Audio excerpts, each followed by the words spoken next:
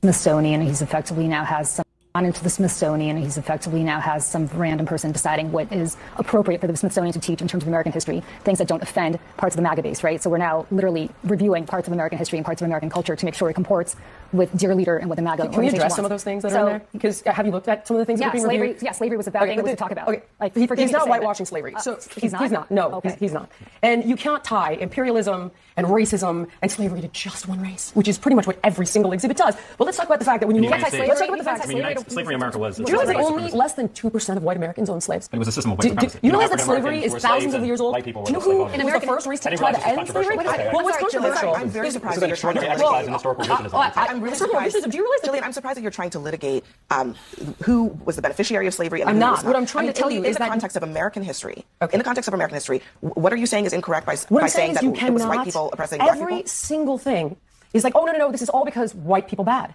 And that's just not the truth. Like, for example, every single exhibit, I have a list of every single one. Like, people that migrated from Cuba because white people bad. Not because of past. Yes, no, it's in there. That's what I'm saying. You don't actually know what's in there. Do you know that when you walk in the front door, the first thing you see is a gay flag? Jillian, you have a lot of stuff on. Yeah, I do. What because exactly because here's the are thing. You talking about? Okay, I'll give you an example. Yeah, please. There's one called Change Your Game, right? This has been an installation there. Is gender testing fair in sports? Does that, and then it goes on to talk about how it's complex to do gender testing in sports. It's not complex. It's basic science. That's untrue. It's XX chromosome, XY chromosome. That's sports. Is it fair to have biological men Wait, what does that have to do with the race slavery thing? competing against biological women in sports? No, but why is this in the Smithsonian? So it's been completely captured. First of all, I don't. And it's totally we don't. partisan. First of all, we don't have time to litigate Of all of this. course we don't, because then you're going to lose the argument. And if everything is racialized, just like you're trying to do to me now.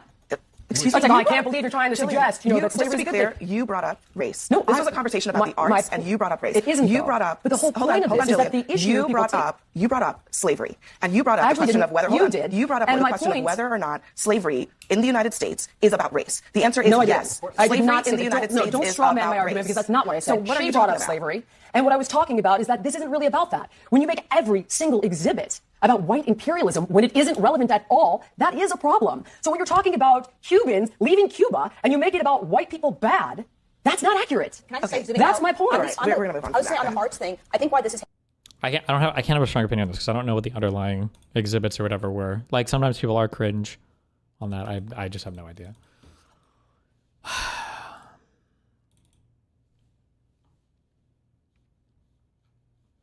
Nice ad, thank you. Can't see. Michigan church shooter was Marine veteran who White House official says hated people of the Mormon faith. Is this true? New details are emerging Monday about the gunman in a fatal attack on the Church of Jesus Christ of Latter-day Saints in Michigan. Thomas Jake Sanford, 40, drove his vehicle through the front doors of the church and fired multiple rounds from an assault rifle during Sunday services, authorities said. Sanford also apparently used gas to start a fire at the church, officials said. Grand Blanc Police Chief William Rain said officers were on the scene within 30 seconds after a 911 call and fatally shot Sanford, who killed 4 people and injured 8 more. Sanford served in the U.S. Marines from 2004 to 2008. An Iraq war vet. White House spokesperson Caroline Leavitt said on Fox Monday morning that FBI Director Kash Patel told her Sanford hated people of the Mormon faith. From what I understand, based on my conversations with the FBI Director, all they know right now is this was an individual who hated people of the Mormon faith, and they are trying to understand more about this, how premeditated it was, how much planning went into it, whether he left a note. Damn. He said Sanford told him that the church's followers believe they're above Jesus. John said Sanford told him he moved to Utah for a fresh start to plow snow, and that while he was there, he started a relationship with a Latter-day Saints woman. Johns recalls Sanford telling him, they wanted me to get rid of my tattoos, they wanted me to do all this stuff, and I wouldn't do it.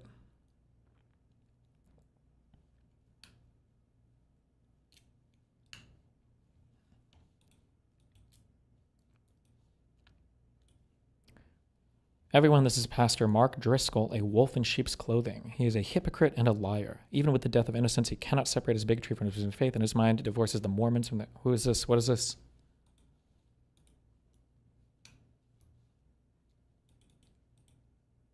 Supposedly, the shooter followed this guy on Facebook. There will be 0 Mormons in heaven. It is a demonic cult. A literal demon is on the top of every Mormon building. Jesus. The assassin was a Mormon. This is not the same as Christianity. It is a demonic cult.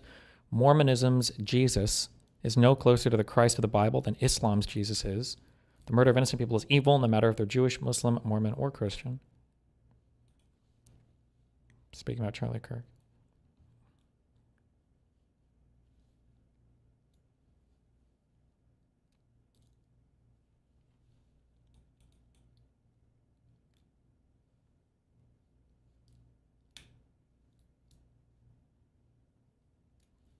Damn.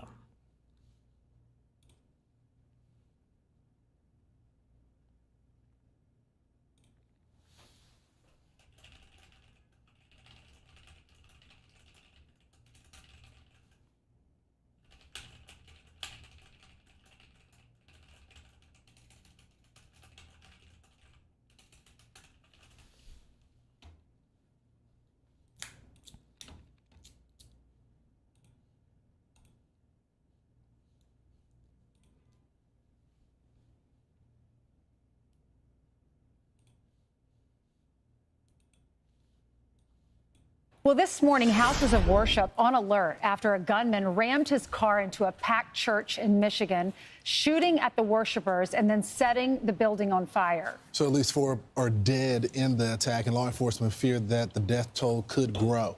White House Press Secretary Caroline Leavitt joins us now to react from the... I feel like when a religious person calls someone demonic, it should be taken with a different weight than when you call someone demonic, for example. Am I right? Maybe. The thing is, it's hard to tell how religious some religious people are, though, right? Like, some religious people will use demonic metaphorically. Some might use it seriously. I don't know. It's hard to say. White House. Caroline, we all watched this in horror yesterday. Is there anything that you've been briefed with that could move this story forward to find out what the motive might have been?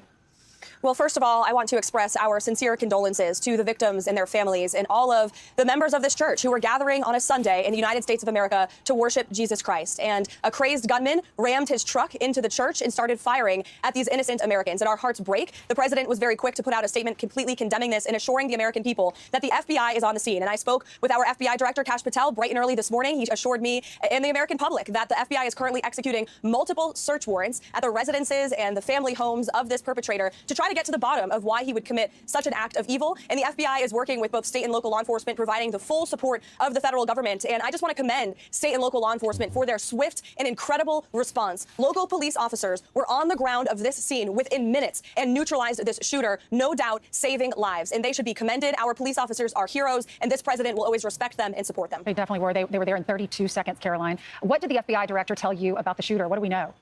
What we know at this point in time is that he was a member of this Michigan community, that he is a veteran of our United States Armed Forces. He serves in the United States Marine Corps in Iraq. His family is cooperating with the FBI, and so they are currently trying to dig in and get to the bottom of why he committed. There's just this heinous act of violence. It's unfathomable. And as the president rightfully put, listen to the framing on all of this. Of this Michigan community.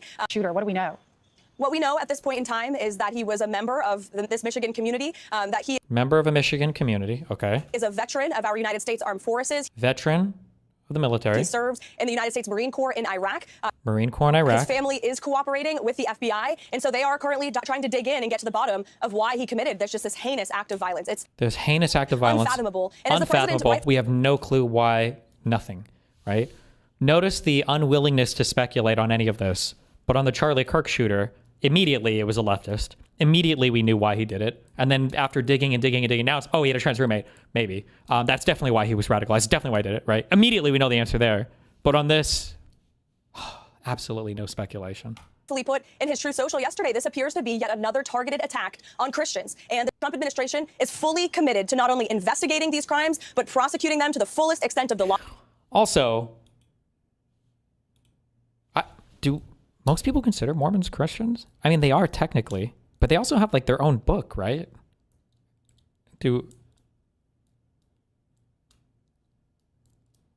No, yes, depends, no.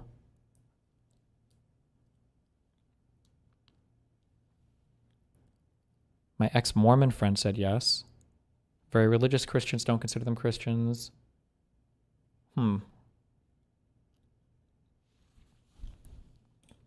But also working very hard to prevent them, to see if there's red flags. The FBI is going to treat those as public safety emergencies and investigate them to try to prevent such violence from taking place in our country. You know, Caroline, we had the assassination of Charlie Kirk.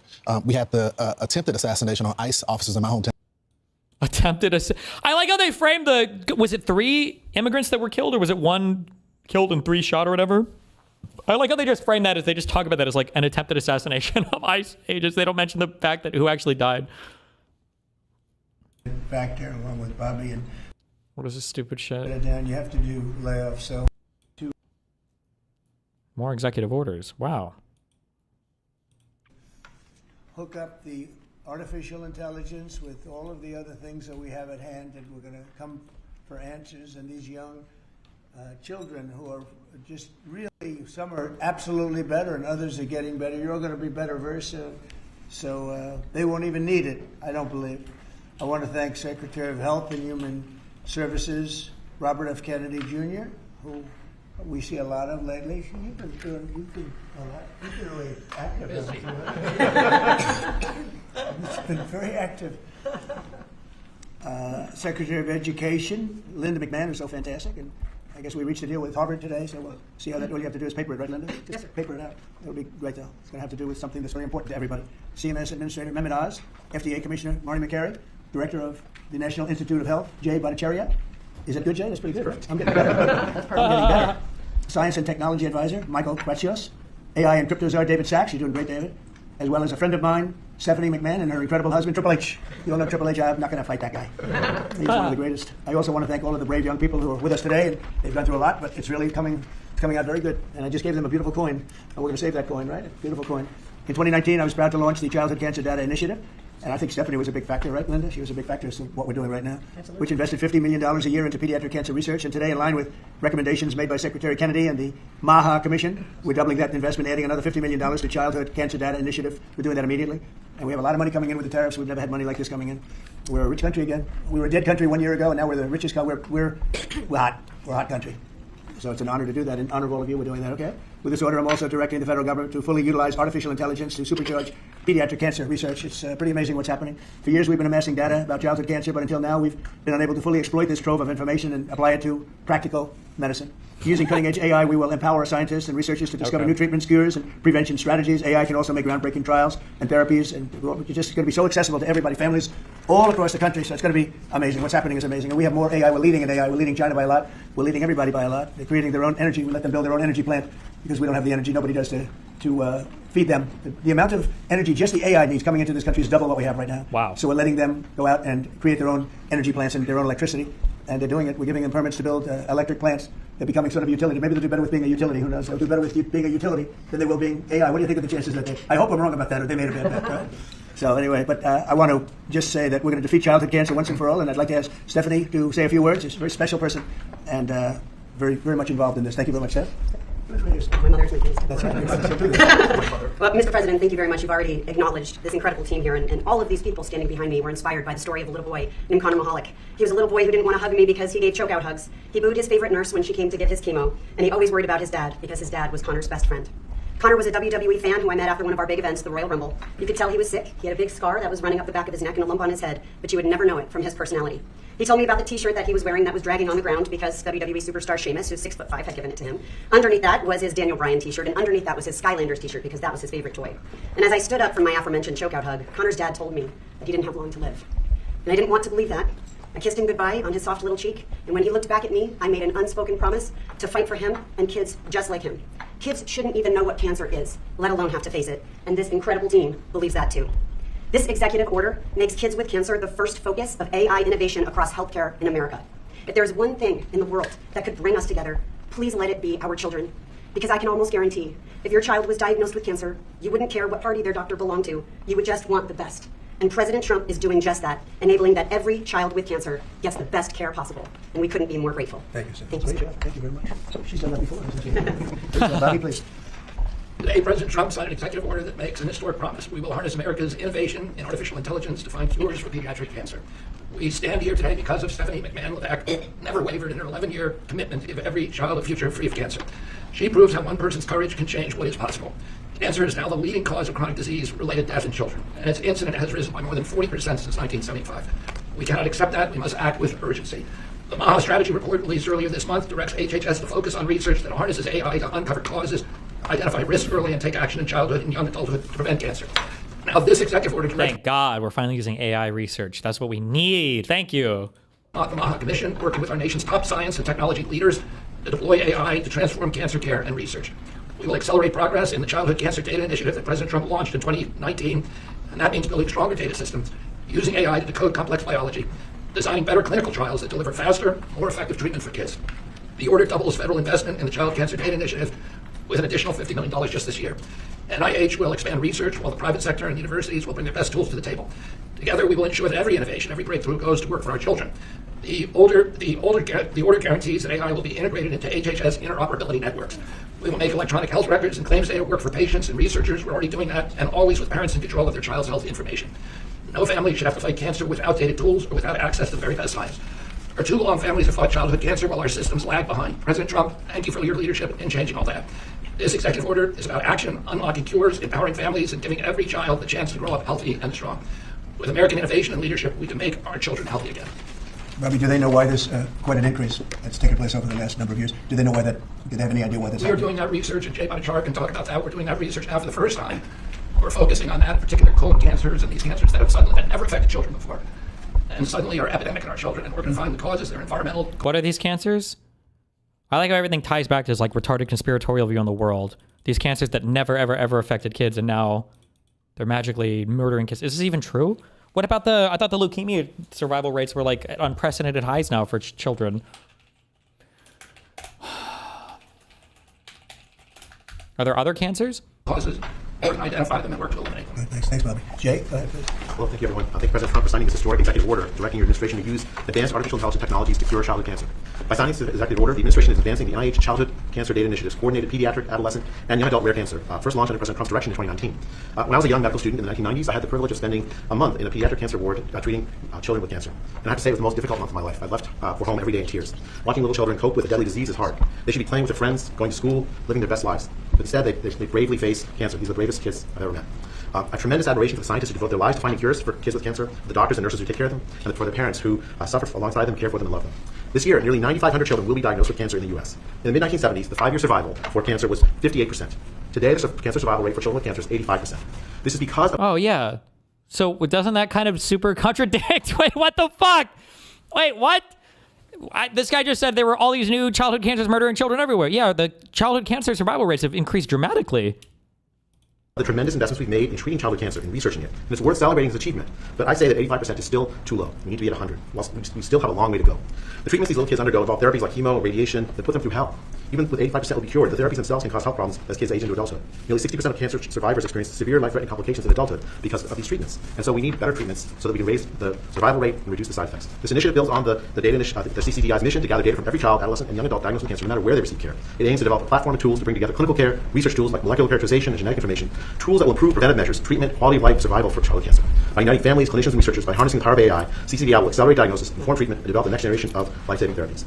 This is not about collecting data alone. It's about giving families hope. Today, we commit to taking this work to the next level. With this executive order that President Trump is signing, we're building a future where every child data contributes to faster diagnosis. Artificial intelligence helps us uncover faster, more precise treatments, improve quality of life, and better survival. God, AI. How's my NVIDIA stock after this announcement? Jesus, everything is AI.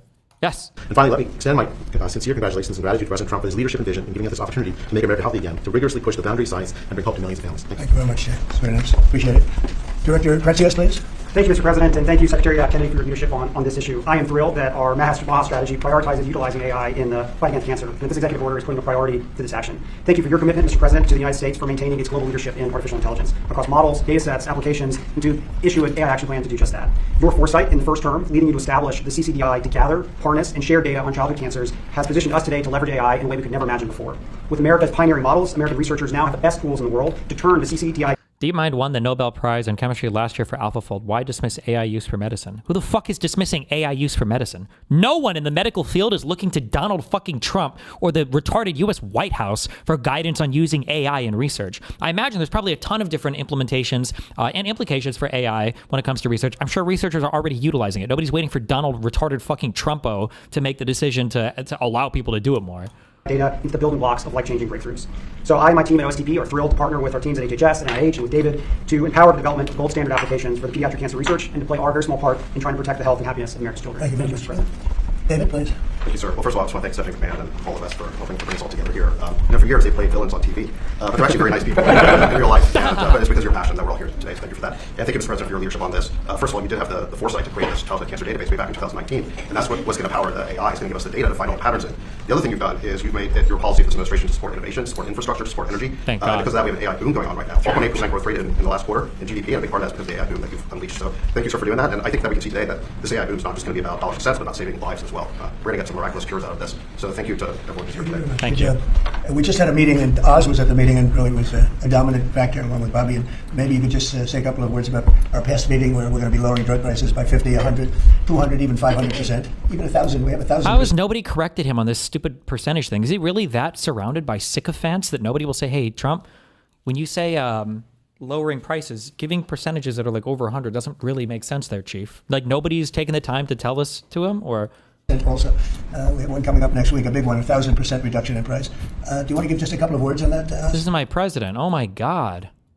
It's a historic day. For the first time, we've had the magnitude of give from the pharmaceutical industry. One of their leading lights, Alfred Boula and his company Pfizer, agreed, something the president has been pushing on since his first term, and has been calling me quite frequently on speed dial over this term to make sure that Secretary Kennedy and I would seriously engage industry. They have agreed to several important concessions. First, we will have most favored nation drug pricing in this country for everyone on Medicaid. So our most vulnerable populations will not be forced to pay 3 times or more, 5, 6, 7 times more for the exact same pills in the same bottles as it costs in other countries. That'll make it a lot easier for governors to manage their budgets and shows, again, a distinct passion that the president has for helping people who are most vulnerable. We've also gotten all new drugs to be released in this country to be priced at most favored nation, which means by the end of the president's term, 95% of all pharmaceutical drugs in America will be at most favored nation pricing. Again, no more discrepancies between what folks in other countries can buy their drugs for and what's being purchased in this country. Pfizer also agreed, as will companies next week when they come to visit this same White House, to onshore drugs to bring their production back into America so American workers will benefit as well. But at the same time, this is critical.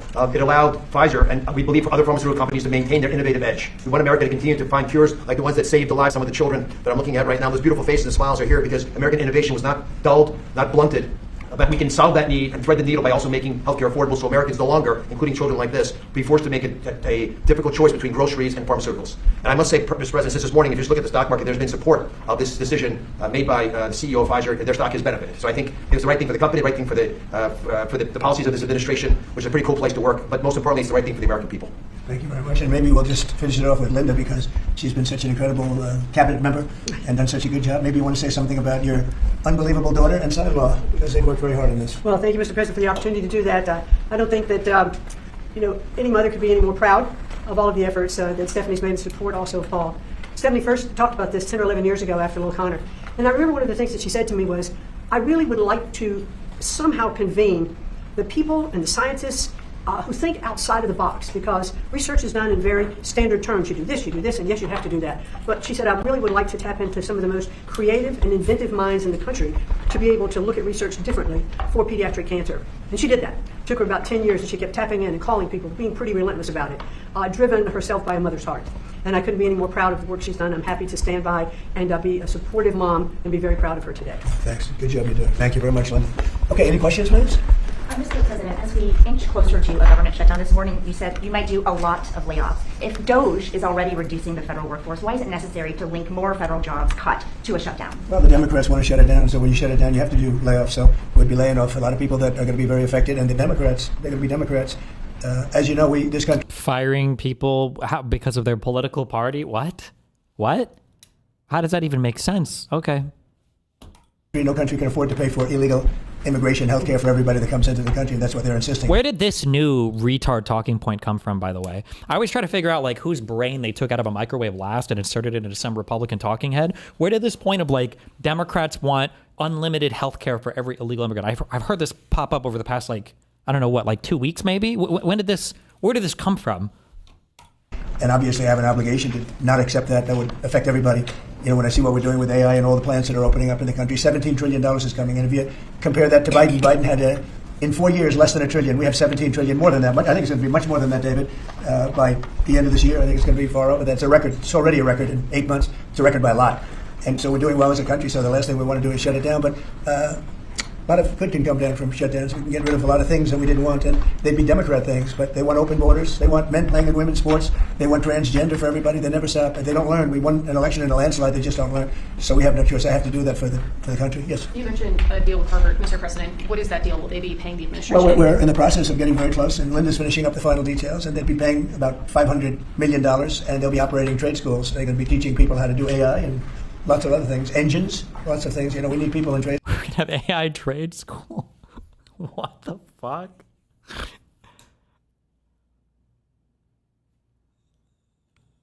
Okay.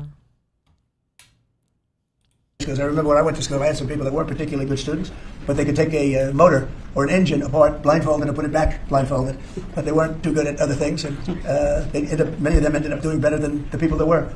So trade schools are very important, and we've lost trade schools. We used to have a lot of trade schools in this country. We don't have them anymore. We have tremendous plants opening, and we want to have people at top level for those plants, whether it's AI or whether it's automotive plants. You know, we have many automobile companies open their plants in the United States. They're all coming back for two reasons: tariffs, and I think they like November 5th. You know, they liked the person that was chosen, and they're moving in from Canada, they're moving in from Mexico, they're coming in from all over the world. China is coming. They're all coming, and that way they avoid paying tariffs. So, you know, they're coming for that reason.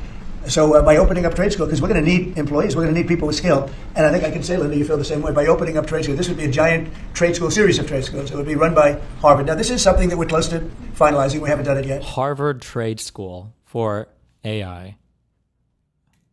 Okay. But they put up $500 million. Interest and everything else would go to that account, meaning go to the trade school.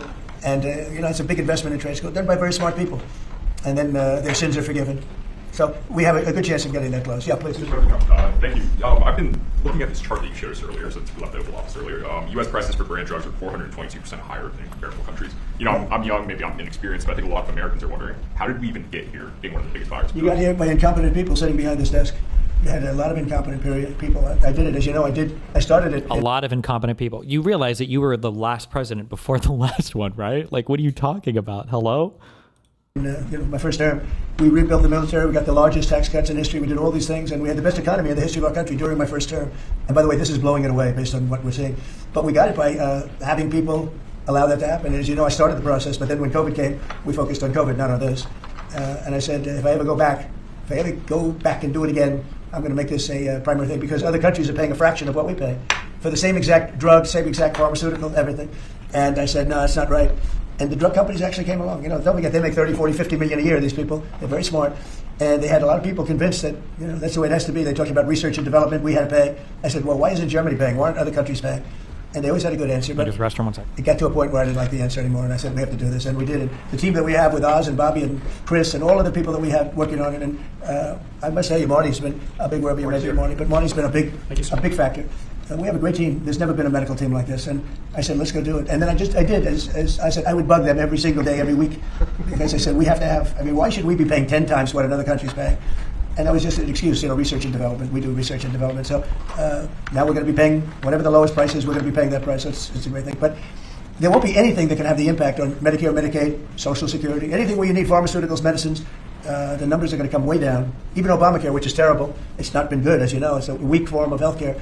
But it'll be better because the medicine's going to come in at a very low price. Yes, please. Yes, Mr. President. It seems like every time you assemble your MAHA team and your cabinet members behind you in regards to health issues, it just keeps getting powerful. When I look at these young kids there and the weight that is on the world right now that you can lift by what you're doing. I've often said Trump could cure cancer and people would still criticize him. And it's true. What is your message to America that this potentially could bring us all together, get us on the same page and have unity? And I'd like to see if some of the kids or the parents have what it means to you to see President Trump get involved. Well, we've made tremendous strides in cancer research, far more than anyone has done.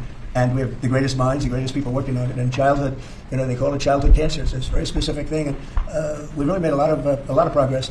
I think it's something that's going to allow us to make a lot of progress is the money we're saving on pharmaceuticals. We'll be saving 500, 600, 1,000%. Nobody's ever heard of that. I told the story, you were here before, that when I was in the previous administration, my first term, I was so proud of myself because I'm the first president in 28 years that cut drug prices from beginning to end. So they went down, I think it was 1/8 of a percent or 1/4 of 1%, and I was so proud of that. I thought that was great. Now we're cutting them 500%. And I will say this, politically speaking, the people understand. Otherwise, I wouldn't have won in a landslide. I get 97% bad press, and I won in a landslide, which tells you the press has no credibility. But I will say that what we've done has been a great tribute to the people that standing behind me in different forms. Linda in education, different, but what she's doing in education, she's sending education back to the states. That's a big move. The states, you go back to Indiana, Iowa, I would say 40 states will be great.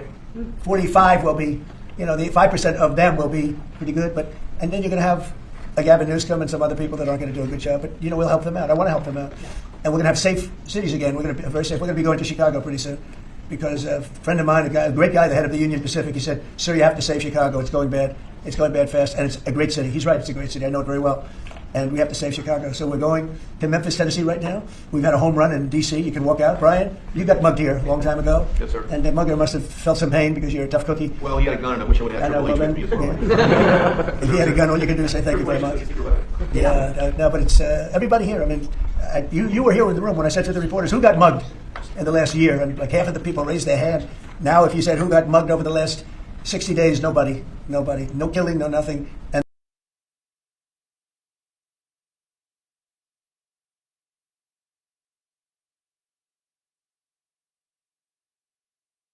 the restaurants are booming, the town is booming, it's clean. The National Guard actually went out and started cleaning all the crap out of the parks. The tents are knocked down. We had one that you said it was a blue tent, and you said it was a communist tent, right? See, we're going to have a communist mayor of New York, so, let's see how that works out. And I've gotten a lot of feedback on that. Everyone's very appreciative of you removing that tent. You told me about a blue tent, and I said, I can't be there because we knocked him down, but this was a very highly sophisticated... Oh, sorry. I was saying even the question that he just said that he asked was fucking retarded. But how many of you have been mugged over the last year?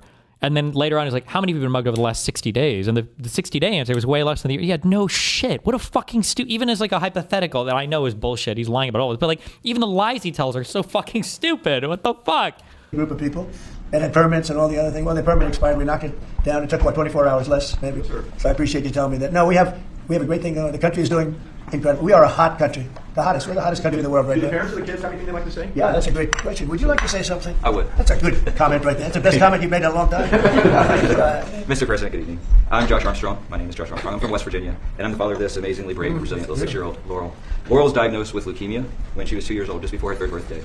And we went on to watch as she spent months in the hospital fighting for her life, as she received blood transfusions and platelet transfusions, as she fought off one potentially fatal infection after another. We watched as her body swelled and became painful from steroids, and then as it became frail and weak from chemotherapy. And we watched and we wondered why there aren't better treatments available. We wondered what might happen if she doesn't get the drugs she needs. We wondered, why isn't anybody doing more? And on behalf of myself and all the parents that have watched and wondered, we'd like to say that what you're doing today gives parents like me and children like Laurel the one thing that we most desperately need, and that's hope. And Laurel's doing well. And Laurel is, I'm happy to say Laurel's in remission today. That's good. She looks so beautiful. Thank you. She is beautiful. You feeling good? They defund all the mRNA vaccine research because they think it's spooky and scary. And now you can't even get a fucking vaccine anymore without paying $200 for it unless you're old and dying. Yes, my kings. That's for you. You look so great. Because of this bill, doctors are going to be able to get better treatments faster to patients like Laurel. And because of you making children like her real children, not cases or statistics, but children like Laurel and all these children here today, we have that hope. And we are so proud to be standing with children with cancer and making it a national priority. Very nice. Thank you, Mr. President. We're with you all the way. How about you? Back there, Dad? Actually, I'd like my daughter to speak. I like that. My grandma would like to speak. She's very good. I'd like you to speak. Thank you. Good afternoon. My name is Carolyn Hendricks. When I was 4 years old, I was diagnosed with Ewing sarcoma, a pediatric bone cancer. 11 years later, I'm now 16 years old, and I'm doing great. What you're doing today, Mr. President, means that kids like me We'll get better options and so much more hope for the future. This will help doctors use technology to find cures faster, match patients to trials more quickly, and give our families more control over our health. For kids, every day counts. This order shows that our lives matter enough to be first in line for innovation. On behalf of children and young adults with cancer, those still fighting and those remission like me, and families who wish that they had more time together, thank you for making us a national priority. Mr. President, because of actions like this, kids like Dallas, and you just obviously just referred to the church. Did this suspect leave any indication that he was trying to target people of faith, more than the obvious of him doing it to a church on a Sunday? Well, from what I understand, based on my conversations with the FBI director, all they know right now is this was an individual who hated people of the Mormon faith. And they are trying to understand more about this, how premeditated it was, how much planning went into it, whether he left a note. All of those questions have yet to be answered, but certainly will be answered by the FBI. I think the American people in your audience can be assured, look at the great work that the FBI did in light of, or in the hours and days following the assassination, on Charlie Kirk's life. That was a successful investigation, and that investigation continues. And that assassin was, of course, being held accountable in the court of law now. At least two big meetings for the president today. One is going to be with the Prime Minister of Israel, Bibi Netanyahu, at which time I understand they were setting out a framework to end the Israeli-Hamas war, but a comprehensive peace for the region. I understand, too, I have a pretty good source that says Bibi's on board. So do you expect there's going to be a press opportunity afterwards? I get it. I know you have sources working very close with Hamas, not with them, but they have contacts directly there. How close is Bibi to saying... When you get this much in terms of lip filler, can you go underwater anymore? Or are you able to like seal your lips? Or is it always like, do they like explode open and there's like nothing you can do? Or if you were on like a motorcycle and the wind was coming out like a roller coaster, would you be able to keep your mouth closed, or does it always get ripped open? What the fuck? Yes, how close to Hamas is saying yes? How they let you know? Very close. It is going to be a very busy day here at the White House. Prime Minister Benjamin Netanyahu will be arriving just behind me in just a few hours to meet with the president and hopefully finalize this peace plan. President Trump and his incredible team... What is this going to be? This, I'll give props to Trump for this, okay? Talk about peace in the Middle East. What is this, the 15th peace plan we have for Gaza, Israel? How many peace plans do we need? Have been working so hard since he was inaugurated in January and inherited this mess from the previous Biden administration. And the president met with our Arab partners and allies in New York City when he was at UNGA to hear them out and understand their concerns. The administration has been in both direct and indirect talks with Hamas throughout this entire process as well. And of course, the president is in constant communication with our friend and ally, Prime Minister Netanyahu. And nobody knows better than President Trump to reach a good deal, a reasonable deal for both sides. Both sides have to give up a little bit and might leave the table a little bit unhappy. But that's ultimately how we are going to end this conflict. It must end at the negotiating table. The president has made it very clear he wants to see the killing end. He wants all of the hostages released. And that's why Special Envoy Witkoff drafted up this very detailed and comprehensive 21-point plan and has proposed it to both sides. So we hope that both sides agree. That's the president's expectation. That is his hope. And he'd love to see this conflict finally come to an end and to ensure a lasting peace in the Middle East, just like he did in his first term. Has Hamas responded to the proposal? If Bibi's on board, we know Donald Trump is. What about Hamas? Well, those discussions will continue to take place today. I know the president will be speaking to our friends in Qatar who have served as incredible intermediaries between the United States and Hamas, and we've had some direct talks with them as well. So that's always kind of the crunch point, right? We get everyone to agree, and then Hamas has to agree as well. And so, again, this is why we've drafted a 21-point, incredibly detailed plan that we know can be and must be agreeable to both sides. The president wants to see to that. So, Caroline, I know the president is supposed to be with top congressional leaders today. I've heard that they want more funding for illegals, NPR funding, USAID. That seems like some things that are dead on arrival coming to the... That's what we're fighting for in shutdown. The Democrats are like, we need all of the funding for illegal healthcare. Please, God, that's what the Democrats want. Like, how can you listen to this? Well, they do. But think about how mind-rotted the average conservative is, that they listen and they just, agree with that. Yeah, Democrats are probably, they're probably fighting right now for infinite funding for illegal immigrant healthcare. Who? Keep in mind, you've never in your life seen a single Democratic leader, a single Democratic lawmaker, a single Democratic president. Nobody's fighting for this. Nobody's talking about this. Nobody on the left is actually signaling this. You've just heard it said over and over and over again by these insane people on Fox News. White House, what can you tell us?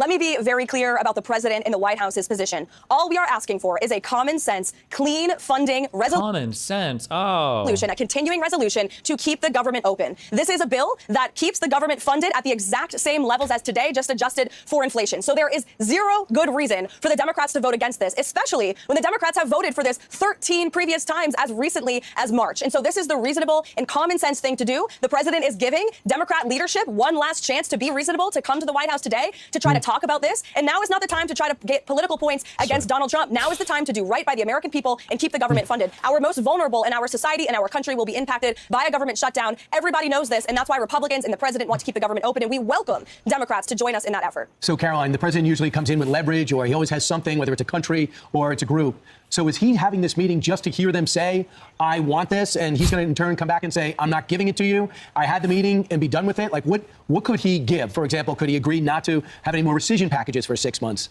Could he agree to visit some of these things if they fund for the next few weeks? Can you give me an idea of any give and take that might be on the table? Listen, you don't have to like them just because they have a lot of likes. You can just keep scrolling. Please stop.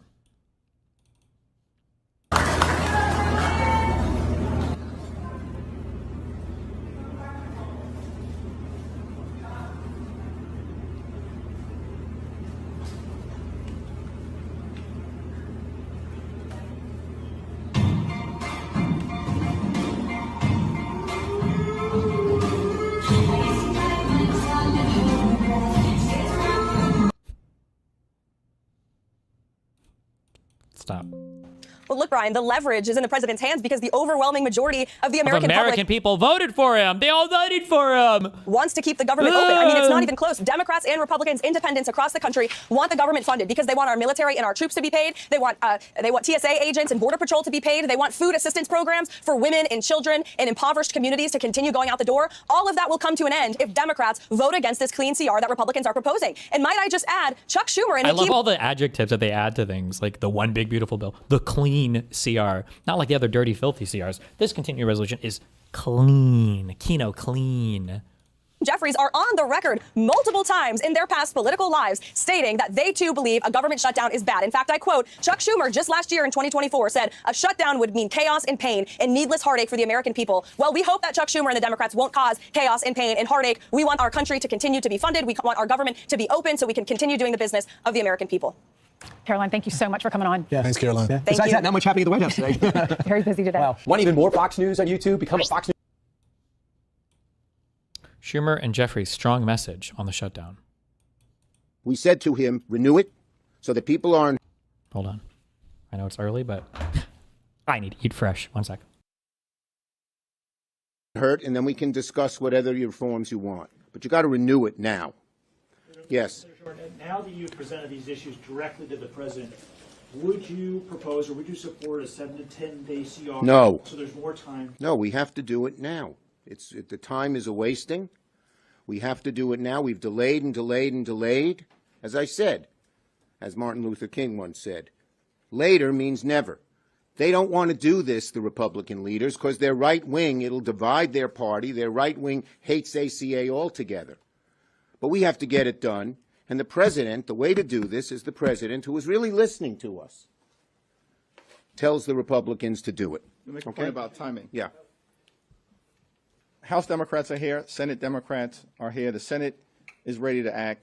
House Republicans cancel votes. They're on vacation right now, all across the country, and some are spread out across the world. They're not serious about actually reaching a bipartisan agreement that meets the needs of the American people. If House Republicans were serious, they'd be here right now. And there was no explanation in that meeting from the Speaker of the House of Representatives as to how possibly votes could be canceled. And at the same time, people are supposed to. Sorry, it looked like I was talking to you guys, but I wasn't. Okay. Again, I was talking to my friend on Discord.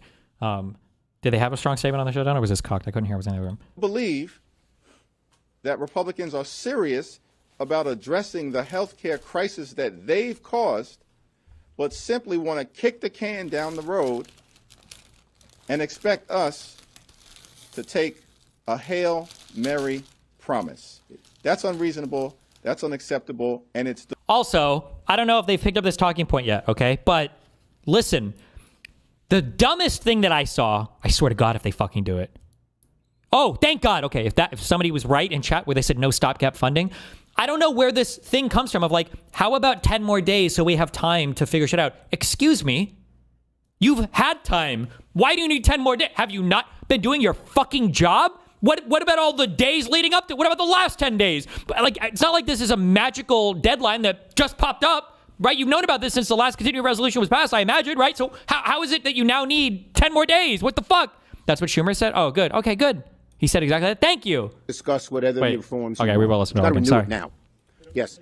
Now that you've presented these issues directly to the president, would you propose or would you support a 7 to 10 day CR? No. So there's more time. No, we have to do it now. Thank you. The time is a wasting. We have to do it now. We've delayed and delayed and delayed. As I said, as Martin Luther King once said, later means never. Yes. They don't want to do this, the Republican leaders, because they're right wing. It'll divide their party. True. Their right wing hates ACA altogether. True. But we have to get it done. And the president, the way to do this is the president who is really listening to us, tells the Republicans to do it. Make a point about timing. Yeah. House Democrats are here. Senate Democrats are here. The Senate is ready to act. House Republicans cancel votes. They're on vacation right now, all across the country, and some are spread out across the world. They're not serious. True. About actually reaching a bipartisan agreement. They are. That meets the needs of the American people. If House Republicans were serious, they'd be here right now. Why can't I pause? And there was no explanation in that meeting. They are not serious. That is very true. Thank you. Okay. I have to forgive your cucked Eric Adams statement. From the Speaker of the House of Representatives as to how possibly votes could be canceled. And at the same time, people are supposed to believe that Republicans are serious about addressing the healthcare crisis that they've caused. True. But simply want to kick the can down the road. True. And expect us to take a Hail Mary promise. That's unreasonable, that's unacceptable, and it's divorced from reality. If you ever wanted proof that Republicans want to shut down because they're afraid of this vote, look at when the Speaker scheduled the House to come back in after a shutdown. True. We said to him, renew it so that people are. Thank you. Thank the leader for letting me borrow his chart for a minute.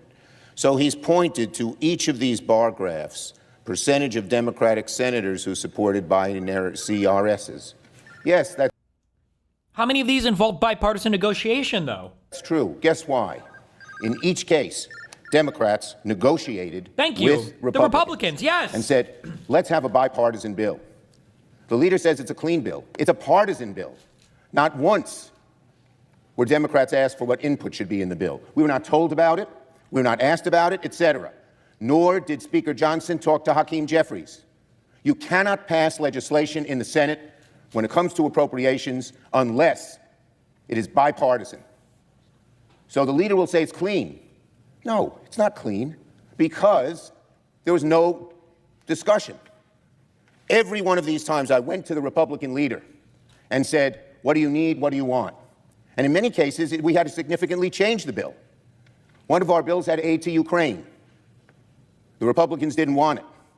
To avoid shutting down the government, we talked to them, negotiated, and took it out. But not once was there any bipartisan discussion or talk on this bill. We wanted to give our Republican colleagues a chance. That's why some of us back in March said, okay. But we saw what happened after that. We saw a decimation of health care in the BBB. So bad right now that 80% of Americans support renewing the tax credits of the ACA. We saw them use rescissions, pocket rescissions, impoundments to undo what was done in the legislative process. So the world has changed, but that one way it's changed, and there are several, and I'll get to those, one way it's changed is there was no discussion. And we asked to have meetings. Hakeem Jeffries and I asked the leader and the speaker to sit down with us as early as July. There's no easy way to communicate this, okay? But someone in Kickshot says, seems like both sides have a visceral hate for each other, which is sad. We need to remember that we are all Americans and unify as Americans. We are on the same boat. The real enemies we should use our hatred for are Russia and China. Both sides can have hatred for each other, but I think one side is legitimate and one side is illegitimate. But the problem is that the Republicans have spent so much time creating this wild caricature of a person on the left, and then now they've treated the left like they're that caricature, and now the left is like, well, we kind of fucking hate the Republicans now. I think that the left's hatred for the Republicans, I think is totally legitimate right now. But the problem is that the conservative view of Democrats has been largely fictitious for decades. You need look no further than the fucking, I'm sorry, but that Ben Shapiro Ezra Klein conversation is going to live in my head for like a year, rent free. Okay, planting seeds, growing huge. The roots beneath are going to destroy the foundations of my mind. Listening to him talk about all the reasons why he hates Obama, That's just insanity to me. And like, when conservatives have spent all this time saying that, like, oh, the Democrats are all Antifa, the Democrats are all radical, leftist, crazy people, terrorists, it's like, okay, yeah, no shit the conservatives hate the Democrats. But it's so stupid because they'll be like, oh, you call us fascist? Well, then how can you criticize us for calling you communist? Because when you called us communist, it didn't make any fucking sense. You called Obama communist because of the fucking ACA and because of carbon credits. We call you fascist because you have an authoritarian single-handedly leading the state, single-handedly leading the branch of government that he's in, ignoring court orders, having a vice president who quotes the Andrew Jackson thing, oh, well, they have an order, we'll let them fucking enforce it, right? Who is deploying the military and ICE and other feds across, like, it's not even close to a comparison. It's like, oh, well, if that side's wrong, then both sides are wrong doing it. Well, one side could be more accurate with their assessment, and the other side might be totally fucking delusional. They didn't. The job of a leader is a bipartisan negotiation. And the appropriators, which you'll say are discussing things. But the two issues we care about, extending the ACA credits, broadly popular with the American people, so they don't want to talk about it, they want to change the subject, and ending these rescissions and impoundments, which would undo what we would do. The four appropriators, when they got down and discussed it. Seriously, that's a good chat. Randall Sampson. They talk about this like Charlie was the moderate or he was the nice option or whatever, right? When they do that over again, we tried this. He was the nice one, you know? Fuck you. That should apply to Biden. Biden was the nice guy. Biden was the good option. Biden was the guy who came in afterwards and tried to be this president for all of America and reach across the aisle and work with people and passed a ton of fucking legislation, some that the Republicans had wanted to pass for over a decade. Biden was the guy who came in and wanted to work with everybody, be the nicest guy possible to get shit done and tried not to demonize the other side as much as possible and tried to point out the goodness in the other side as much as he could. Fuck you guys. They said that should be for the four leaders to discuss. That's what Thune said. That's what Cole said, the Republican head of appropriations in the House. That's what Collins said. That's what Murray said. That's what DeLauro said. They did not discuss it with us at all. So to say the appropriations process is working is wrong. It's not working. It's not working because the leaders wouldn't discuss it with us as we discussed with Republicans on every single one of these, what should be in the bill and at the bill. Please. So the senator from New York, the way that we've done it, and it's a different business model than the one he used, we actually have the Appropriations Committee sit down. And the date that they came up with, November 21st, was agreed upon by the House and Senate appropriators, Republican and Democrat. Would the Speaker yield? Would the leader yield? I will. And the Ukraine issue you're talking about wasn't a CR. That was an entirely different issue. So don't throw that into this mix. It was not. But it was what not we're an talking entirely about, different the issue. Democrat leader and his colleagues have the same leverage on November the 21st. This is a short-term CR. This is what we do all the time around here, as witnessed by the chart that you're just using there. 24 pages long, funds of government till November the 21st, at which time you have the same leverage then that you have right now, and we have until the end of the year to fix the ACA credit issue. And we're happy, as I said yesterday, and I said on multiple occasions, to sit down with you to do that. What have you been doing since now? What have you been spending your time on? Like, keep in mind also, even absent Democratic participation in government, these fucking clowns, for the first time, I believe, in U.S. congressional history, like outvoted and lost their Senate majority or their House majority leader. They lost their majority leader chair and they were begging the Democrats to help them vote for another guy to have their majority speaker position again. It's a clown show. It's a fucking joke. How does it even happen? Not in no point in U.S. history has the majority party in the House of Representatives lost their majority speaker chair because they fucked themselves so hard on autistic shit. And then they turned around and even I'm trying to remember what Ben Shapiro's position on this was. I think Ben Shapiro, this was back when he was still quasi-reasonable because this was like 5 years ago, right? No. This was under Biden, wasn't it? So it might have been like 3 or 4 years ago. Didn't even Ben Shapiro say, guys, we can't look to the Democrats and beg them to vote for our guy, okay? Clearly, like, that's not how this is going to work. I think he might have still been semi-reasonable on that, but oh my God. Thank you. Now, reclaiming my time. Nice. They did not agree to the bills that the leader is talking about because they said explicitly, Democrat and Republican, there are two issues. And that was, true. And that was McCarthy. And that was over a continuing resolution vote. True. Because they were mad because they thought McCarthy worked with Biden or whatever. Oh my God. To the bill. As I said yesterday, and I've said on multiple occasions, to sit down with you to do that. Thank you. Now, reclaiming my time. Nice. They did not agree to the bills that the leader is talking about because they said explicitly, Democrat and Republican, there are two issues they can't resolve: impoundments and rescissions and ACA tax credits and health care. And they all agreed, the four of them, that they couldn't agree to a bill until the leaders discussed it with us. We asked the leaders to discuss it with us in July, in the middle of August, at the end of August.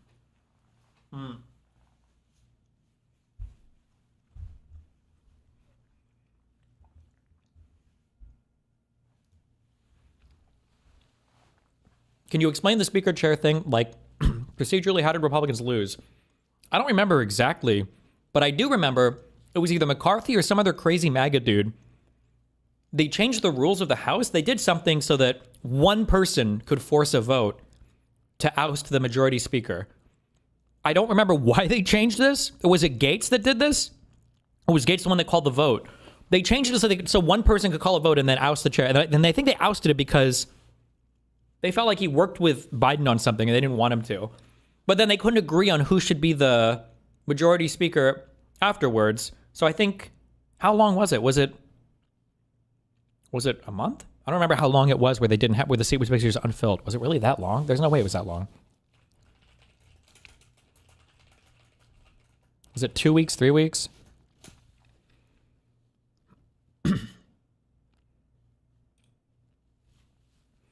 On October 3rd, 2023, the U.S. House of Representatives voted to remove its Speaker, Kevin McCarthy of California, through a motion to vacate filed by Representative Matt Gaetz of Florida, a fellow member of the Republican Party, who was loved by MAGA for a brief period of time and now is fucking hated. I don't even remember what for. Oh, no, wait. I'm thinking McCarthy, actually. Sorry. I don't know if Gaetz is hated. That's not true. I'm sorry. I was thinking McCarthy. This is why McCarthy is hated now. McCarthy's removal marked the first time in American history that a Speaker of the House was removed through a motion to vacate. The vacancy started a process to elect a Speaker that began following an 8-day recess. In the 118th Congress, the 2022 elections formed a narrow majority for Republicans in the House of Representatives. The Freedom Caucus, the most conservative congressional caucus of Republican representatives, secured a minority of these seats. During the speakership election for the 118th Congress, McCarthy faced significant opposition within the Republican conference from the Freedom Caucus, who saw him as untrustworthy and insufficiently conservative. After 15 rounds of voting, McCarthy was elected speaker, conceding to his opponents, this is how he got the election, conceding to his opponents by allowing any representative to file a motion to vacate. The potential of a government shutdown began to take hold in July of 2023, with the Freedom Caucus in demonstrations of austerity and defiance towards McCarthy, opposing spending bills to fund the government. By September, the federal government appeared poised to shut down. The Freedom Caucus furthered its warnings to McCarthy. They warned him against brokering a deal with Democrats to pass temporary appropriations legislation, asking him to pass an all-year budget with deep spending cuts instead. McCarthy, nevertheless, led the House of Representatives in passing a continuing resolution on September 30th. Its passage was reliant on bipartisan support, but more Democrats than Republicans voted in favor. On October 7th, Matt Gaetz, a member of the Freedom Caucus, filed a motion to vacate. Following an unsuccessful motion to table by Representative Tom Cole, Republican chair of the Rules Committee, Republican representatives debated McCarthy's speakership on the House floor. When the time for debate expired, the House voted to remove McCarthy, with insurgent Republicans and all Democrats present voting against him. The Speaker's chair, thank God, also, good job. I don't think Democrats ever broke ranks on this. Thank God they never did. Jesus Christ, thank God. I would have lost my fucking mind. I don't think they ever did, right? They just voted for their guy. The Speaker's chair was vacated and Patrick McHenry of North Carolina, a McCarthy ally, was made Speaker pro tempore, and the House went without a proper Speaker until October 25th. So about 3 weeks. That election of Mike Johnson, an actual evil demon, of Louisiana, McCarthy subsequently announced his resignation from Congress effective at the end of 2023.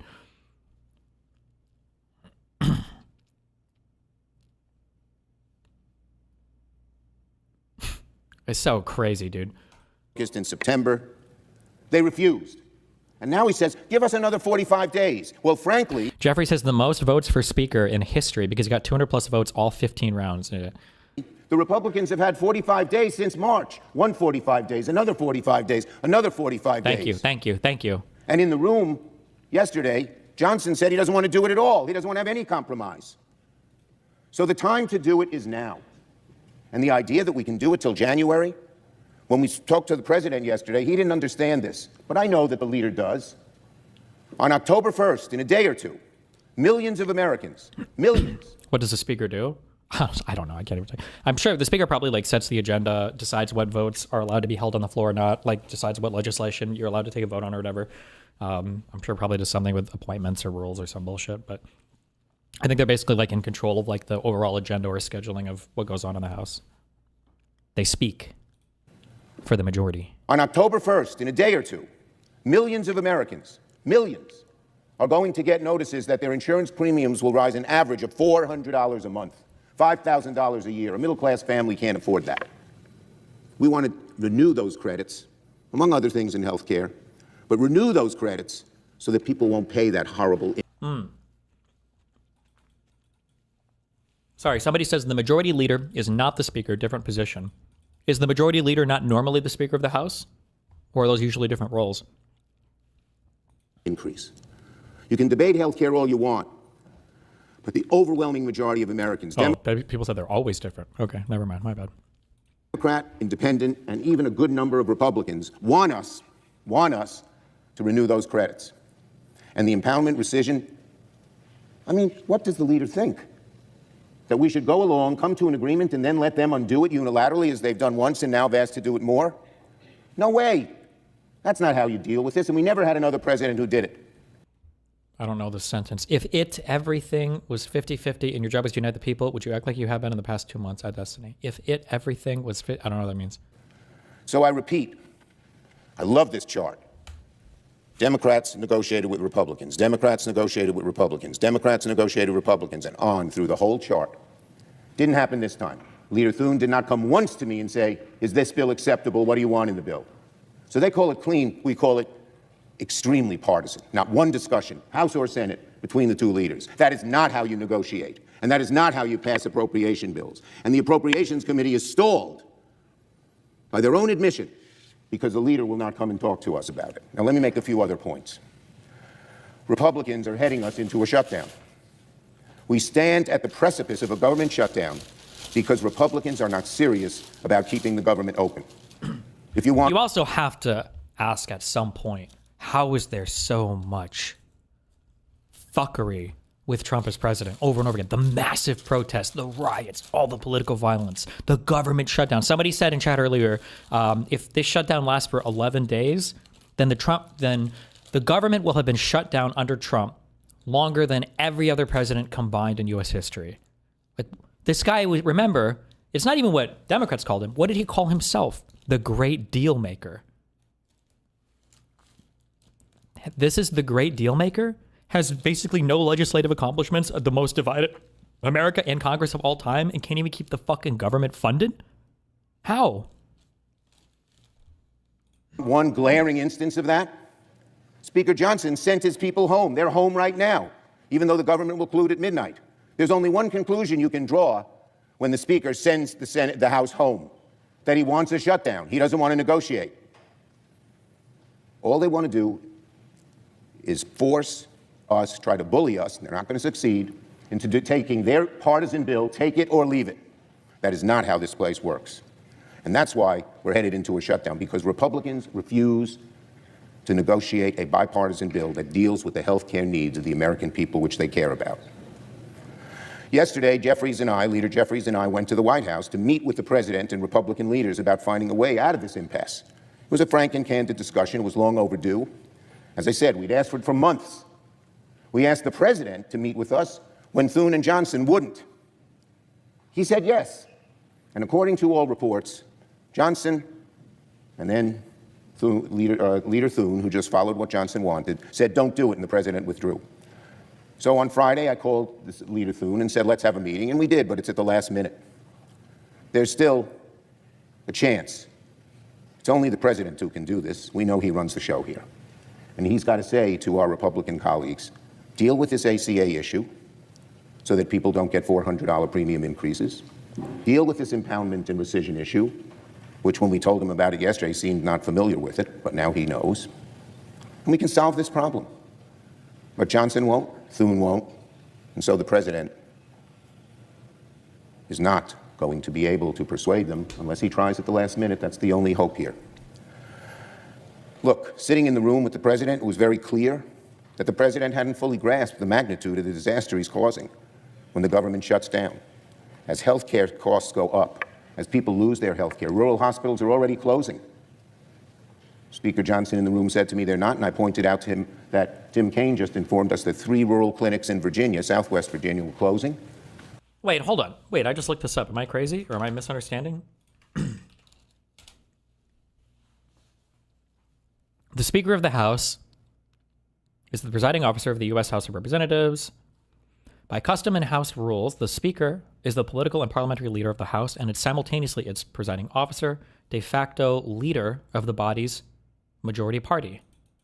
So the House Majority Leader is the same thing as the Speaker of the House? Or am I misunderstanding? Or, like, right now, is there a different House Majority Leader? Who is the current House Majority Leader? U.S. Congress. Oh, no, it's Steve Scalise. What the fuck does the House Majority Leader do? And is the de facto leader of the body's majority party, as opposed to the de jure. What is the actual, the actual leader do? They whip votes? One is for the House and the other is for the Senate? What? No one's talking about the Senate right now.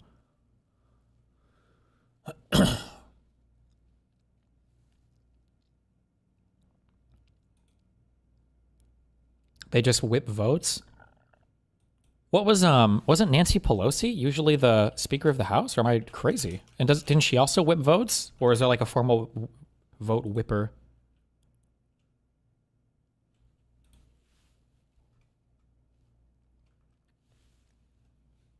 You can do both.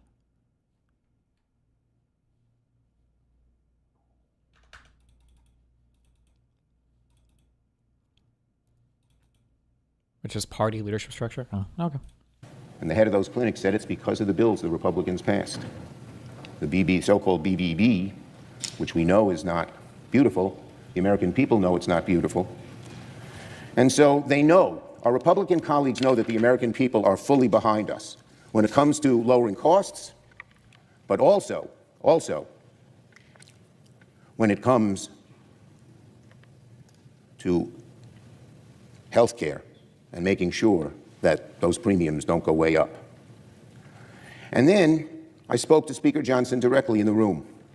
I told him, because he can't debate health care, because he knows it's not the American people are on the side of wanting these increases, even Republicans, I told him to stop making up stories that too many Republicans are lying through their teeth. They say, oh, the Democrats want undocumented immigrants to get health care, to get the federal dollars of health care. That is utter bull, and they know it. The law prohibits undocumented immigrants from getting payments from Medicare, Medicaid, or the ACA. There's no money, not a penny, of federal dollars that are going there. So why do they bring this up? Because they're afraid to talk about the real issue, which is health care for American citizens, health care for people who need the health care and can't afford these premiums. Let me say it again. Undocumented immigrants cannot receive premium tax credits by law. So they should stop these lies and address the real issue, which of course they're afraid to do. A standard Republican MO. A standard Republican MO is to make something else up because the American people are on our side. Now, this week, here's what House Republicans sent out guidance to their members. They said, quote, not to make the message about health care because Republicans lose that argument. They're right. Their position is callous, malicious, unpopular. So they're not only refusing to talk about health care, but apparently when they do, it's only to spread lies, misinformation, to spread. Look at how stupid, look at how stupid our current politics are. The White House tweeted, was this an hour and a half ago? The Democrat Party wants open borders, transgender for everybody. What the fuck does that even mean? Men competing in women's sports. 2 trans things, 2 out of 5 are going to be about trans people? Okay. Crime and lawlessness in our streets. Yes, Democrats advocate for that a lot. And cashless bail policies over the safety and security of our nation. What does it even have to do with a federal bailout, continuing resolution budget, or anything? What the fuck are we even talking about? Base. Lies. I said this to Speaker Johnson in the Oval Office yesterday. I told him it was total bull, I think that's the word I used, to say that we want undocumented immigrants to get federal benefits, that it can't happen by law, and nothing we've proposed in our bill changes that. He sort of smirked, that's it, because he knows the truth. He knows the truth. And they're lying to the American people these Republicans who use this, because they know how unpopular their position is. Kaiser Family Foundation poll, 75% of Americans support extending the ACA premium tax credit, including 63% of Republicans. Republicans have chosen the losing side of the health care debate because they're trying to take away people's health care. They're going to let people's premiums rise. And this idea that we can do this at January, no. The notices go out October 1st as to how much increase people will get in 29 states, and they only have a short time, long before January, to decide, are they going to drop their health care because they can't afford it? Are they going to take a lesser plan where they pay more with deductibles and co-payments? Or are they going to keep that plan and cut back on buying a car, going on a vacation, or worse? Republicans have chosen, simply put, folks, the Republicans have chosen the losing side of the health care debate. Losing side. And in the White House meeting yesterday, Speaker Johnson made it perfectly clear he didn't care if people's premiums should go up because his conference is against it. And so again, the House isn't even set to come back until October 7th. You tell me which side is actively manufacturing. Why is there no active, huge pushback from mainstream media and people in general about illegal alien health care? Republicans hijack the narrative. Well, Republicans will talk about it on the right. Or I'm sorry, they won't ever address it on the right. I don't know what the left fucking media does. They just fucking cuck out to the conservatives all day. I don't know what they're talking about on CNN or anything right now. During a shutdown.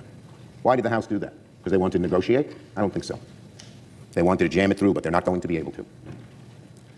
Yesterday, during a House Republican conference, Representative Lisa McClain made it explicit. She said, don't talk about health care to her Republican colleagues. They don't want to talk about it, so they make these other things up, facts out of thin air. So the Republicans have until midnight tonight to get serious with us about solving this crisis and keep the government open. But right now, they're not even talking to us seriously. They're sort of in la-la land. And on another issue, related. Yesterday, the president posted an offensive deepfake AI video of Leader Jeffries and me, with sombreros, fake music, impersonating my voice through AI, it wasn't me, talking even more lies about healthcare and immigration. Listen to this, America. Hours away from a shutdown, which we don't want, the American people don't want, the president is busy trolling away on the internet like a 10-year-old. True. And that's exactly why Americans are going to blame him if the government shuts down. That's another proof point as to who is to blame. His video, Johnson going away. What? Play what? Oh, the AI video? This thing? Look, guys, there's no way to sugarcoat it. Nobody likes Democrats anymore. We have no voters left because of all of our woke trans bullshit. Not even black people want to vote for us anymore. Even Latinos hate us. So we need new voters. And if we give all these illegal aliens free health care, we might be able to get them on our side so they can vote for us. They can't even speak English, so they won't realize we're just a bunch of woke pieces of shit, you know, at least for a while until they learn English and they realize they hate us too. Remember, all of the subhuman moral, loser virtue signalers, okay, like your Ben Shapiro's and all these people that are supposedly ethical and moral and religiously compelled to act in certain ways will all laugh and giggle at shit like this, and they will never fucking call it out because they are spineless cuck fucks. They are the most cucked, spineless fucking losers in the history of all of cuckoldry kind. The most morally depraved, opportunistic, cancerous fucks in all of American society. And adjourning the House still next week. We have less than a day to figure this out, and Donald Trump is busy tweeting deepfakes. It's not like he's in touch with reality. He's in a bubble. True. He doesn't understand that if the government shuts down, people's healthcare premiums will go up. When we told him about it, Hakeem and I yesterday, by his body language, he seemed not even to be aware of it, of the ramifications. If the president was smart, he'd move heaven and earth to fix this healthcare crisis right away. Because Americans are going to hold him responsible when they start paying $400, $500, $4,600 more a month on health care. So we have less than a day. If there was ever a moment for Donald Trump and Republicans to get serious about health care, it's now. But even right now, even this morning, even here on the precipice of this crisis, the president would rather troll on the internet and lie about health care than tell the truth and get to work. So that's why the polls are abundantly clear that Americans will hold Donald Trump and Republicans responsible if the government shuts down. Senate Republicans could stop this crisis now. The president should get on the phone with Leader Thune and the Johnsons and tell them to work with Democrats to fix the crisis before it's too late, and work with Democrats to fix our health care crisis. Let me just say once again, we tried over and over and over again to meet with the Republican leadership. They said no.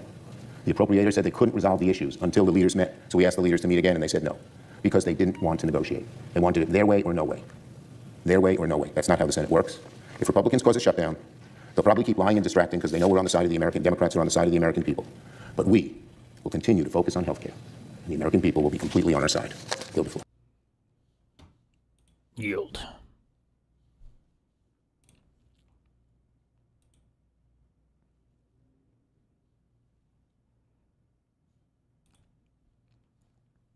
Mormon church shooter identified as 42-year-old military vet MSM portrays him as MAGA, but yard signs in his home tell a different story.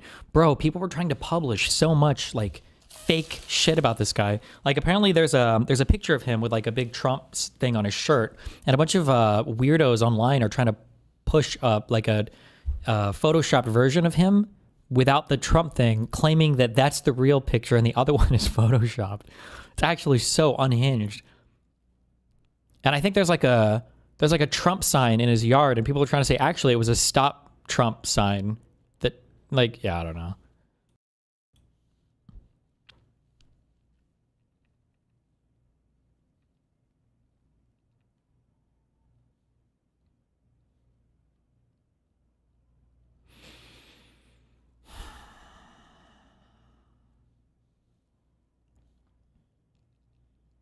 So this is how it goes now. Every time someone does something awful, we have to try and pin it on left versus right. I'm sure this will definitely help solve problems. What a fucking loser, dude. These guys are such fucking losers in the R conservative subreddit. Oh my God, you voted for this. Fucking own it, you decrepit piece of shit. He's probably some old fucking boomer with 7 homes with all of his fat fucking children living in each one. God, I hate these people.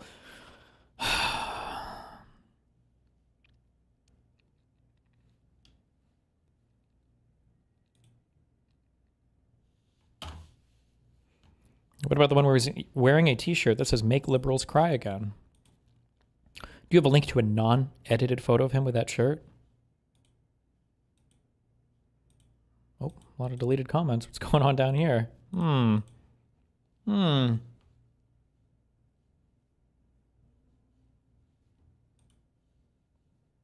Is this image of the man accused of causing a preventable tragedy at a Mormon church in Michigan fake or Photoshop?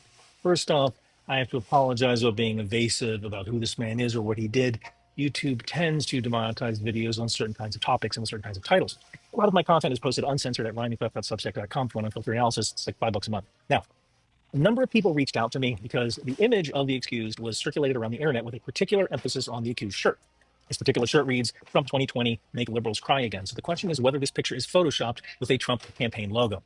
This video is probably going to get shared a lot, so allow me to introduce myself. My name is Ryan McBeth. I'm an intelligence analyst with a specialty in cyber or cyber intelligence, and I help find bad guys so that my clients can, you get the idea.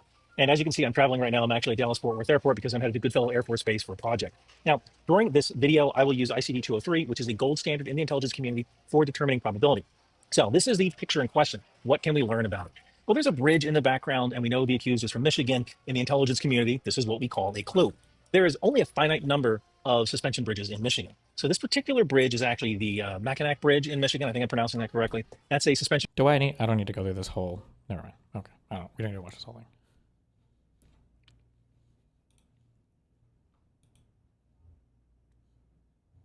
You know what? I don't care. I don't care whether the shooter was MAGA or if the shooter was some far leftist who has had 1,000 abortions. A sick, twisted, evil human being drove into a church, shot it up, and set it on fire. That's all we should be focusing on. I'm so sick and tired of both sides immediately trying to figure out a shooter's political leanings so they can blame that.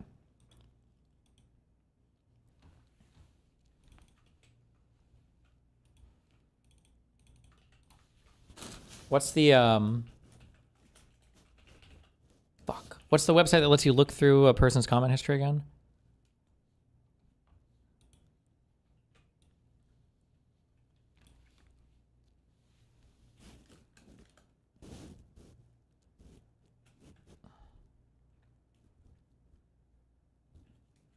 Fuck, I need to bookmark this. Oh, it's that one. Thank you. Artists.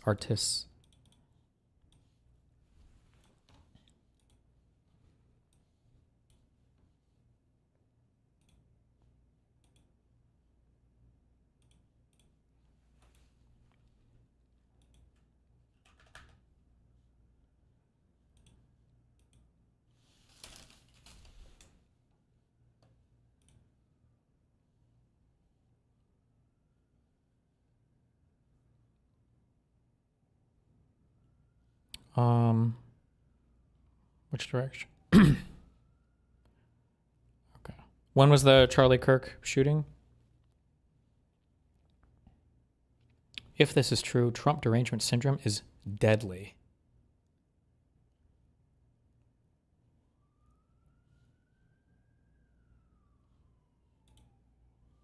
9:10. Okay.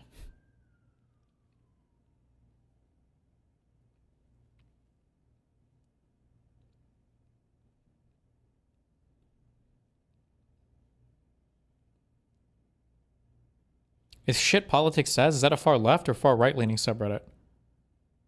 I think politics is like a super tanky subreddit now, right? Or super far left. So I'm guessing Shit Politics Says is probably pretty far right.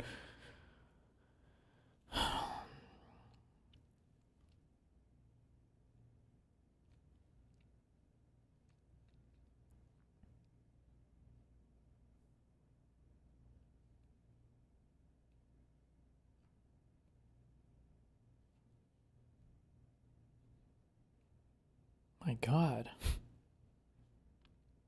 Fonz Hansim's Predator. What the fuck is this subreddit?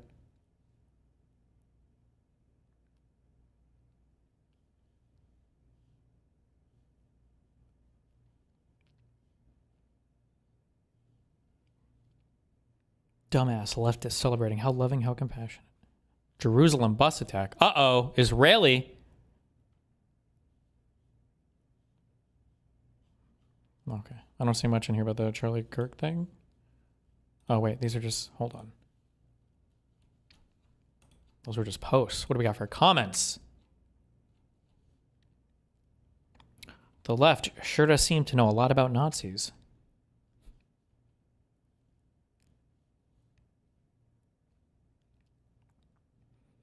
FBI had 274 plainclothes agents embedded in January 6th. You'll never see the mainstream media report about this.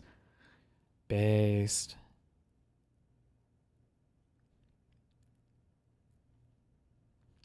Democrats are driving young men to kill Nazis who aren't Nazis. This 1,000%. That's why something has to be done. This type of speech is dangerous and should not be free. Doesn't matter one bit. The narrative on January 6th will always be that Trump tried to overthrow democracy or something. What good does a story like this do if it will never change the opinion of the general public? Oh no. God damn, this guy posts a lot.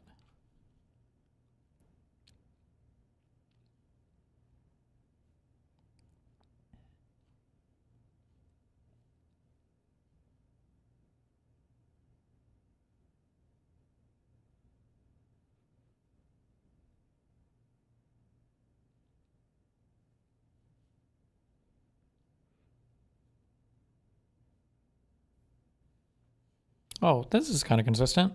He doesn't have to be part of a left-wing group. People do bad stuff. That's all. Leftists take a victory lap over a technicality in the Kirk assassination investigation because the shooter wasn't formerly part of a left-wing group. Maybe.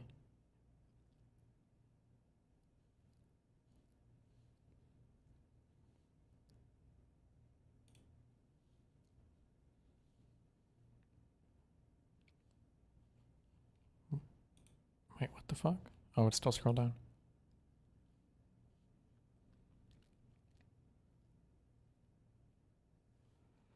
No, we need to raise the temperature 1,000,000 times higher. If we don't, the left will. Nice. MSNBC is a terrorist organization. Okay. I want investigations like never before. Find out who did it and make an example of them. Then find all Reddit comments celebrating this and investigate the people behind them and bring them to justice because they're all complicit. Drop the fucking hammer for once. Make a fucking example.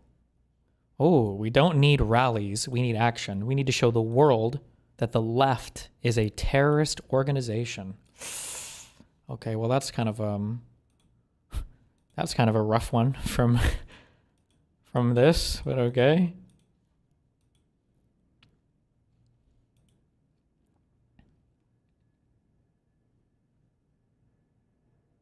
His blood is on the left's hand. Fuck them. I don't ever want to hear a leftist talk about January 6th again, ever. They've lost that right. We need to do the exact opposite. Remind everyone that this is who the left is. They're hateful, violent, and will kill anybody who dares threaten their power. Never, ever forget. I'm going to bed early tonight. Try to sleep away this nightmare. I'll leave you all with this. Never, ever forget this day and this week. In the past few days, we've seen graphic video of an innocent Ukrainian girl get stabbed to death on a train by a man who said, "Got that white girl." And the left sympathized with the killer instead of the victim. Who did that happen?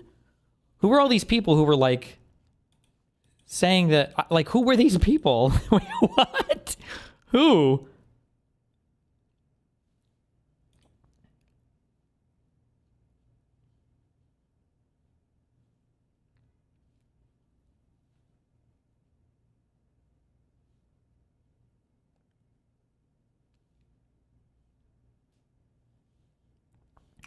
Trump blames radical left for Charlie Kirk assassination. Good. Blame them all. His blood is on their hands. Anyway, my question is, where do we go from here? There has to be some major blowback to this, and soon. They killed our guy.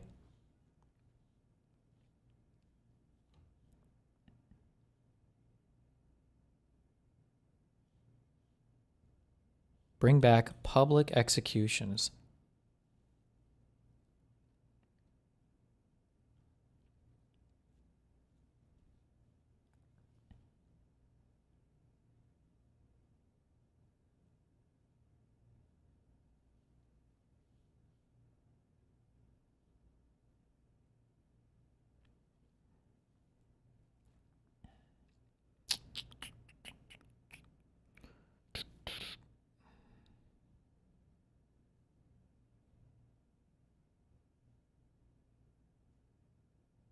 This person is a terrorist. Thanks for the moral check. I really give a fuck about what you or any other simps for dead fascists think. And fuck his wife for marrying a bigot too. Glad she got to see it. Damn. FBI, do your thing. This person is a terrorist. Jesus. If he gets off on insanity, that's it. This country is done. Leftists defending him in 3, 2, 1. In response to the one guy, the fake shooter guy saying he had child porn on his phone or whatever. Jesus Christ.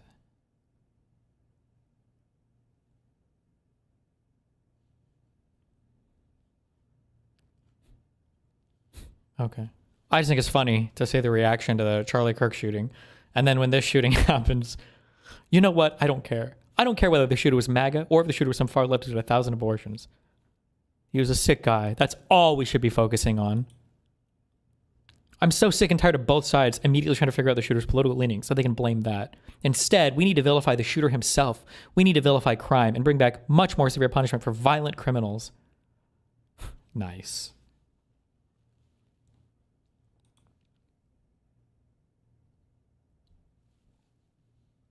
Should check out his Facebook. It's way more extreme. I'm good on that, Chief. Fuck that.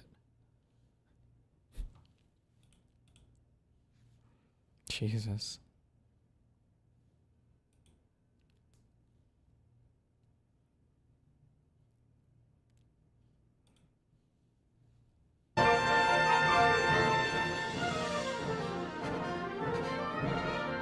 My left here.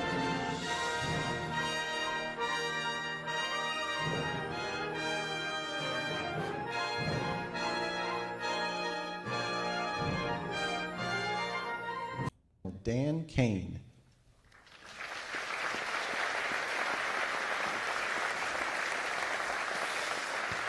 All right, generals, admirals, senior leaders, good morning. Wow, what a group here today. Wow. I will tell you that our enemies are terrified right now that we are all in the same room, and that. Why? Why would they be? Okay. That is a true statement. Welcome, everyone, to Marine Corps Base Quantico and the first ever Key Leaders All Call. To the commandants and all of the Marines that have made this event possible, thank you. This was no small feat to put this event together in short order, and I'm glad there's pull-up bars just outside. The SEALs in the corner out there are very happy about that. I regret to inform you there will not be a PT test after this event because I know you all would crush it. Last night, I had the privilege of joining the Secretary and the Joint Chiefs in honoring 50 Gold Star families at the White House as the President, the First Lady, and our nation honored their loved ones' service and sacrifices. Teammates, it was a quiet and deeply meaningful event that reminded all of us that were lucky enough to be there of the serious and unforgiving nature of the business that we are in, fighting and winning our nation's wars. Leaders, we are living in dynamic and potentially dangerous times. Global risk is on the rise. Our adversaries are no longer aligning, they are aligned. And we must align with equal resolve and unity. Even as we strive for and seek peace, we must be prepared for war. Now, more than ever, it is vital that we hear from our civilian leaders, understand where they're taking the department and the joint force. And today, we have the unprecedented opportunity and honor to hear directly from the Secretary of War and our Commander-in-Chief. Together, you and I have done unto yourself. It's the ultimate simplifying test of truth. The new War Department golden rule is this: do unto your unit as you would have done unto your own child's unit. Would you want him serving with fat or unfit or undertrained troops? Or alongside people who can't meet basic standards? True. Or in a unit where standards were lowered so certain types of troops could make it in? Okay.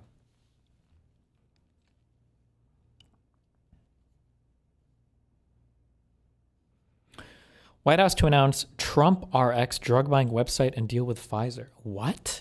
Is this like the government or Trump personally, or what? The company says it gains a 3-year grace period to exempt it from national security related tariffs. What the fuck is this? President Trump unveiled plans Tuesday to launch a government-run website dubbed Trump RX. If it's government-related, why is it called Trump RX? For consumers to buy drugs directly from manufacturers, and he said Pfizer plans to offer some of its drugs on the site at a reduced rate.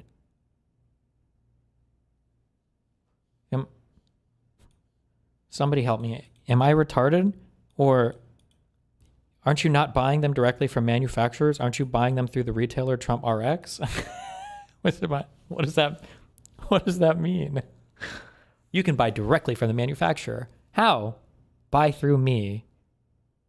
Okay.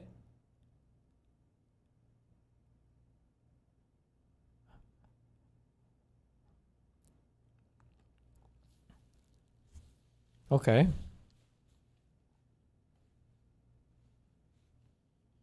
Where do you get the link? This is on my daily news update. Is it somewhere accessible? Yeah, it's on my Obsidian. Look there.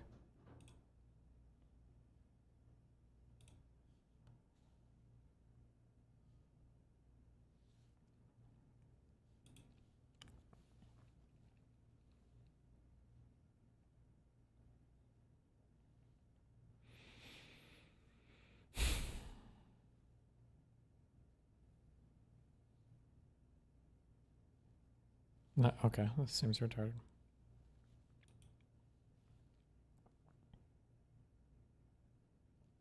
Also, imagine like, oof, the government is like tracking now. I thought Republicans hated shit like that.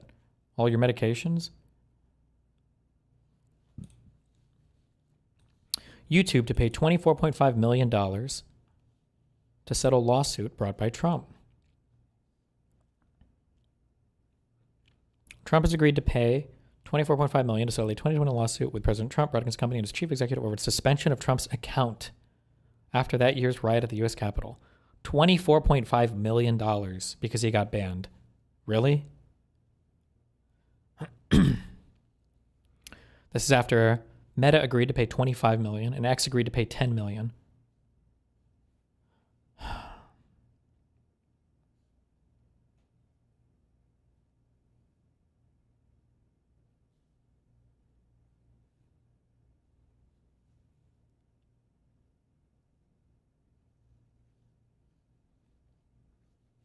Jesus Christ.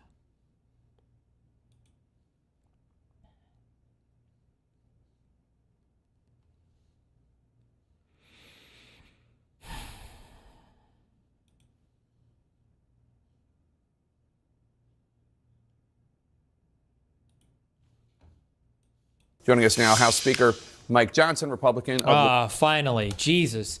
Mike Johnson is so evil, but finally he's on the left-wing media network, CNN. So he's probably going to get held to account. Finally here, we're going to see some brutal questioning and him being unable to just lie with impunity to the American people.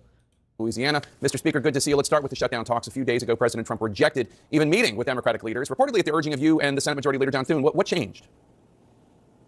Well, I had a long talk with the president yesterday, Jake, and, he feels the same way that I do about this. He's always open to discussion, but he wants to operate in good faith. So he decided to bring us all in. He wants to talk with Chuck Schumer and Hakeem Jeffries and just try to convince them to follow common sense and do what's right by the American people. Jake, it's important to point out the only thing we are trying to do is buy a little time. The appropriators in both parties have been working very diligently over the last many weeks to work through the appropriations process. As you know, Many weeks? Why not since the last appropriations bill? This is your job. The one thing, actually, he said a lot of things that I agreed with off camera, that Santos told me after our show. He said that he feels like if Congress can't pass a budget, then next election cycle, every single one of them is forced to resign. Like it has to be new people for the next election cycle. None of them are allowed to run for election again. I kind of like that idea. Like, this is your job. Like, one of the most important functions of government is to fund it. If you can't pass like a spending bill, then everybody should leave. Like, everybody just needs to be gone, and then bring in a new crowd. I think it's based. The law requires us to pass 12 separate appropriations bills and to be good stewards of American taxpayers' dollars. But that hasn't happened. It usually doesn't happen in Washington. Everything gets pushed to the end of the year right before Christmas, and there's a giant omnibus spending bill. Since I became Speaker, I've been trying to force back the muscle memory to force Congress to do its work, and we're doing it. Jake, I'm delighted to tell you, in a bipartisan fashion, the appropriators have worked through 12 separate appropriations bills in the House committee. 3 are passed off the floor in the House. 3 passed off the Senate floor. Those bills don't match up exactly, so there's a conference committee between 2 chambers working as they're supposed to for the first time since 2019. But here's the problem. We run out of clock because the end of the September 30th is the end of the fiscal year. So what we did was a simple, clean... For the first time since 2019. Why haven't they been doing this for months already? Continuing resolution is 24 pages in length. All it does is keep the government open so appropriators can continue to do this work. Together, bipartisan, Chuck Schumer came back with a long laundry list of partisan demands that don't fit into this process, and he's going to try to shut the government down. The president wants to talk with him about that and say, please, don't do that. So at this meeting tomorrow, is President Trump looking to make a deal, or is it going to be like when Michael Corleone met Senator Geary? My offer is this, nothing. We just let him say all of that unobstructed, no pushback. Okay, cool. So it's the Democrats' fault. The Republicans want to be deal makers. They're just trying to buy a little bit of time. Cool. Okay. I guess that's all true.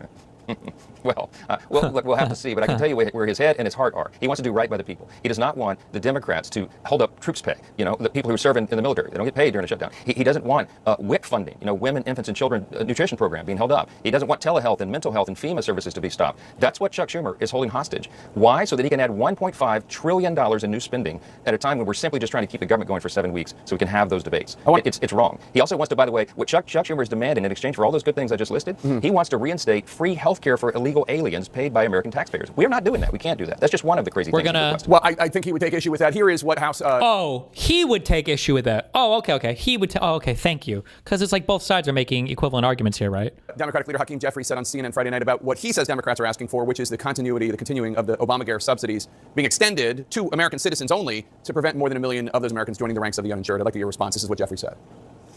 And all we're saying is let's find a path forward to actually fix the healthcare system that Republicans have broken for the good of everyone. They dropped this reckless partisan bill that continues to gut the healthcare of the American people, and it went down in flames. And so their bill is dead on arrival. Is that demand for continuing the Obamacare subsidies, is that even on the table tomorrow? No. Look, that statement by my friend Hakeem is absolutely absurd. There is nothing partisan about this continuing resolution. Nothing. We didn't add a single partisan priority or policy rider at all. We're operating completely in good faith to give more time. The only thing that would gut health care, using his own phraseology is the shutdown. Is if we took Hakeem Jeffries and Chuck Schumer's demand here, because they want to cut $50 billion from rural hospitals. That's a new fund that we added in the big, beautiful bill, the Working Families Tax Cuts that we passed just a couple months ago. They want to gut that. They also want to hold up all this funding that I listed. I mean, the WIC program is something that we all champion for women, infants, and children nutrition. That would be held up. So it's exactly the opposite of what Hakeem is talking about. The Obamacare subsidies is a policy debate that has to be determined by the end of the year, December 30th, not right now, while we're simply trying to keep the government open so we can have all these debates. So just as a point of fact, it's against the law for... If it's a policy debate, then why did it get defunded the last big government spending thing you guys passed? If it's supposed to be a policy debate. Non-citizens to get those subsidies. And if they expire, Americans' premiums could jump as much as 75%, some experts say, and consumers could start viewing those higher premiums as soon as October. Are you not worried at all that those people might blame Republicans for those healthcare costs, for the insurance costs going up? No, they're not being truthful about that, Jake. The program doesn't expire until the end of December, so we have time to have all those discussions and debates. But yes, it is illegal for... Like what? I don't think the problem, somebody correct me if I'm wrong, I don't think the problem is that the program is going to expire in October. I think the thing is that that's when the renewals come up. And if it is going to expire, then you're going to see that reflected when you go to renew next week or whenever the renewals come up. Not that it's like expiring right now, but that the renewal is going to reflect an increased price. So, I mean, like, Johnson is just avoiding, like, answering with substance. For illegal aliens to receive health care paid for by hardworking American taxpayers. But they're making the demand to change that. They want to add that back in. That's one of Chuck Schumer's primary demands, to keep the government open, and we're not going to do that. The American people didn't vote for us to do that. We're trying to clean up the system. So what they're demanding, they know is outrageous. They know it's far beyond the pale. And look, I challenge anybody listening to us, Jake. Go pull this up. You will see there is nothing partisan in what we have passed and presented to the Senate. Chuck Schumer is doing this for one reason.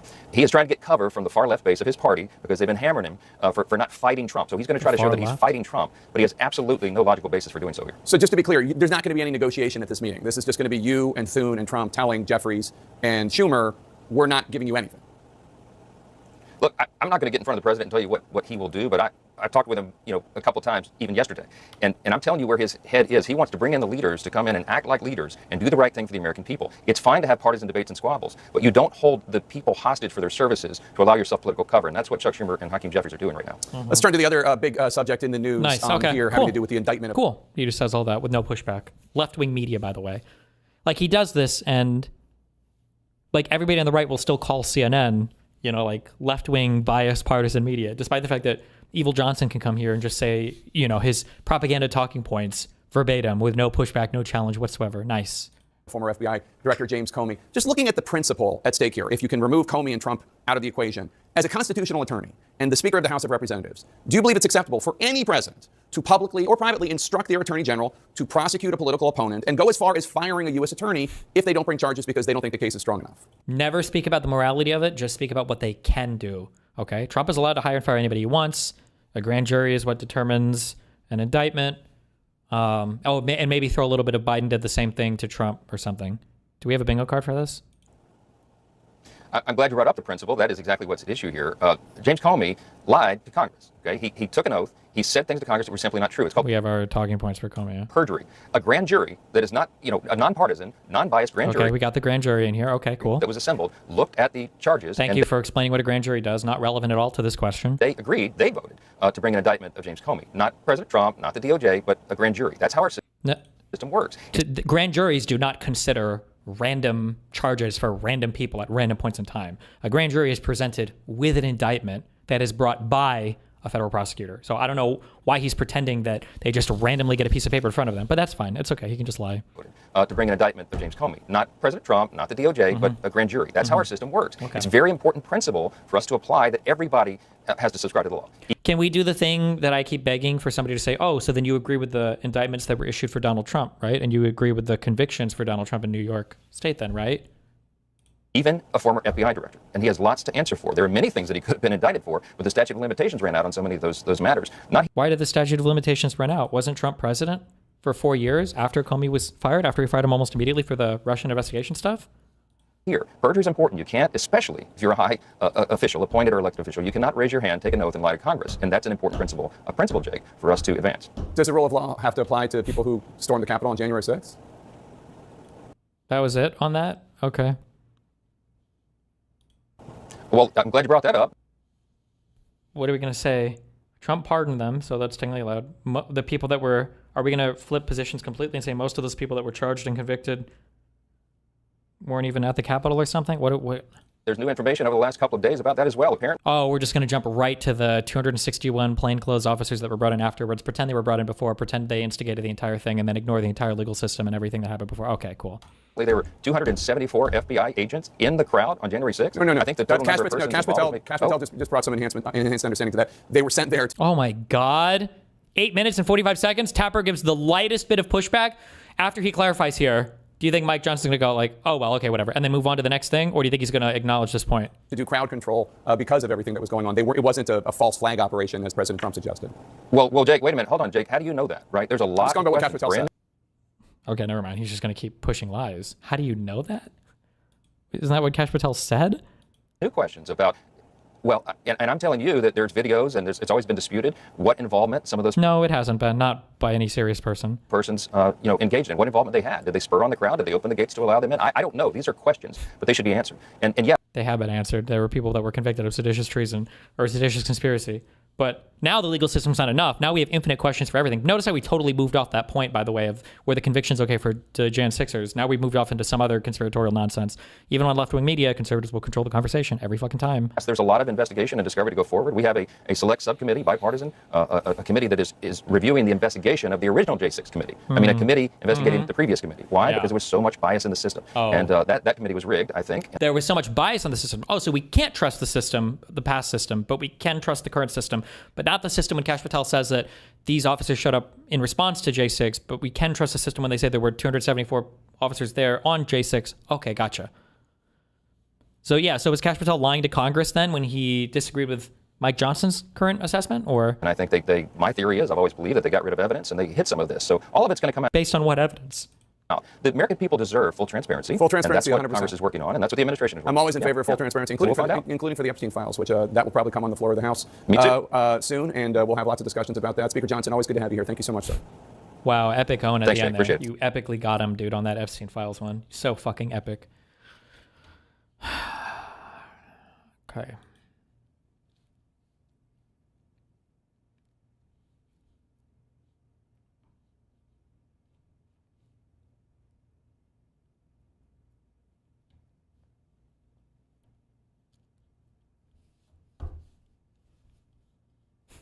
Are we gonna be? I feel like we're gonna be bombing Venezuela soon. He's probably jealous of Netanyahu, right? Netanyahu's in peace talks right now with. Is Qatar one of the mediating forces, and they just like bombed Qatar like a couple months ago? Trump's like, I want to be able to do that. What the fuck? What the fuck?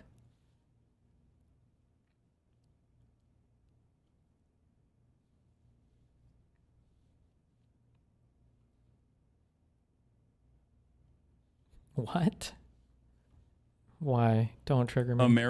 American citizen, natural born U.S. citizen to be denaturalized and also sent to a separate country. Like, that might actually be the case. You've lawyered up. I mean, I got the ACLU with me. I got all of the civil rights lawyers are they're basically salivating at the prospect, from what I understand, of being the person who successfully defends a precedent-setting legal case. So if some shit like that were to happen, I feel like I'm fairly well protected. But I do also have this, like, I have this secret belief that Laura Loomer kind of likes me, I think. American citizen, natural born U.S. citizen to be denaturalized. And me and the group of elected leaders and community leaders behind me, we are in the central city of Portland, Oregon, and it is a beautiful day, and we are very happy to be here speaking with you today. In my conversations directly with President Trump and Secretary Noem, I have been abundantly clear with them that Portland and the state of Oregon believe in the rule of law, and we can manage our own local public safety needs. There is no insurrection, there is no threat to national security, and there is no need for military troops in our major city.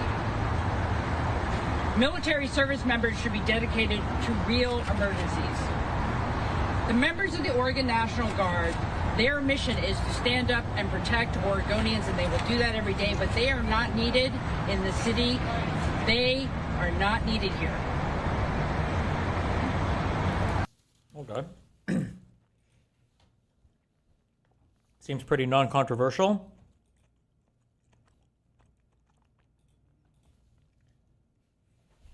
From Asmongold. It's amazing this retarded bitch and the Council of Karens behind her ever got elected in the first place.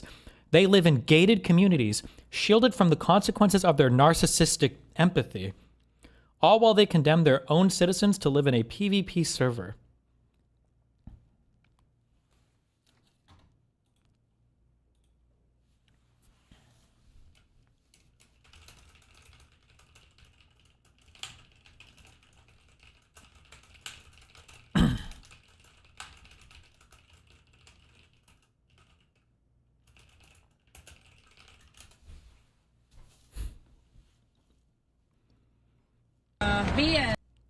She didn't even say anything controversial. Like, it's so stupid.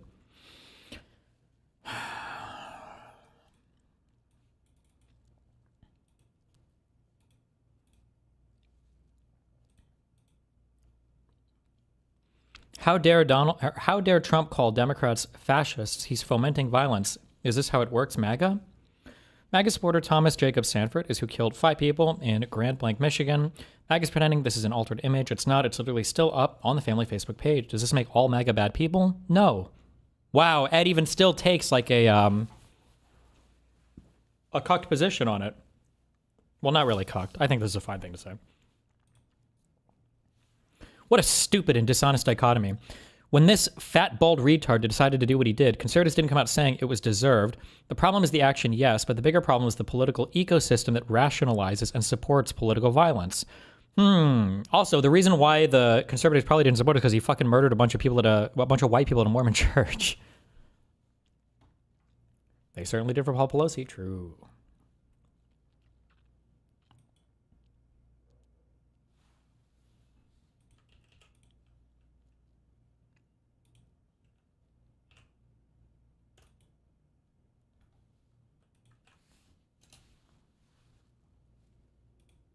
Remember, was by a grand jury, not a Republican, partisan group. A grand jury was seated. They reviewed the evidence, as prosecutors do in our system, and they determined that there was reason to bring those charges. So we'll see. Mr. Speaker, just to put a fine point on it, though, my understanding is that the previous prosecutor refused to bring the case because they didn't think it was a strong enough case, if you will, to even bring to a grand jury. And so you have a situation where the president effectively directed their own lawyer to bring that case. So? Well, I wouldn't say that. I think there is a distinction between the prosecutor's discretion, and they all have that. Different prosecutors look at different cases different ways, but that's why we have a grand jury, okay? It's not just the unilateral decision of one person. They put it to a jury of the defendant's peers. It's a grand jury. The grand jury decided that these charges were merited, and so we'll have to see how it shakes out. All right. Mr. Speaker, we got to end it there. They're wrapping us. I mean, this is about this. This is about the show. I mean, this is. I mean, go for it. But this is like, you can ask about saying prayers on the floor of the House or something. I mean, this is sort of off topic, is it? I mean, I know it gets the Trump, but. Well, no, I think there's viewers who are watching us who are asking about. That was a viewer. They asked it about wasn't you. It wasn't you. They asked about George Soros and Reid Hoffman and some of these other people that we talk about on the air. Okay, go for it. You got one more. What else? Oh, they're telling me to thank him. You sure? Mr. Speaker. American people, don't get me started on that. What, is he mad because the guy asked him a semi-challenging question? It's such bullshit. You're not supposed to take indictments to grand juries that you think the grand jury will approve of. You're supposed to take indictments to the grand jury that you think you can secure a conviction on. That's the whole point of a case like this. You don't just indict whoever the fuck you can and then see what the grand jury's standard of indictment is probable cause. It's probable cause. It's not beyond a reasonable doubt. You're 75 points away from that. What the fuck? This is such a clown show. I don't care. That sorry. I almost gave a fuck. I almost gave a fuck for a second. Don't care. Never mind.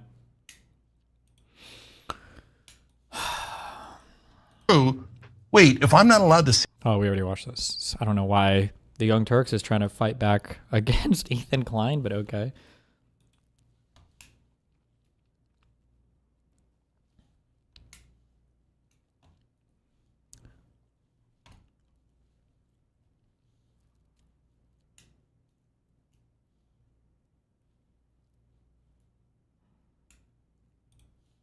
This work is just unbelievable. Hassan is trying to attack IRI. What? Yeah. Can you hear me? Yeah, man, I can hear you. Awesome. Did you vote for Donald Trump? Nah, fuck no, man. I just have a point to make, and I want everybody in the chat to hear it, right? So I feel like the Democrats, the DNC, they forced Hillary on us. They forced Kamala on us, and that's why we're in the position. All right, nobody cares. Based. True. Based. Cut off. He cut that trash caller. Hey, what's going on?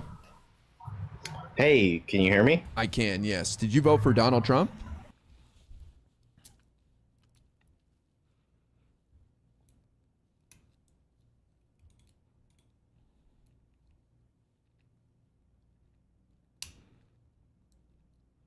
Additional info. This is the guy from the music video for Pretty Fly for a White Guy by The Offspring, Yes Really, and after cutting this guy off, because clearly he had more important things to talk about, i.e. dunking on low info MAGA voters. True. That's such a waste of time. Why talk about MAGA when we can talk again about how Bernie Sanders was wrongfully stolen, or his nomination was stolen by Hillary Clinton or whatever. True. Arrogant, ignorant, spineless cunts. Lost 2 elections to the star of The Apprentice and won only because that star killed a block of his own voters during COVID. Hateful clip.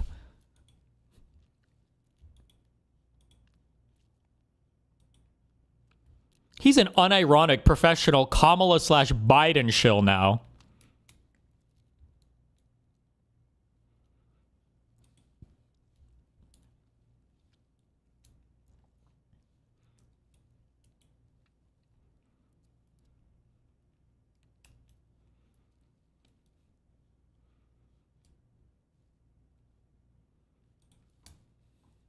Yes, we are being sued.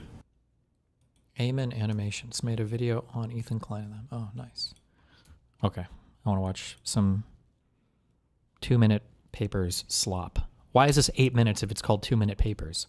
This work is just unbelievable. I cannot believe what I'm seeing here. An incredible human achievement. You see, this is not reality. This is a computer simulation written by scientists. It shows what happens to me after a long winter when summer finally comes again. Oh, yes. And this scene is built from almost 2 million. Yes, 2 million triangles. Wow. And this technique can do this calculation 10 times per second on average. That is absolutely amazing. Wow. And it creates a penetration-free simulation that was previously nearly impossible. So, what does penetration-free simulation actually mean? Well, imagine you're playing a video game and your character's hand goes right through a closed... Wait a second.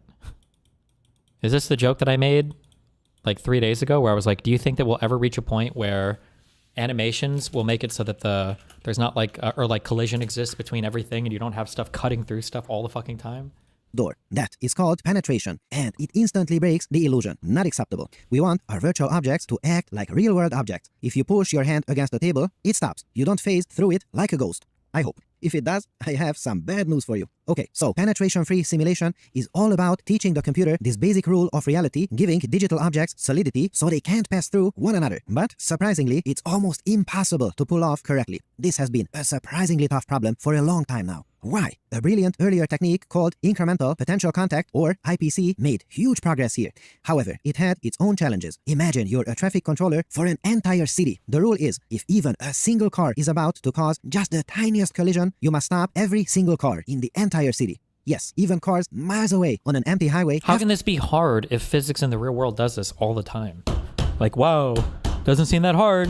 To slam their brakes. Previous methods work a bit like this. A small, local problem could force the whole simulation to a grinding halt, making it incredibly slow and expensive to run. On top of that, these methods sometimes applied forces at strange angles, which could cause objects like cloth to look unnaturally stretched and distorted. And yes, this is where the magic of the new technique, offset geometric contact, comes in. Or, if you want to sound cool, just call it OGC. Here, instead of one citywide traffic controller, imagine every car now has its own personal super smart sensor. It knows exactly how far it can move before it gets close to anything else. My goodness. But this way, each part of the simulation can move freely and only slow down when things are actually about to collide with something. Only those. The rest of the simulation can keep moving at full speed. Whoa. How is that even possible? Well, the way this technique does this is absolutely beautiful. You are going to love it. Dear fellow scholars, this is 2-Minute Papers with Dr. Caro Jonai Fehir. Dr. Caro, the paper is full of beautiful mathematics and lots of formalism, so I'll try my best to explain it here. So, you see, the algorithm creates an invisible force field around every object. It's like a perfectly fitted suit of armor. And this armor has a special property. It can only push directly outwards, perfectly perpendicular to the surface. So, when two objects get close, their force fields interact and push them apart cleanly, which finally prevents those weird stretching artifacts we saw before. It's like putting everyone in a hamster ball. And thanks to these local bounds and clean forces, the OGC method finally gives us truly penetration-free simulations for movies, computer games, and virtual worlds. But in a way that is massively parallel, so it runs crazy fast on the GPU. I'll tell you how fast in a moment. I love firing up simulations like this on a Lambda instance. Super fun. Also, when clothing is moving in a game, the underlying character will not show through. And just think about it. This simulator was initialized with an incorrect state and it is able to recover from it. Absolutely amazing. So, if we have this piece of yarn built from 65,000 little elements and we start pulling, Goodness, look at that. If you start tightening these crazy knots while previous methods would unravel, OGC keeps everything intact.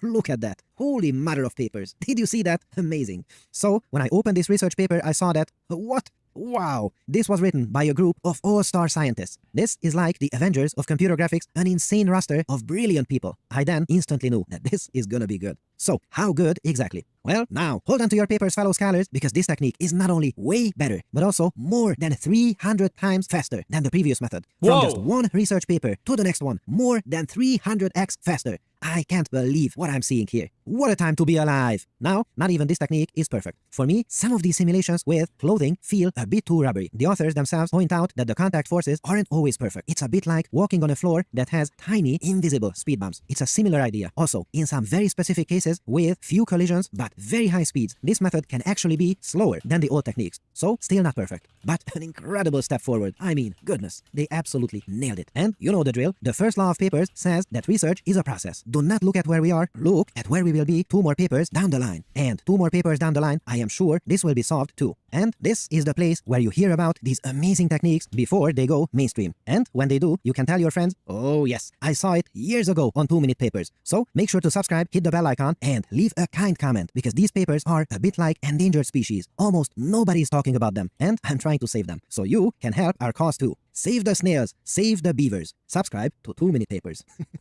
And I got to say, I can't stop playing with OpenAI's OpenGPT model through Lambda GPU Cloud. And as you see, I am doing very useful things with it for science. Yes, this is actual speed. I can't believe that I can have more than 100 billion parameters running super fast here. Many of you fellow scholars are using it, and if you don't, make sure to check it out. It costs only a couple dollars per hour. Insanity. You can rent an NVIDIA GPU through lambda.ai/papers or click the link in the video description. Wow. That's fucking crazy. I run an AI in my AI? Yes! Okay, our republic is dying. I don't care anymore. I want to beat this game before I go to die into the West Coast. A new driver? New drivers? Oh, and it's a game ready driver. Oh.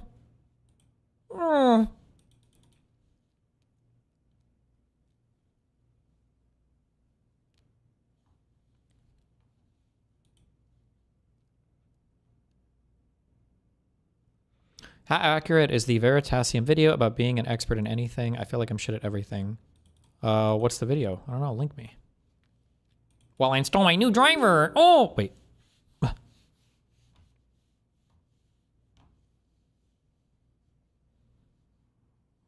my mouse? There it is.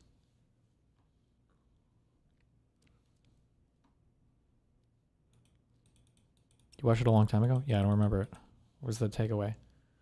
Oh, custom. Oh, physics. Oh, clean. Oh, like a clean, like they were trying to do in the house. Hassan responded. What? Everybody wants to stay home during Reskin. Now he. This guy LARPs as a revolutionary, but wants to stay home during TwitchCon so we can stream and make more money. A tale as old as time, says Destiny. True. Oh. True. Once again. True. Once again, true as fuck. Say Sex Destiny. Call me that because you fantasize about my fucking cock. Say it. I don't even LARP as a revolutionary. I'm a fucking Twitch streamer.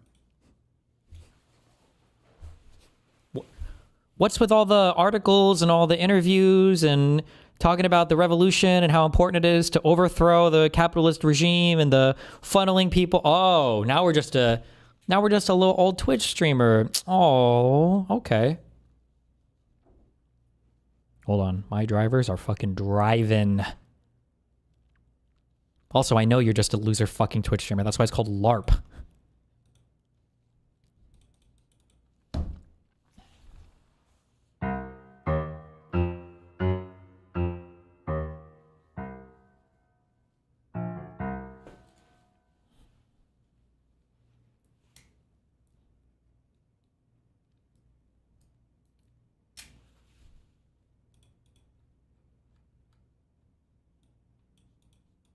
Hello? It's updating, I'm sure. Generational Freudian. How about we all come together and say, let's stop attacking pedophiles? How about we all come together and say, let's stop attacking pedophiles? Okay, base.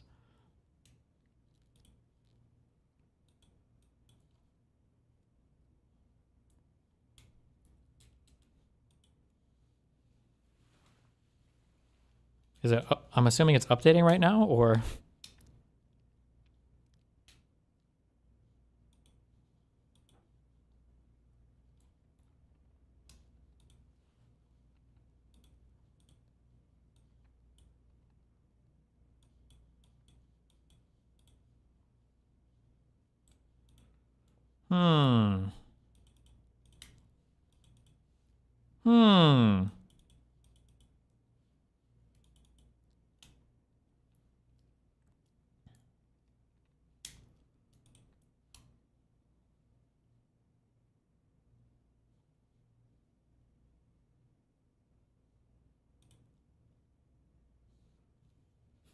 Hello? This is a... No! This is... Uh-oh. Wait, I can't see anything, but I can interact with things? Oh,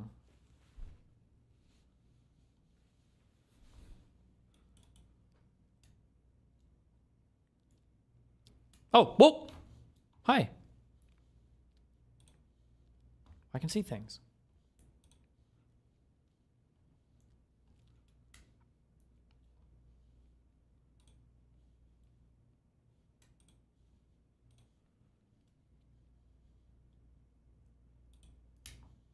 Oh my god.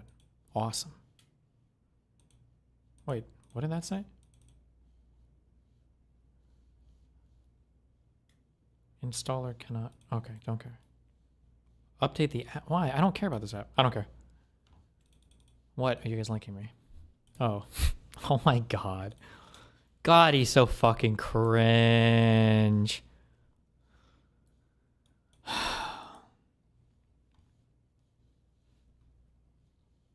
A statement that this is a statement that my haters have applied to me. Once again, they are setting the standards that they made up for me on their own, in their own minds, only to turn around and say you're not abiding by those standards. But once again, yeah, TwitchCon is the revolutionary activity that I should be engaging in. I mean, the only platform that you seem to engage in commonly is Twitch. So would TwitchCon not be a natural extension of that platform? Doesn't want to go to TwitchCon. So then with that, you had others pushing back a counterpoint saying that things have dramatically changed in America since then, as well as the fact that Hassan says that he's doing this to protect his fans. But no matter where you stand on this, what you're seeing is Twitch trying to reassure people that the event will be perfectly safe, with CEO Dan Clancy saying on a live stream, just in terms of safety and security at TwitchCon in light of recent events. Yeah, I've been shot at fucking ICE protests, man. Like, you personally? Like, the cops were shooting at you? And you mean, like, just rubber bullets into a crowd? Or, like, they shot, like, live ammo? Like, oh my god, he's so fucking cringe. God, he's such a cringe LARPer, and he virtue signals so fucking hard. Oh my god, you're not a victim, bro. You're a spoiled white kid from an insanely wealthy fucking family where both halves of your family were loaded as fuck. You literally lived like the billionaire's dream life in Turkey and in fucking the United States, and now you're LARPing through your socialist project as you're like a consumer-obsessed fashion bro who rides around on fucking private planes to fucking celebrities and porn stars, and now you're on Twitter. Like, Jesus Christ, it's like the most babied fucking life in existence. Like, I've been shot. They revoked my global entry. Oh my god, Jesus.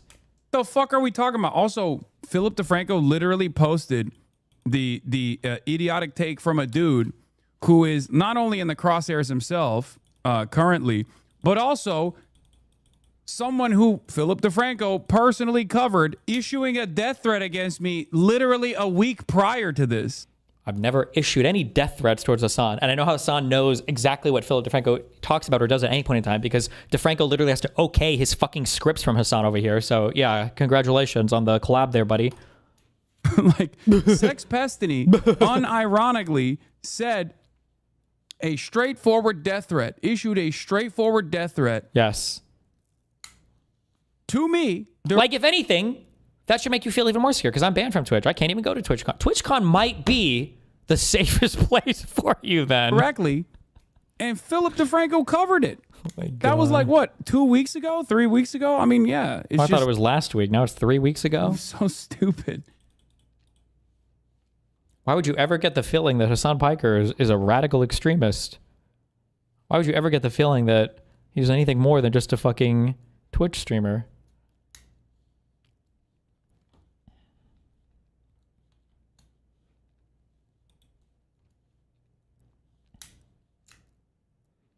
Holy shit, Project G Assist. That's what I needed. That's what I fucking needed.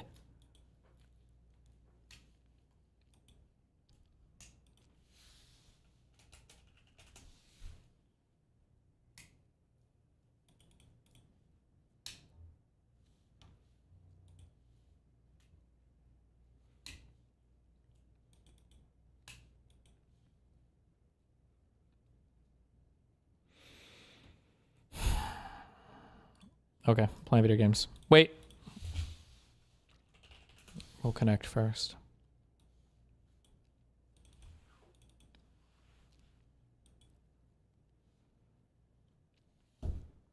Wood. Therefore, Woody, Guthrie, Woodstock, Classics, Chuck, Stiff, could, wouldn't, create, Foghorn, Awkward, Woodchuck, Scrooge, and Stilted. Isn't this like part of that stupid how much wood would a woodchuck chuck if a woodchuck could chuck wood or whatever?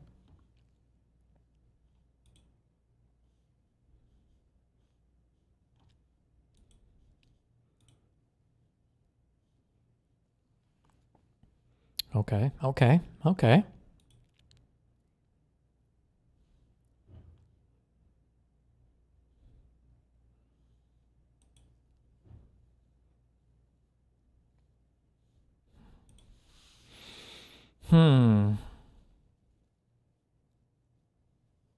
That Guthrie dude was like a musician guy. Part of some bullshit that I don't know or remember. Don't give a fuck about. Oh, fuck. Please just like be all related to old shit. Fuck! I don't know. Never mind. Okay. That's okay. Stiff. Wooden. Awkward. Scrooge? Stilted? Don't be one off. Okay, unnatural. Okay, okay, okay.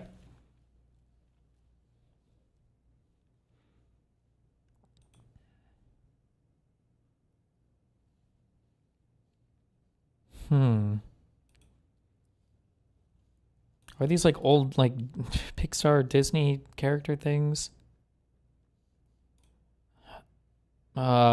Woody, Guthrie, Scrooge, Foghorn. I don't know what the fuck this is.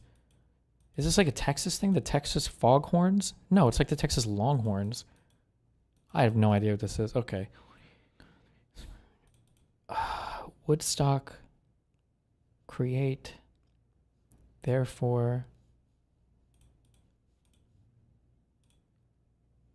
I've never in my life guessed correctly when trying to do this elimination bullshit. I hate my life. Woody, Scrooge, Foghorn, Guthrie.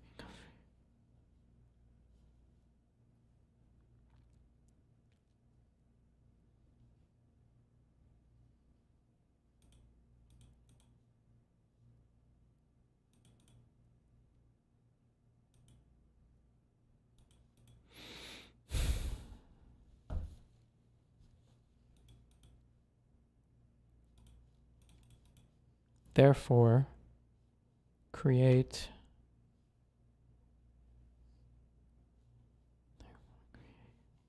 classics.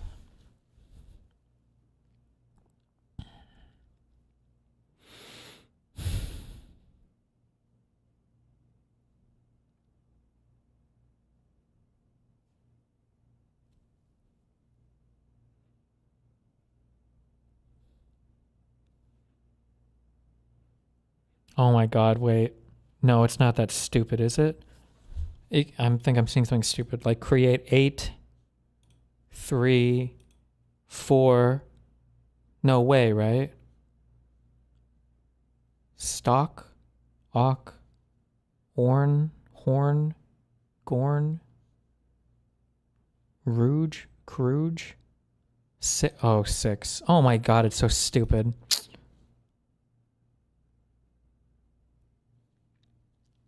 Woody, Woodstock, Scrooge, and Foghorn. I have no idea. Cartoon birds? Woody the Woodpecker. Scrooge McDuck? I don't know who Woodstock is, the bird, and Foghorn the bird. Foghorn Leghorn. Woodstock the bird and Peanuts. Foghorn. Oh, Foghorn, the rooster guy. I didn't remember that guy's name.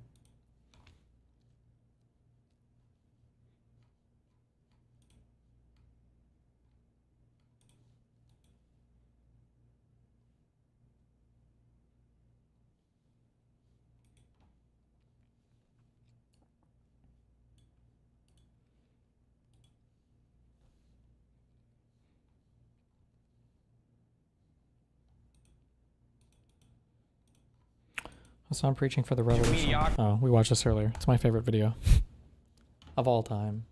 Every time.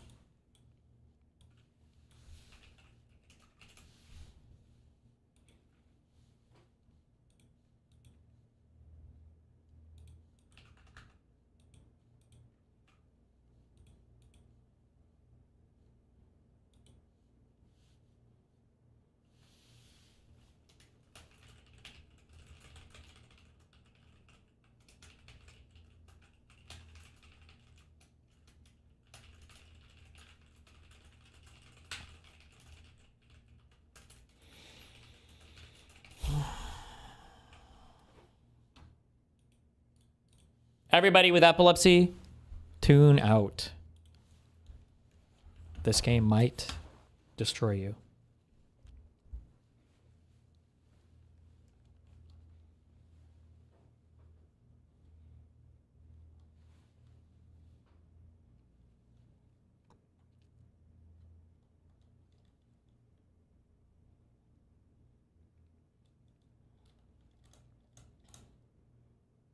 Hello? Can we go to the next thing, please?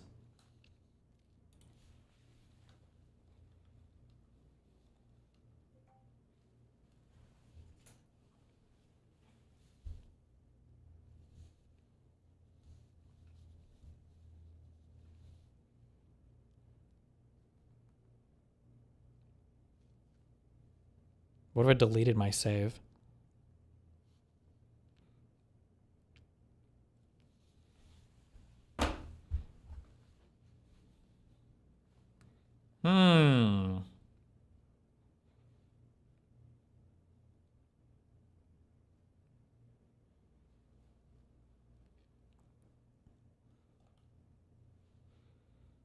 That phone computer's not fast enough.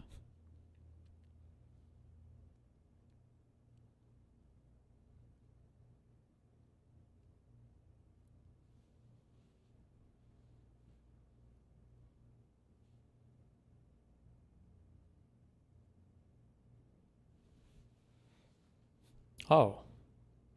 Is this what my driver update got me? Oh.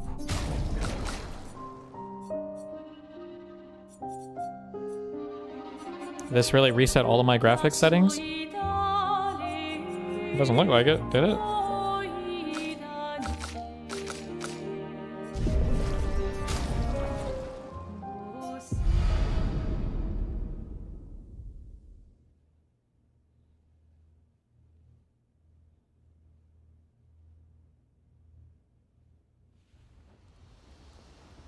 Oh god damn it, I have to talk to all these fucking nerds. You're finally. We are. I am ready? here. Yeah. I am ready. And I want to spend time with you, my love. My true love. Have you ever gotten into indie games? bored. Is this not an indie game? Let's play cards or throw some dice. Auto off. Nuh-uh. You always cheat. Oof. No, I always win. Oof. Only the weak cry foul when their skills fail them. True. The other Jestrels never want to play with you either. Are they all weak? Yep. Poor losers. Fine. How about a duel? We haven't had a proper duel in ages. Yes, a duel will be even more fun. Get our blood flowing. All right. Get ready to lose. Does it use the stats of both characters? I Is it think so? I'll improvise.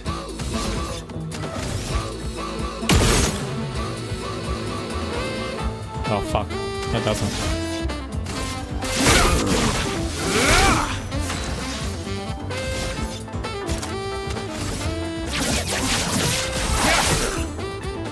Not impressed.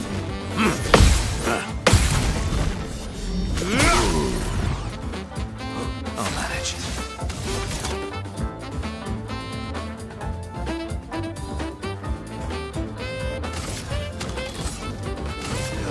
End of the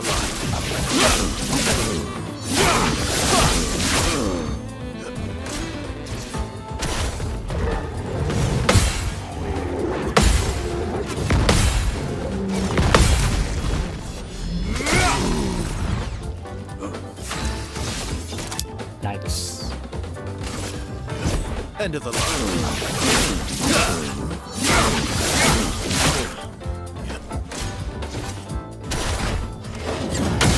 Fuck. No! Last ditch effort. End of the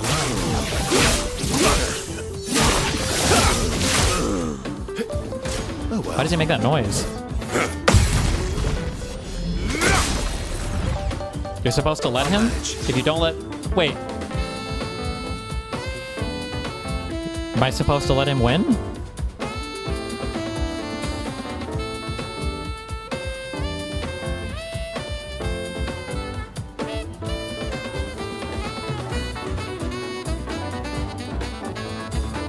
Means as in to be nice to him. Why the fuck would I want to do that? Fuck this guy. Hell no. He can go cheat with the other losers. My turn.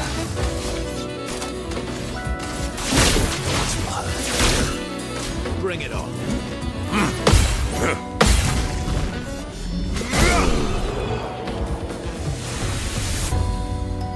It's time to leave America. New Zealand calls. Shut the fuck up. Aha!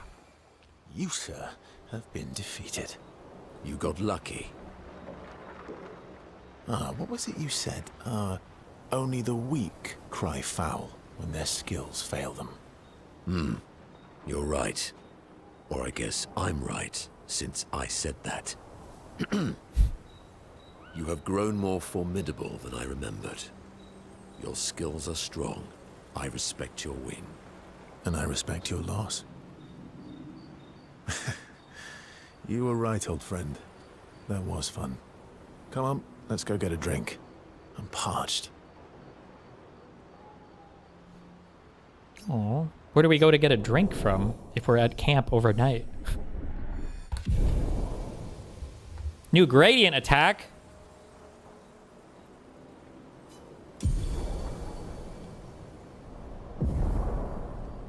Wow. He can't drink because of his mask. What a life. You're fine. We are. You yeah. Easy. Still thinking about what you saw. I wish Gustav was here. We're saving him soon, don't worry.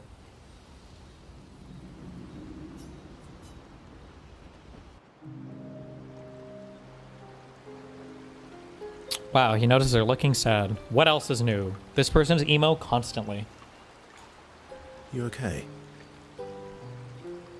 Yeah. Leave now. She said yes. Oh my god. Nothing. Just thinking about Gustav. And Lucien. And everyone. Every time I think I've managed to contain it, a wave comes out of nowhere and drags me away.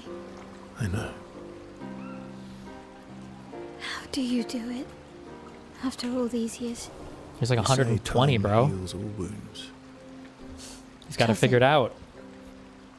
But I guess death heals all wounds too. Based. Bad joke. Sorry. Death is not necessarily final. What does that mean? Gustav lives on in other ways, right? Through your memories, through his influence on your life and everyone else's, through the Lumina converter and his research. Yeah, that's true, but that's not very comforting when I'm missing him. Try talking to him. What the fuck does the Lumina converter do? Is that just what lets us use like the Lumina things? Is that what that means? I'm serious. It helps. Well, at least it helps me. I imagine what they would say, how they would react to things. It helps me Converts keep Lumina them dipshit. alive. Okay. Oh, She's not in the mood to talk, but also does not wish to be alone. Okay. 5. Oh shit! Did we get something for that? Nope. Whatever. Still thinking. I wish. True. I can't believe with... Yeah. Thank you. Ciel was right about you. Oh. Actually, I should thank you. I wouldn't have got this far on my own. Tomorrow comes. Ho ho! You know what that means.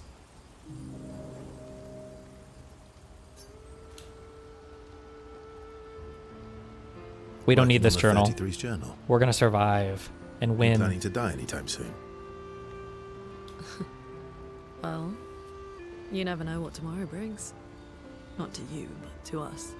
Do you always take such copious notes? Since I was 4. Really? 4? That's what happens when you have obsessive researchers for parents. Still, 4 is young. Not anymore. Not when you only live to 32. Careful.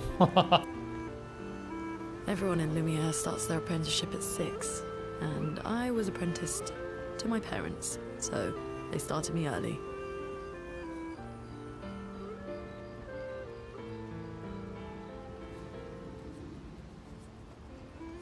Working with your parents sounds fun. They needed a research assistant who never went home. The obvious solution? Birth your own. Look at you, getting me to talk about myself. Doesn't that feel nice?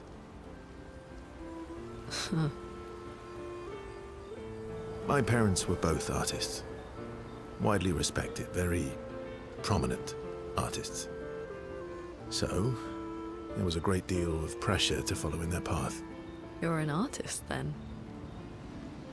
Not the kind they wanted me to be. Meaning? They wanted him to paint, but he was a musician. Music is my passion. Hell yeah. Paintings for losers. All Mine form too. of visual art just for losers. Just kidding. What do you play? The flute. Don't say it. Don't say the flute. Oh no, we... You? Piano, mostly. But a little guitar as well. You know how to summon an instrument from Pictos, right? Is this really his go-to riz for everybody?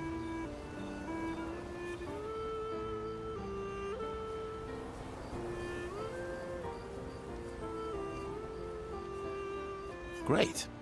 Let's start a band. Expedition 33, the band. I like that.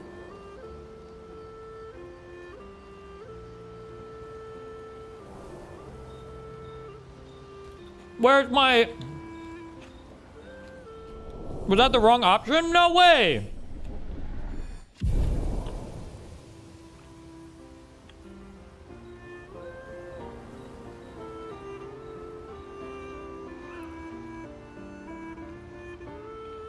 It's all the same? Oh, okay.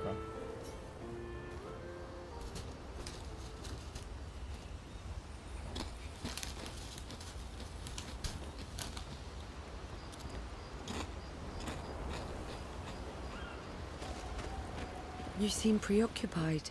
It's nothing. Just nerves. You're literally immortal. It's been a long road to get here. Extra long for you, I imagine. You, on the other hand, seem quite relaxed. Do I? You're not nervous? Of course I am. But we will do everything in our power. And either it will be enough, or it won't. You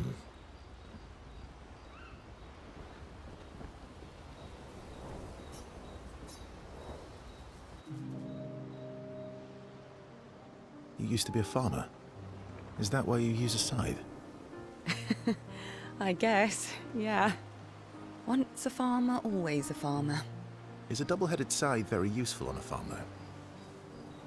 Double the efficiency. You should see how quickly I can harvest crops. I'll bet. I used to love the gardens of Lumiere. It must look quite different now. Probably a lot more variety than back then. The Outdome teams brought back loads of new plants from the surrounding islands. That's actually how I met Pierre. I asked his team for honey petal samples. He brought me a bouquet of them. And 15 boxes of plant Wait, who the cuttings. fuck is this Pierre guy? I don't remember this guy. If you want to romance a farmer, live plants are probably better than dead flowers. Wait, Dead Pierre. flowers are nice too. Her husband? Was he older? Is he gone? Thank God. Never mind. We're You don't good, talk about your boys. husband much. Sorry. It's okay. It's just... It still hurts that he's gone. Get over it. Neither of us were perfect. He died before the goonage? for each Oh no. other. What happened to him? You don't have to talk about it. Oh damn. Died in an accident on one of the islands near Lumiere. His body washed away. I was prepared for his gommage. We were supposed to have 5 more years together. It's okay. That's a good way to look. You were lucky to have found each other. Yeah. Well, can't compete with that. Stop. You're competing in a different event. That's a nice way to say fling. Is there a future where I might compete? I did not choose. I don't ever want to be married to this person. Let's just focus on A today. farmer person? Stop. And by today, I mean tonight. Not again. What? No. Why does this person want to bang so much? Wait, are you like shoehorned into this?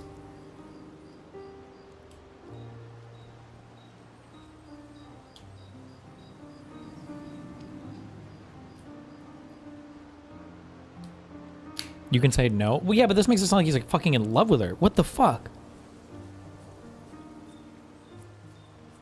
I feel used, but fine.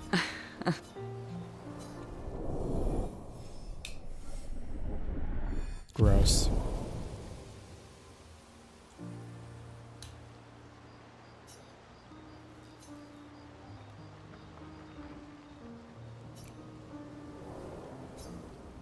Luna's jealous now. Now we've ruined everything. Now everything is fucked. You seem it's nothing. It's been a long. Extra. You, on the other. You're not Extra nervous. long. We will do I know what she means now. Stop. I can't believe with it. Yeah. Thank you. Oh. Still thinking about. I wish. I'm sorry. Me too. Did you know Sorry was my first rock? Really? Francois was super jealous, but he got one from Clea instead. Wait. Francois has his own set of rocks. Why does he keep stealing yours then? Because we're buddies. Francois is so fun. What? I don't get to spend. Me too. Woo. Did you? Really? Wait. Because.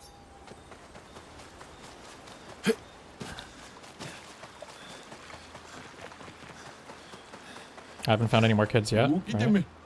Okay. Do I need to talk to the weird sunken face guy?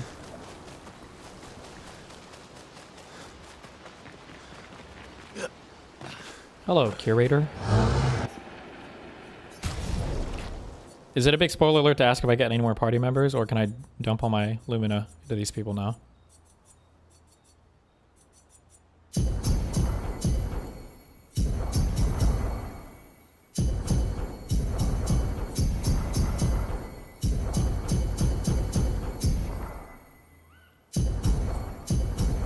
Oh, this is the height of unethical gaming.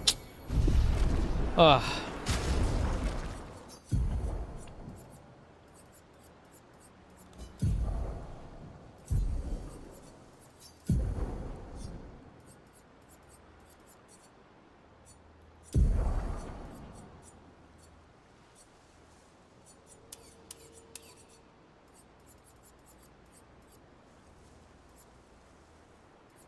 Jeez.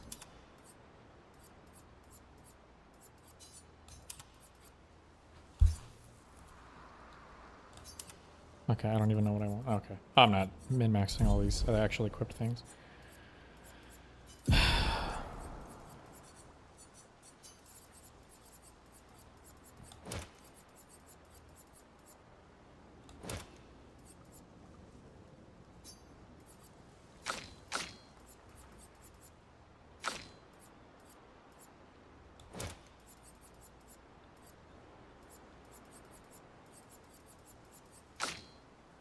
Wait, what was that? Oh, augmented counter.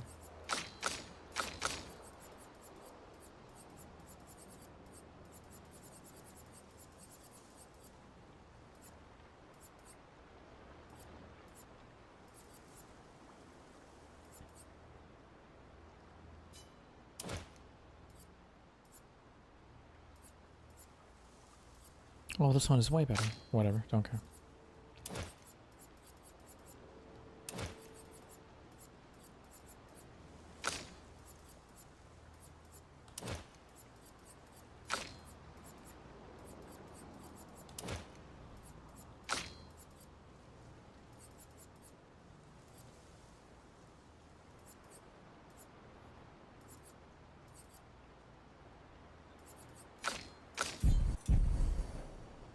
Schumer is speaking out against Republicans' 7-week funding bill.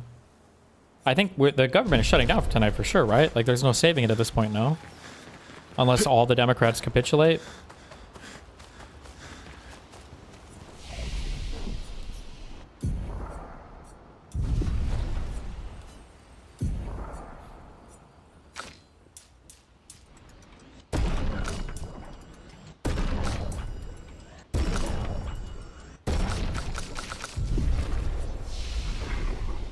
Wait, unless Senate Dems vote yes because the House Repubs are already gone. Oh, wait. Just because the House Republicans only need a wait, is that... I keep forgetting who needs what on these. The House just needs a simple majority and the Senate needs a super majority? It's nothing. Oh, fuck, I didn't mean to talk to you. It's been a long road. Extra long. You, you're not nervous? Of course we will do, and...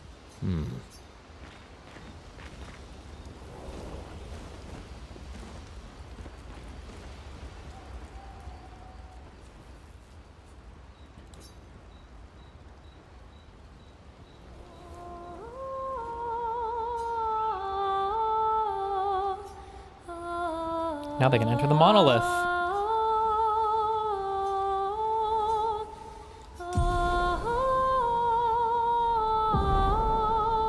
Gustav's homage. Wow.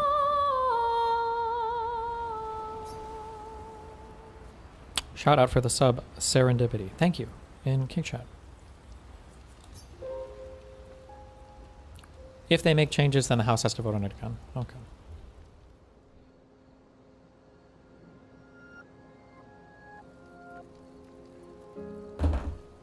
We've done it. True. We're really going to face the Paintress. True. And finally break this cycle. Well, if we win. That being said, someone here has been hiding a terrible secret. Oh my god, she's pregnant in one night. talking about? No shot. You thought we'd never find out, didn't you? Nobody ever wondered what Esquier was made of, did they? Well, SK and I had a chat. I'm sorry, Versal. Are you okay? She promised me sweet rocks. Is that wine? I stored my personal stash inside him. All excellent vintages. I don't normally share, but I suppose tonight deserves an exception. Morning.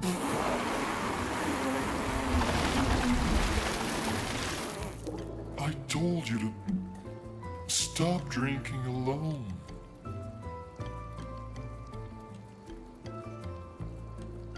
To your great generosity. I don't know how you can like this.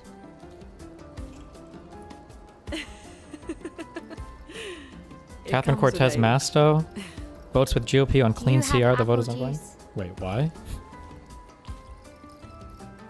The Dems. I'll, Sorry, fuck. to it. The Dems can give a few votes, right? Like, it's probably okay if there's a couple strategic seats that have to vote along with the Republicans, as long as they don't, like, fuck their shit up, right? How many votes can the Dems give? They need 8? Okay. Maybe it's okay.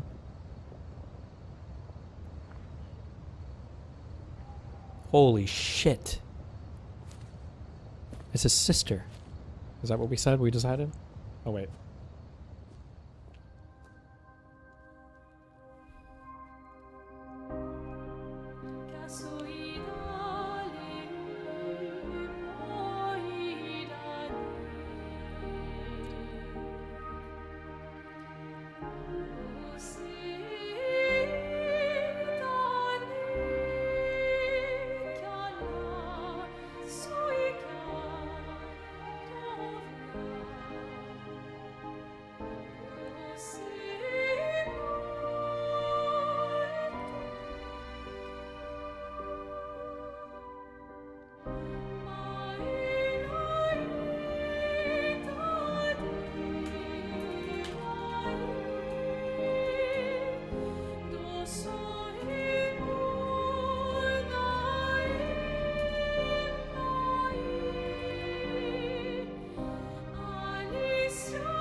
My beautiful sister doesn't need this ugly mask. I feel like of all the other healing things they have, they really don't have, like, cosmetic surgeries. You embrace her, yet you're condemning her to die. You brought him here. I'm not here to fight. But my son, do you know what it means to disappear into nothingness? Have you thought through the consequences? Not just for you, or even me, but for them. Their memories, their dreams, their love for each other. Who really is the one painting death, and who paints life instead? We exist, and we will exist, for as long as she wants. You want to spoil what we've been given. Sometimes, we paint the bars of our own prison. Your despair blinds you. You think you're ready to pay the price. But are you willing to let them pay the price for you? May everything be decided before their very eyes. Between the bars of their prison. In the shadow of the monolith. In the shadow of the monolith. Wow, edgy.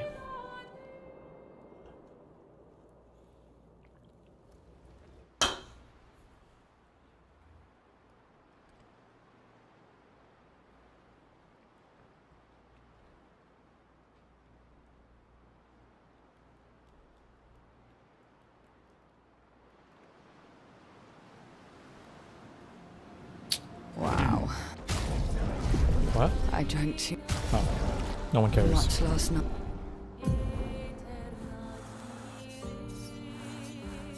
Okay, I need to go to this place real quick. Right. I can't remember a thing. You clean me out, mes amis. You bunch of drunks. True.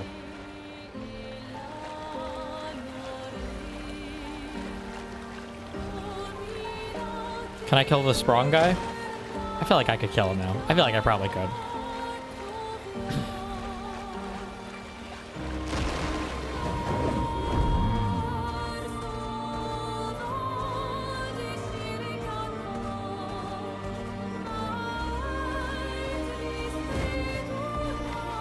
Like, watch this. Watch this guy. Watch me kill this guy in one instant round. Can't spill some.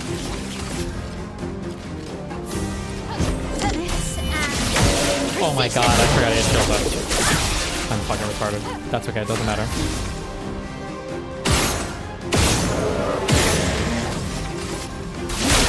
This will hurt.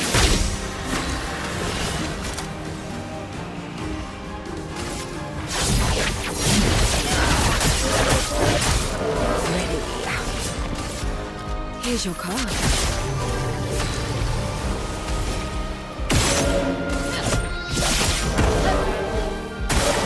Look out!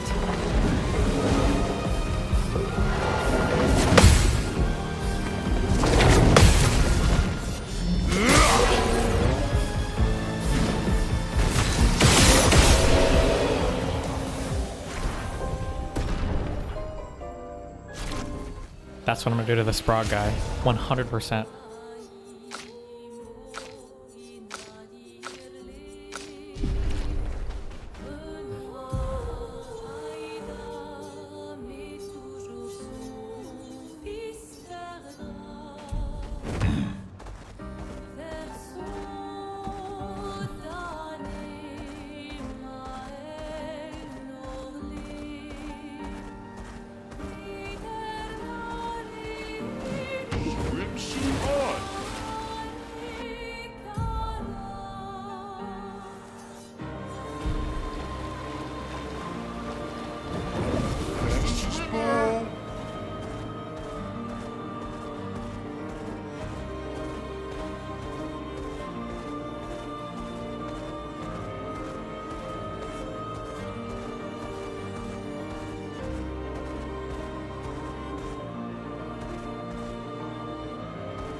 Fuck. Not there. This way?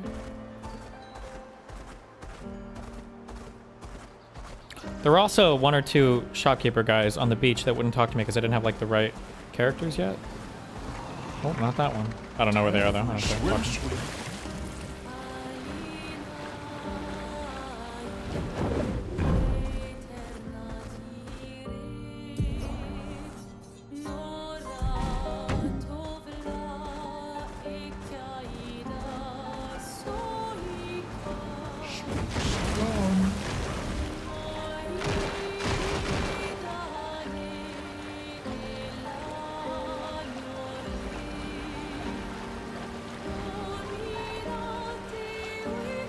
Did you go on hard on Ezra Klein if you spoke with him? No, going hard? No, what the fuck?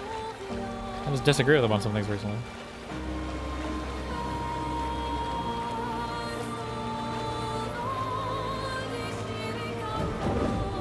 Wait, this guy maybe?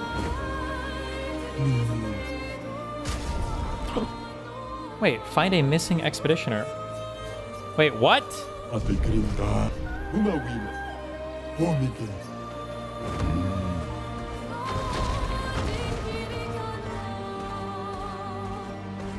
It's for Gustav? Fuck you guys.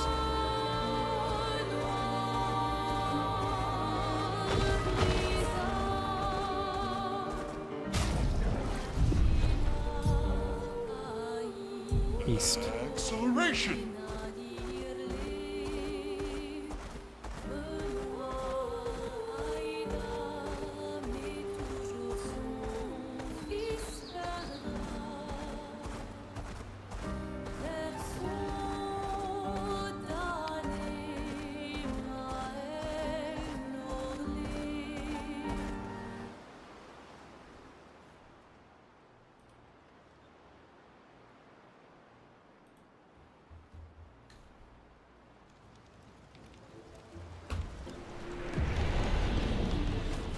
want to kill the Golga person.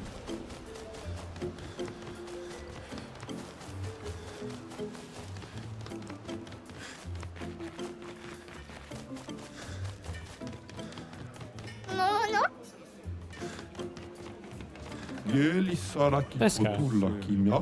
20? That's it? Oh, 20 more? Wait.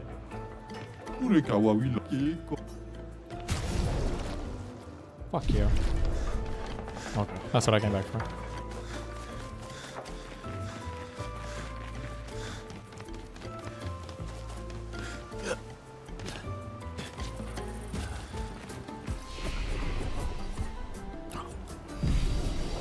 Fast travel. Nope.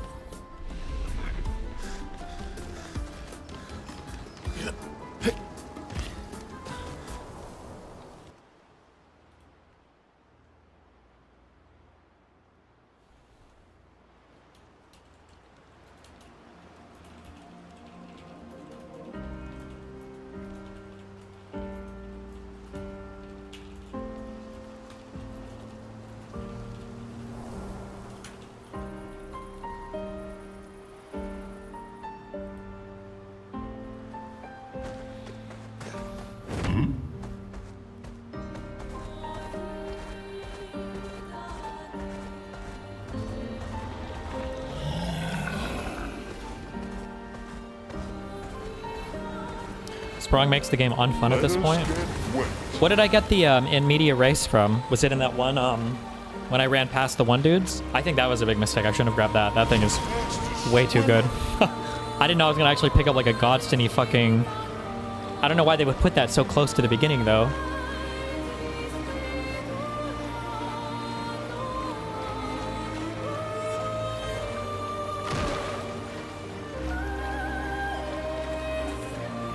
You don't have to use it? Yes I do.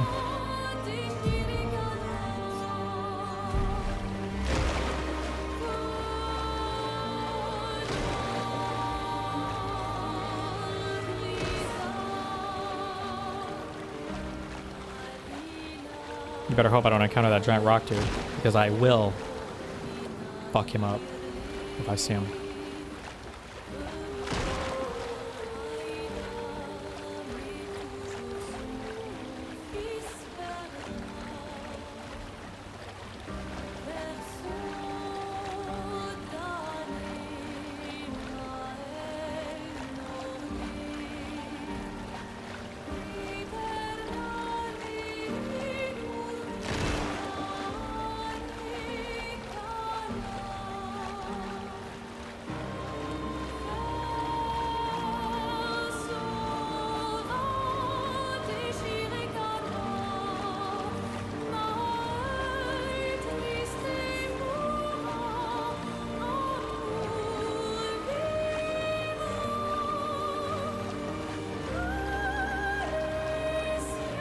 We can finally reach the painters. True. Let's make sure we're well prepared beforehand. We still have a little bit of time. Shut up. We're ready to go.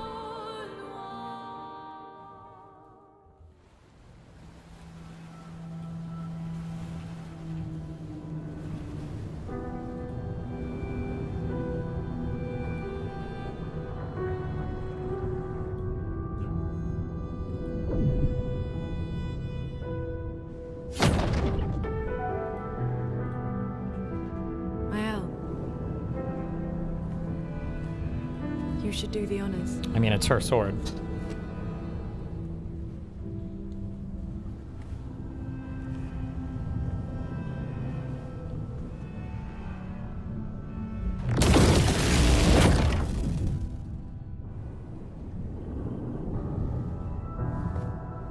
Okay, I feel like I'm fully healed. Why are their faces all fucked up? Oh, it's because when I enter battle, that shield thing half HPs everybody, I think.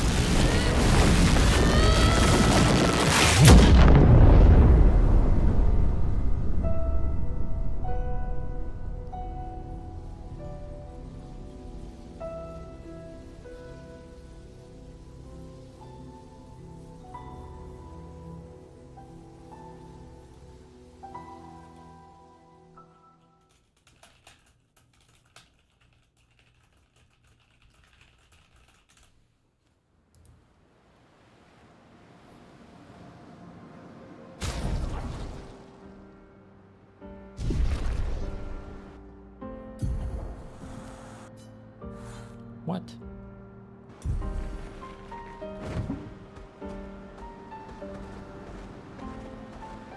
On again.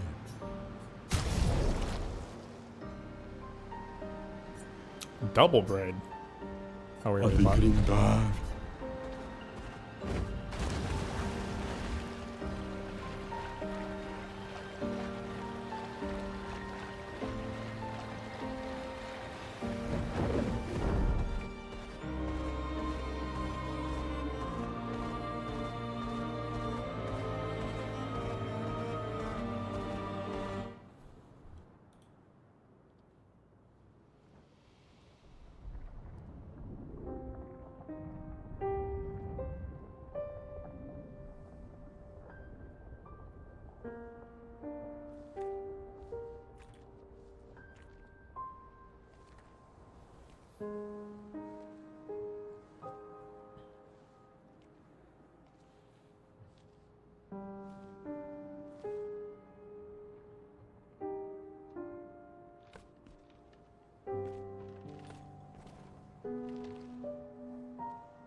We can do this.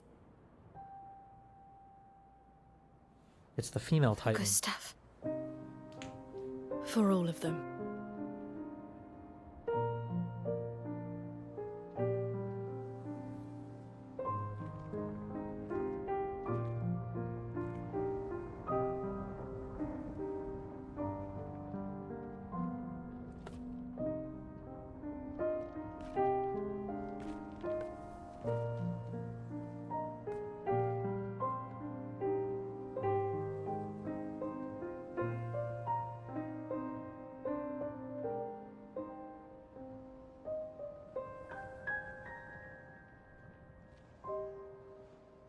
Oh my god, what if that's his mom?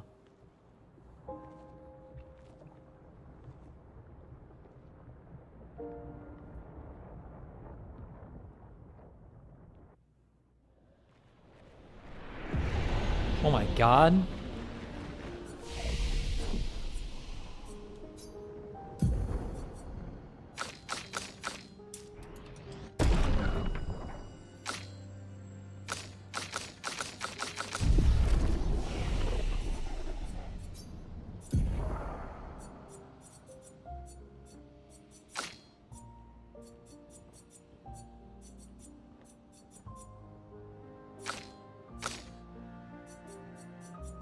Oh shit.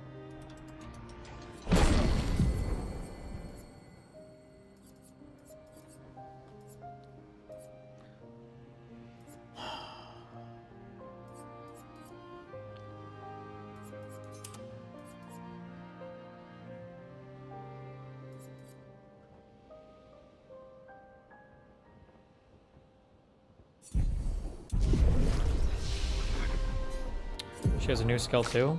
Who? Mael? Isn't it just one of these? Oh. Deals high single target lightning damage, 8 hits. Oh shit, wait, that sounds way better than this thing. Should I just say fuck it to all the fire things?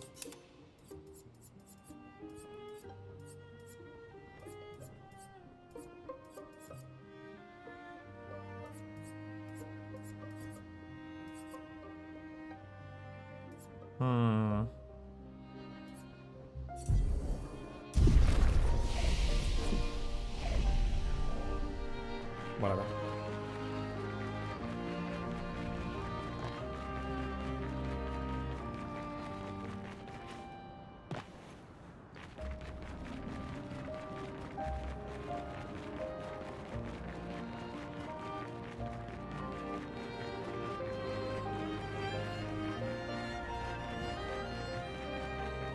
Are there any secret side path bullshits here that I should be autistically jumping on the walls for? Or nope. Okay.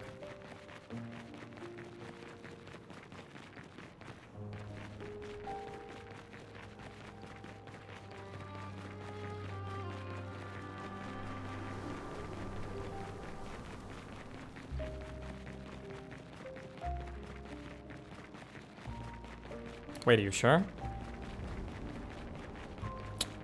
a lot of side area.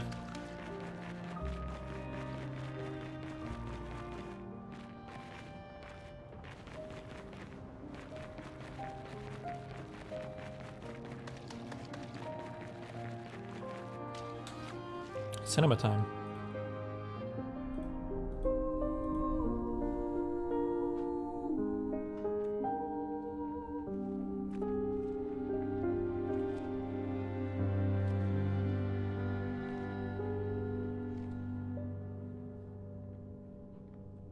Sors et fuis, je t'en prie. Fuis ce tableau maudit, cette toile d'une fausse vie. Portrait rêvé, imparfait. Fuck.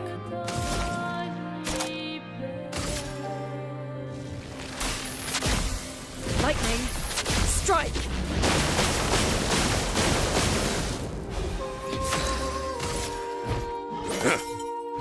Let the ink flow. Sweet taste of blood.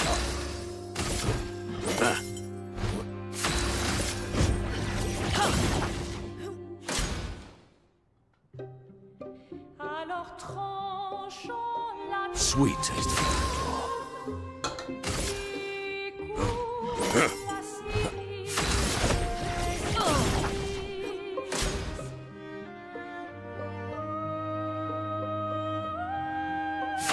What to choose? et fuis.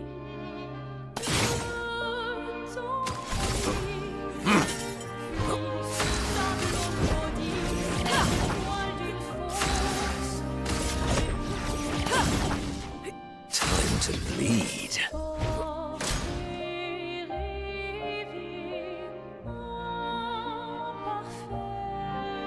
Ugh, our attacks do nothing. I don't understand. The gradient attack should work.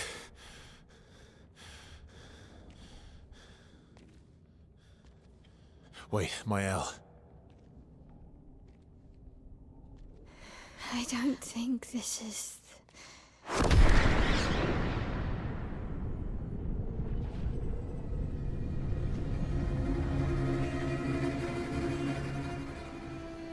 No.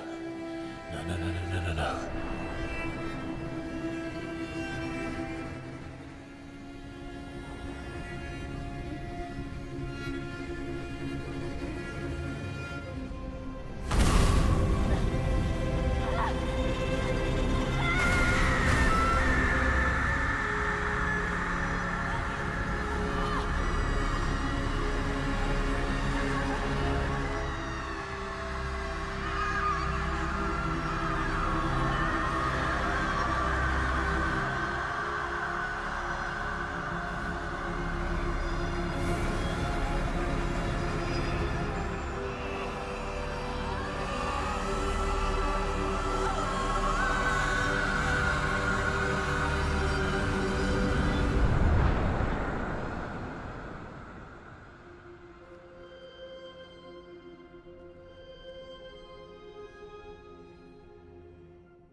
Everybody okay?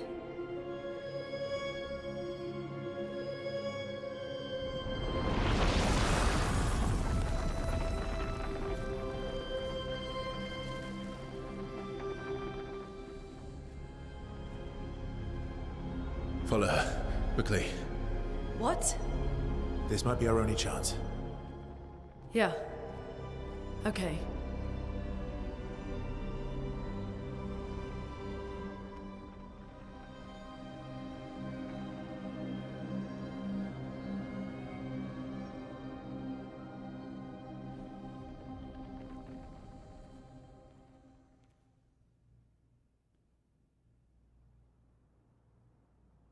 Cringe.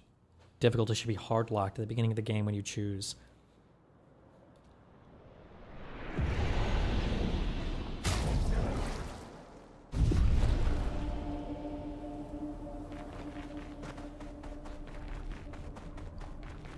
We are inside the monolith?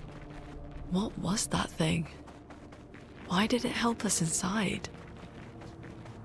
Are you all right, Mael? Up there. She's... the paintress. She's up there. What do you mean? I don't know, but I can sense the real paintress. Her heart is above us somewhere. I guess we head up then.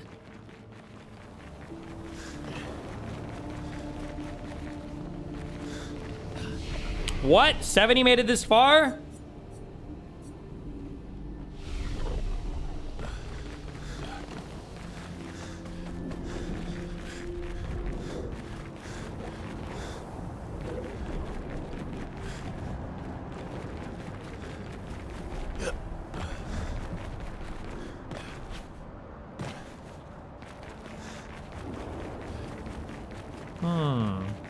Oh, nope.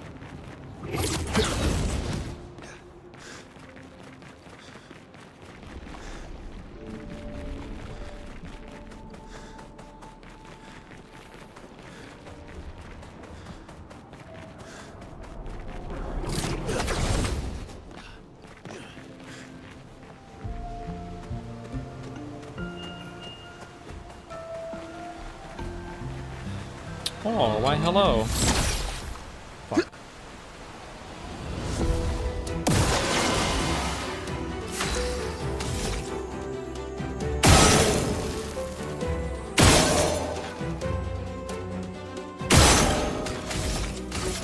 Feel the burn.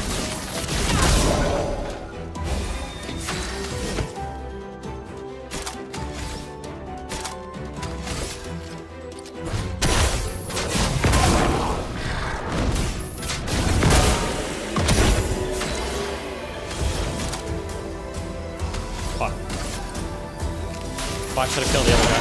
Whoops. Invigorating. I guess it doesn't matter, never mind.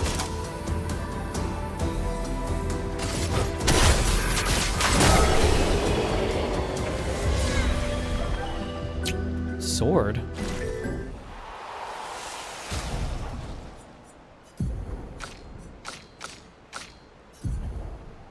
Oh, it's when you already had equipped.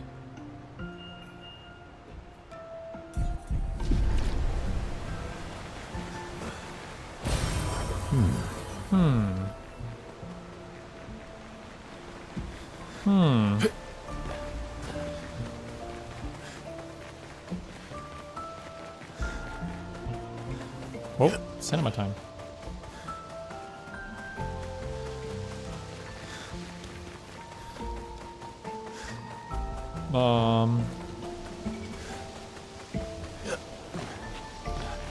Paintress, paint me. Wait. Whoops.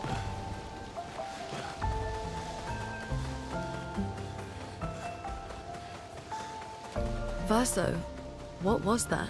Yo, mama. I don't know. Fire. Again. Fuck. Wait, which way? This way? Ah.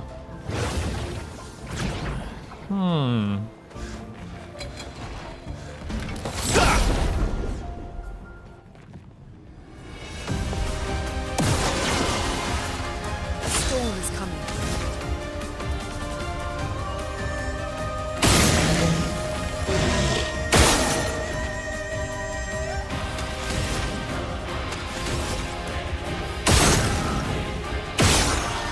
Fuck. A bit of violence, yes. Almighty wheel. Do I have any? Nope.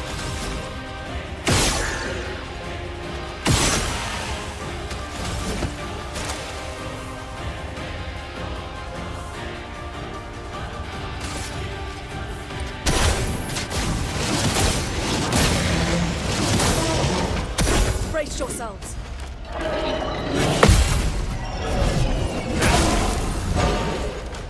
Oh, the Almighty is for any skill. I knew that.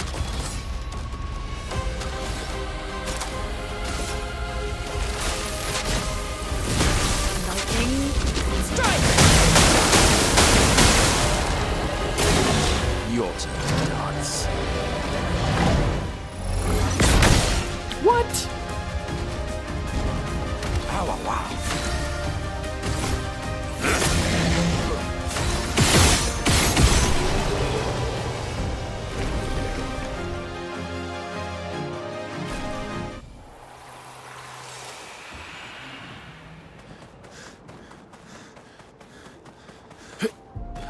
Did they actually shut it down? Well, no, in 5 hours. Ah!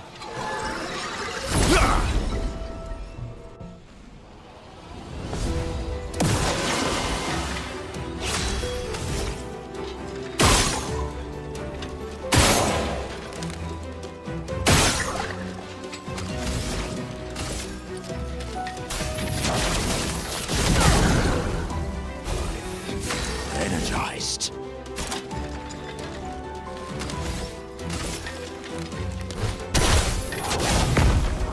Oh god, because it's a thing that applies. It likes you. Whatever. Nice!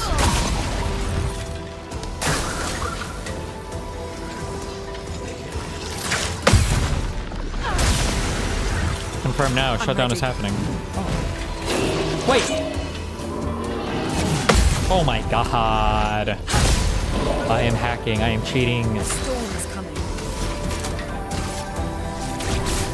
Don't care. Oh, wait, I do care. I have to hit that. My, what a lovely beat.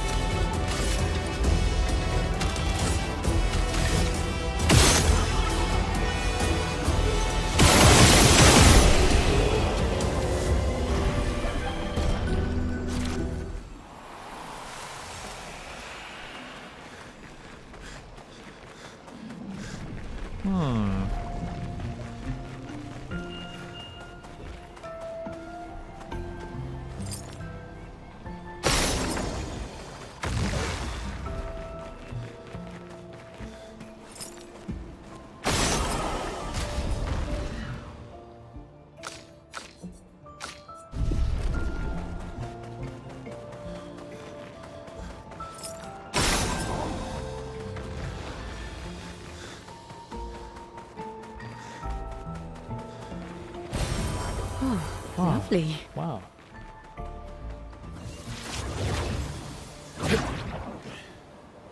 Wait, fuck, is this not a side quest? Should I have...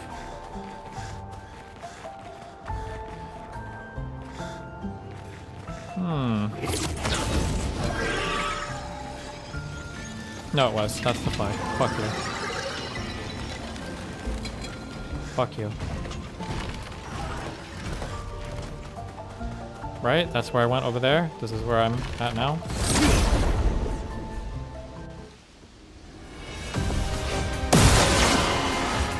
Power wow.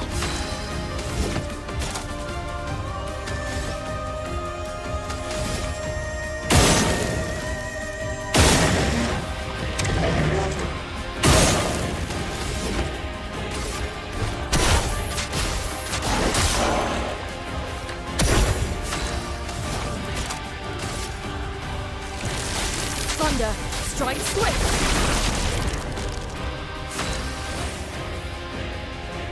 What? Wait, do I have Stormcaller on this stupid person? Oh my god, I didn't know that was. Wait, don't we have a multi-attack?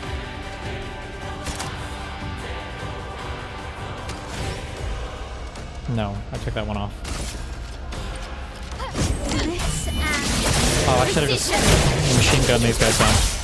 Whatever. Watch out, Pinocchio.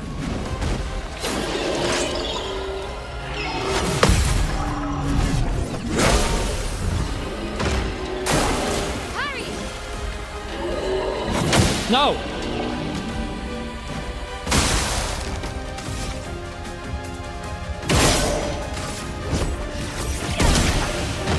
Finesse and grace. Danger! What?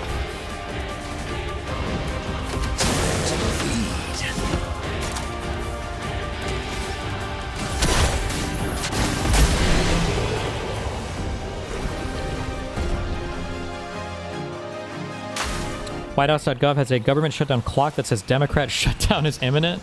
Well, if they keep saying it. Jesus Christ.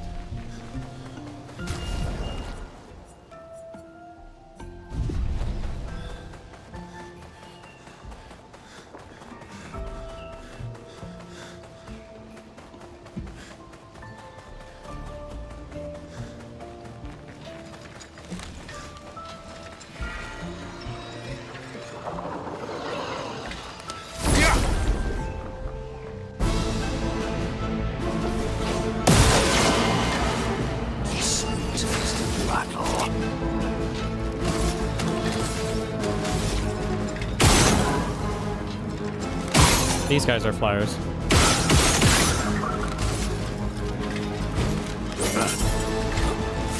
Wait, did he just dodge? Is that guy a flyer?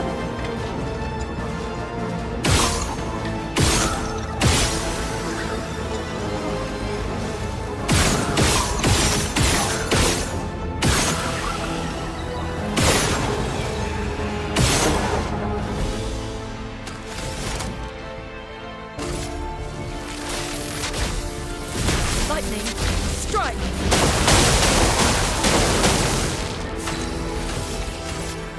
Finesse and precision. Let us stay.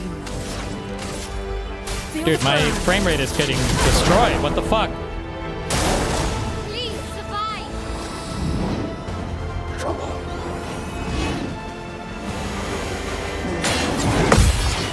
Oh, it was a multi thing. Good one.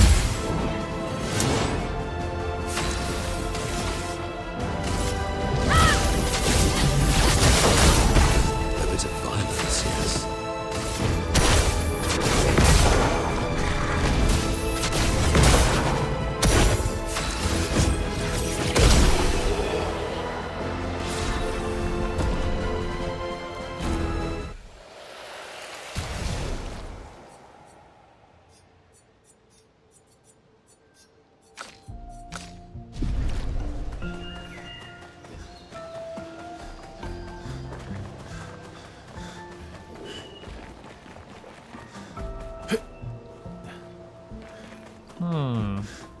Again. Teaching her children to paint, huh? Yikes, fam.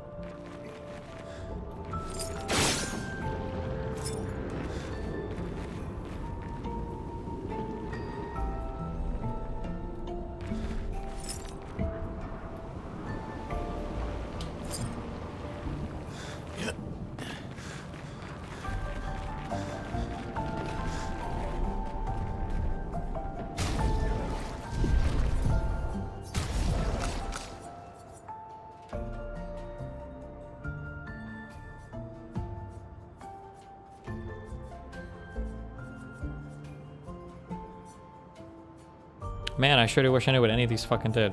Okay. This one?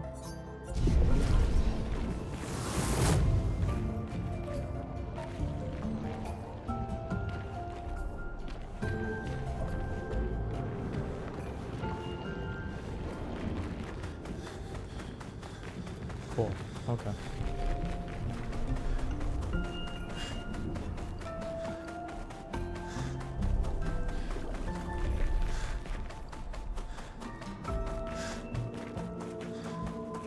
Wait. Next area? I don't want to be here. Fuck.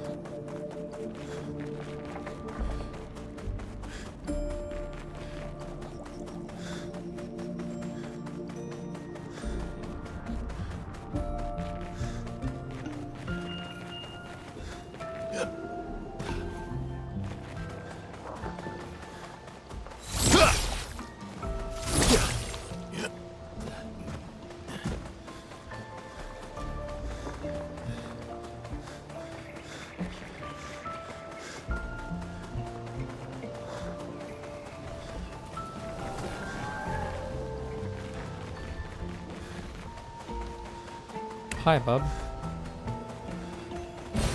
An advantage.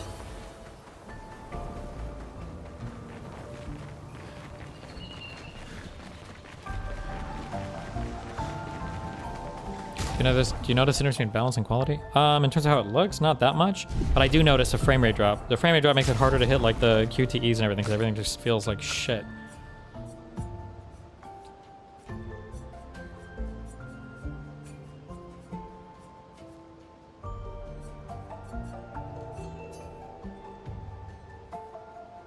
Turn on frame gen. Frame gen's already on. Use these settings. I feel like I already had these on. But I don't know if the drivers changed my shit or if this area is just like more intensive. Oh, like this frame rate is better.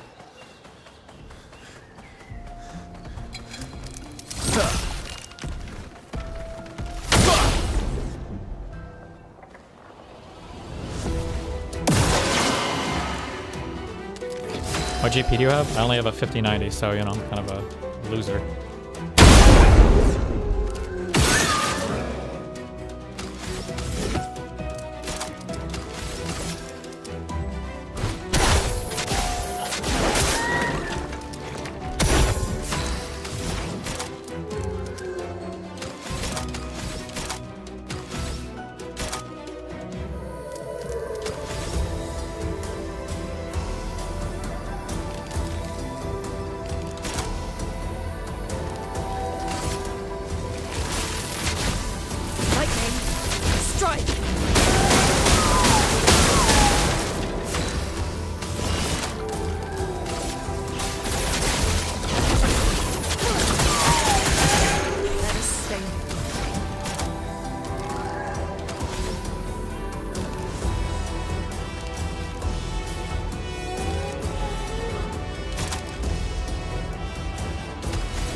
A bit of violence, yes.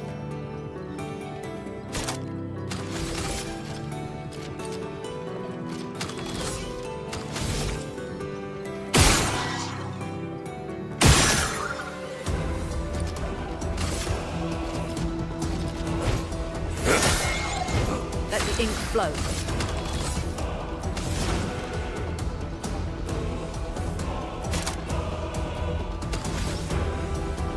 I'm trying to think of... There's probably like a combination of things to like proc this elemental genesis bullshit, right? Does the type of stain a skill generates, is that what is listed in the top right? So like immolation generates one fire stain, so I don't have anything that generates the green ones right now, right? I should probably do something about that after. The white stain can count for any type of stain. Is that true? Always?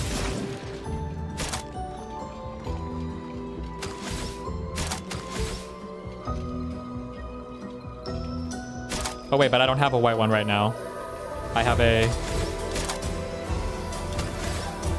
Oh, I think I have a weapon that gives me these moon stains as well, which I don't think help, right?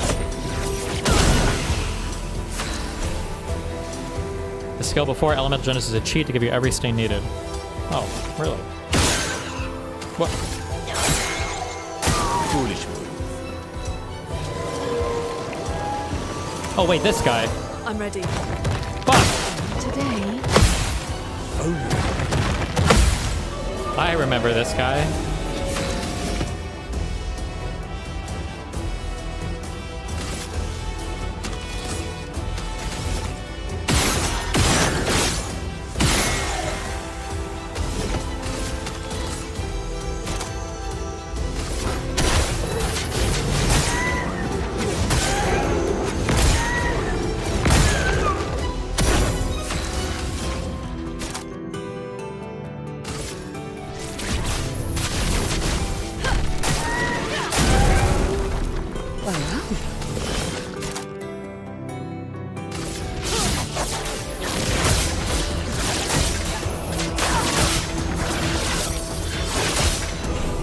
Careful. It's building up chroma.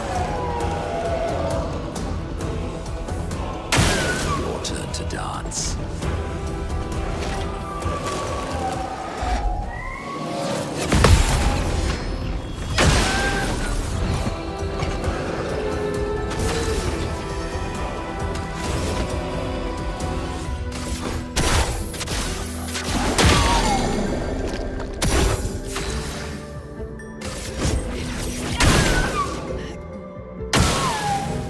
brutal death.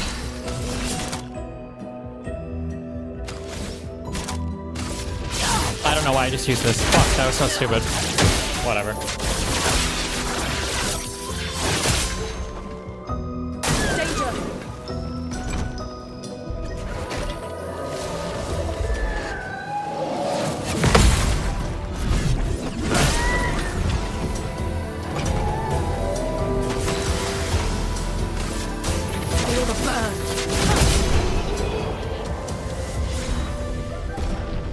Cleansing tint.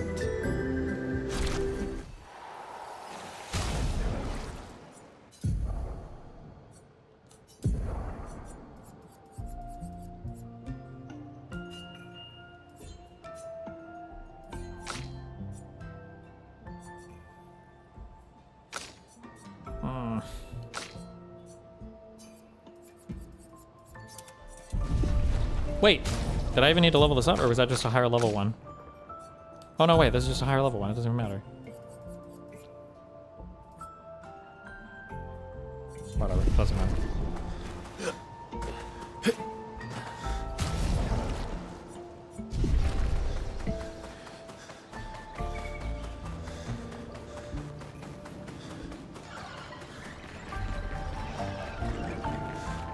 Oh my god.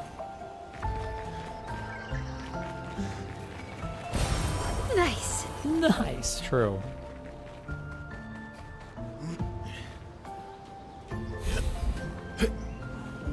Okay, hold on.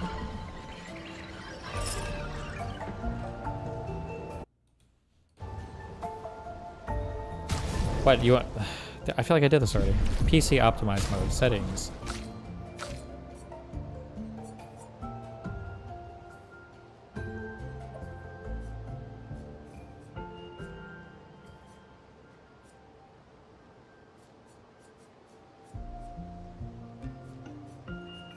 Why does it say, is there a difference between these two? Why does it say...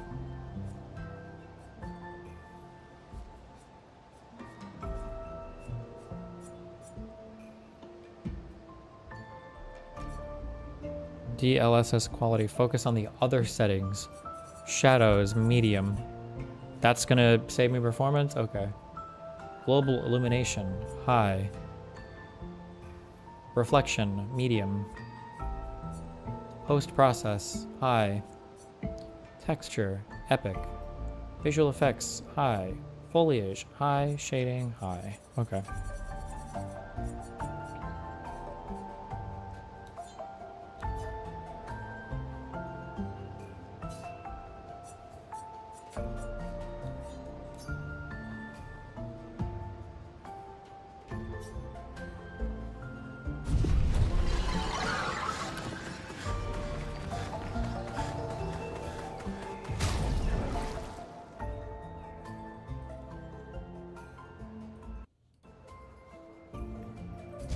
Check out Lune's elemental trick. You should already have it.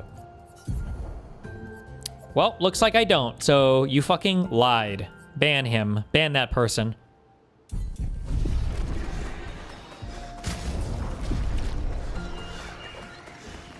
Who is screaming up here? I hear a stupid fucking mob. Loser.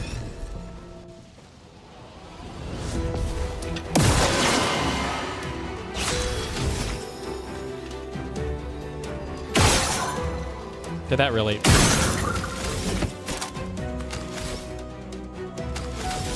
Whatever.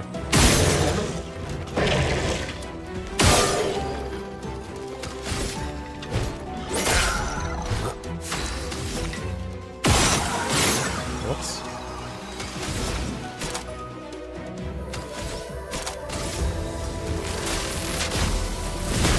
Lightning strike. Well, well. Death, it's a friend.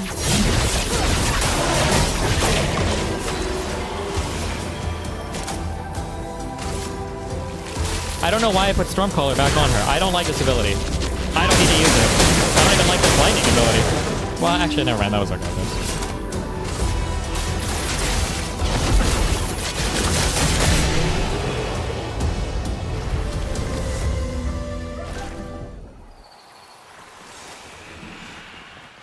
Okay. Wow, nothing up here. Literal cringe. Okay.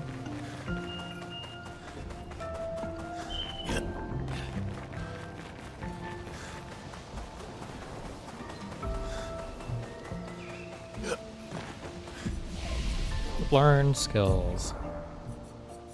Elemental Trick deals low single target ice, fire, lightning, and earth damage. For its critical hits, generate the corresponding stain. Oh.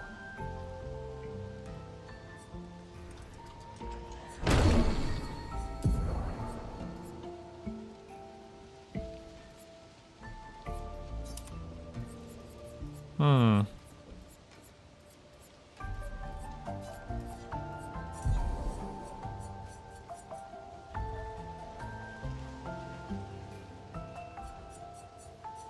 Her crit is 37%.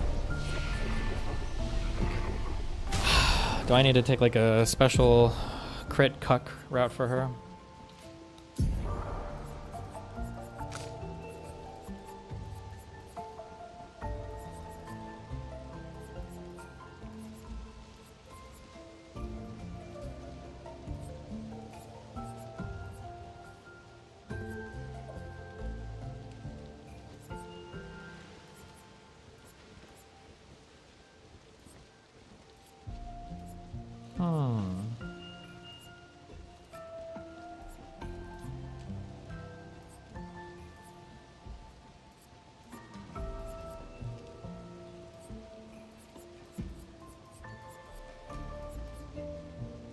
Fuck.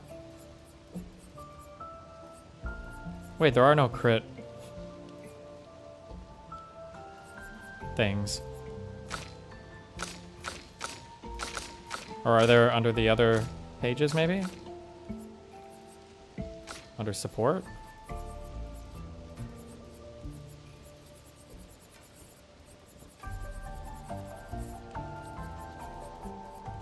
Critical burn, you already have that. 25, yeah, but then the crit is not that high. Do you think I should like equip her with memes?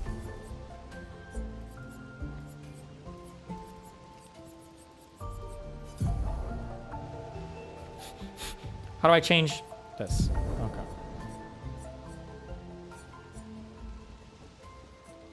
Oh fuck, this one already gives crit. And this one gives crit. And this one gives crit. Wait, I'm fucked. Ooh, 17%. Hold on. Give me... Oh, wait. Should I steal it from her? Ha, I am. Have that cringe one. You can start them highest to lowest. Crit rate. Oh. 23%. Okay, okay.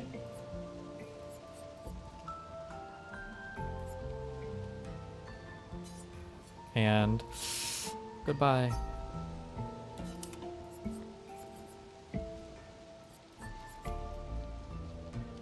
Wait, immaculate. Is this one not learned? What the fuck?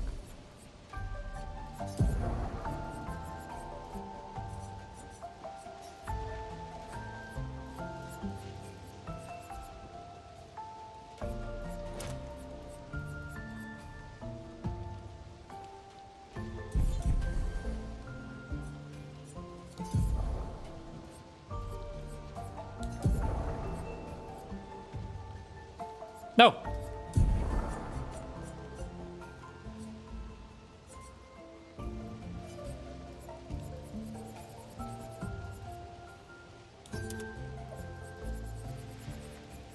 Damn, that's a good peak toe as well. What the fuck? Maybe I just picked this up recently or something?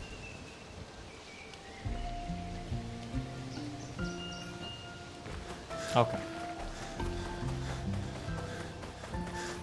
What's the name of the one guy grilling Joe Rogan's friend on his podcast for revisionist history? Grilling his friend for revisionist history? Oh, Dave Murray? No, Douglas Murray.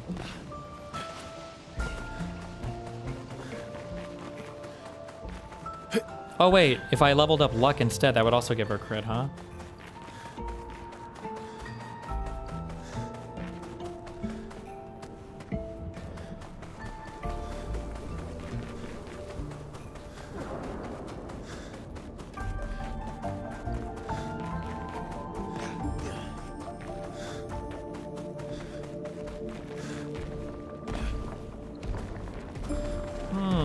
big boy. Hello.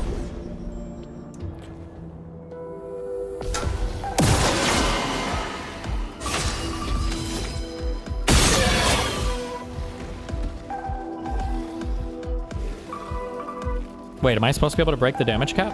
Did that just happen randomly, or?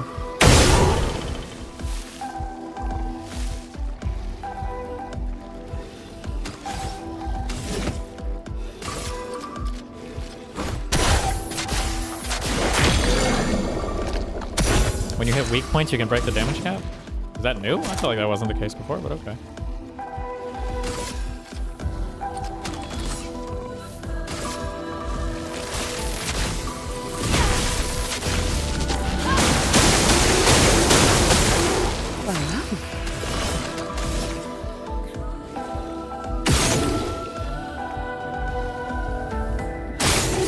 Look, no, you're lying. See, I didn't.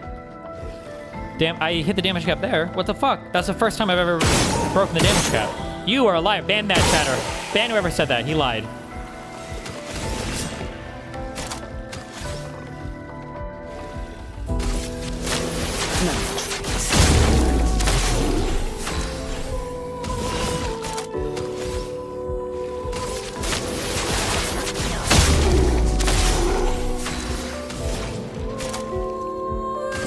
Elements converge.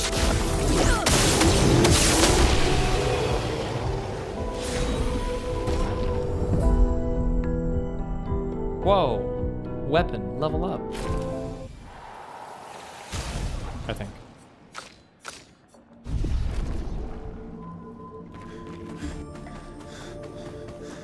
I came from there. Yep.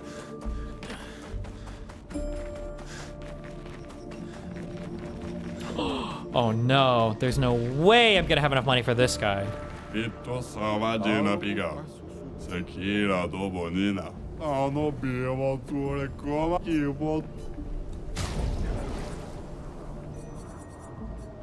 Fuck. Wait.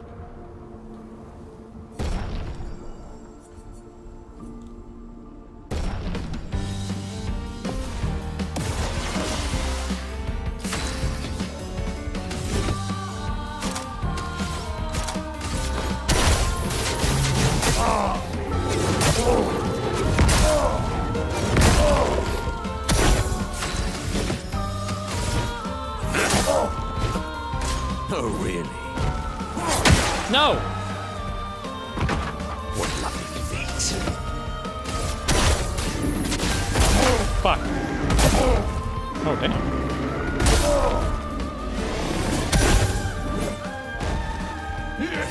No!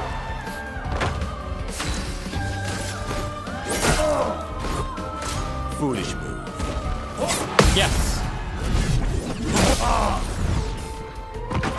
What lovely feet. Caster. Break, break, break, break, break, break, break, break, break.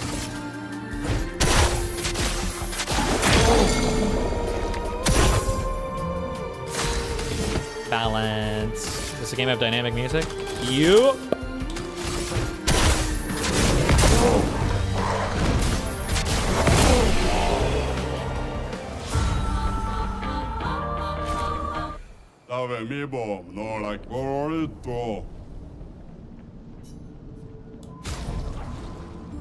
Dispel the first negative status effect received and gain 2 AP. Oh my god. I'm brokey.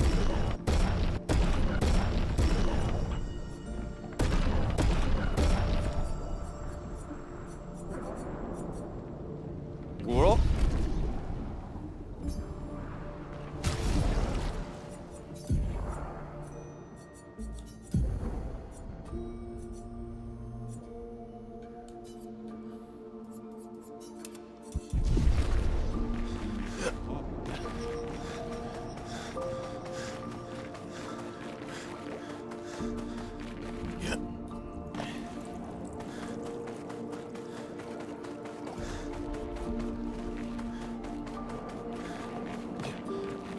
It's never this autistic.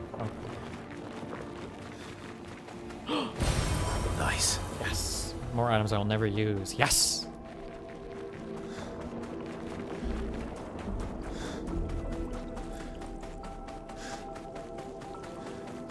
Okay, one here and one in the caves, okay? Don't let me forget.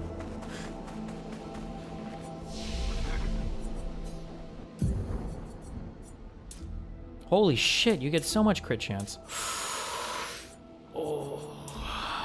Should I respec?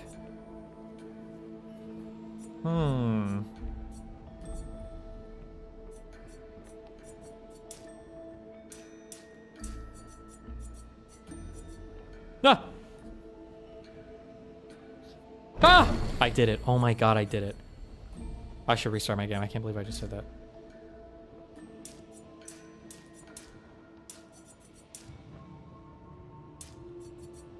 Okay, 50 Adge is a must.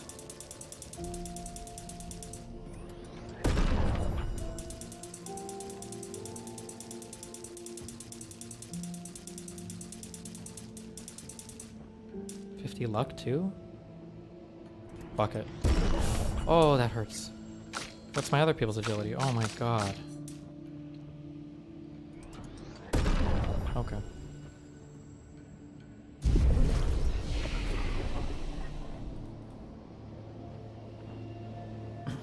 Hold on one second, right back. The shutdown is official. RIP.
Wow.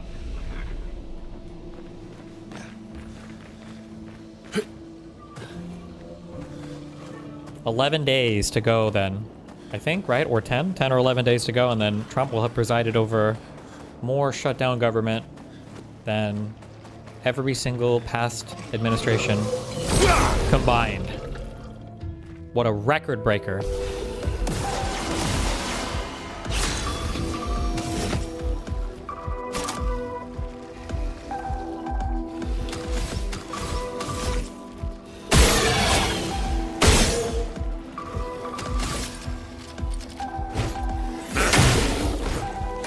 Foolish move.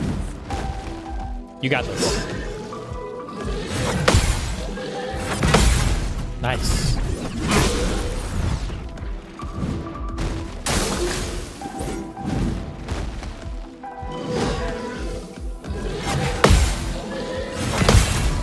Easy.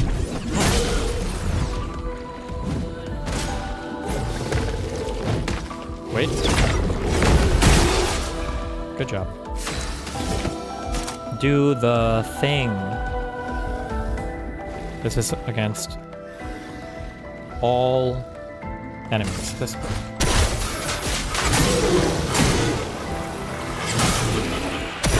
Now's my favorite part. Balanced. Oh, but it's gonna damage cap. Whatever. Good job.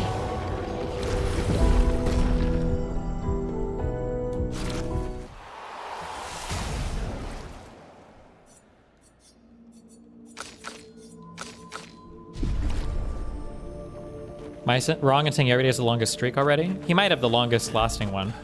But cumulatively, I think if it's shut down for like 10 or 11 days, it'll be like collectively more total days shut down than all the other total days of every other administration in US history.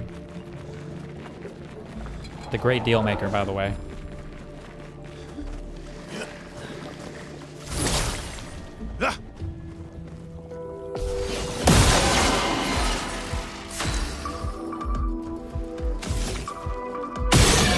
How many shutdowns do they have under Biden again? I forgot.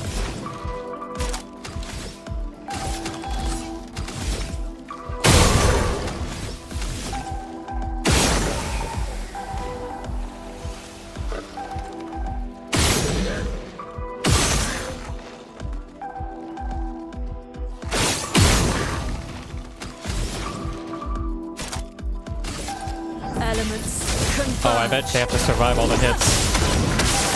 Fuck.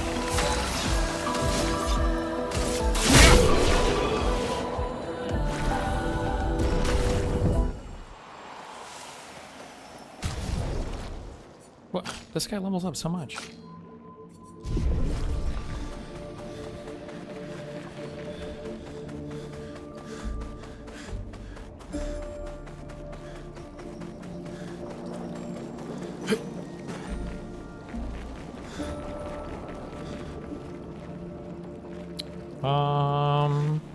Fuck. Do you think that's the next area?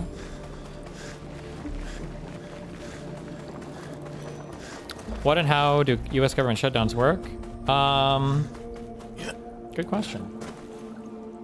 Basically, Congress, I think, needs to approve every time the government spends money. And when Congress can't decide on a budget, then the government, parts of the government have to close because there's not money there to pay the people.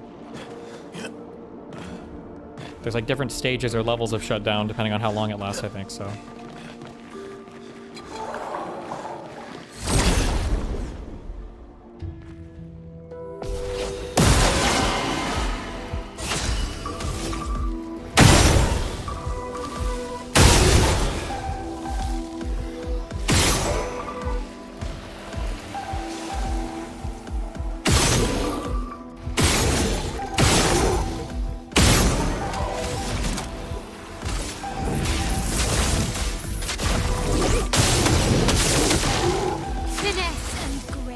I just wanted to use her ability one time. Can I see it one time?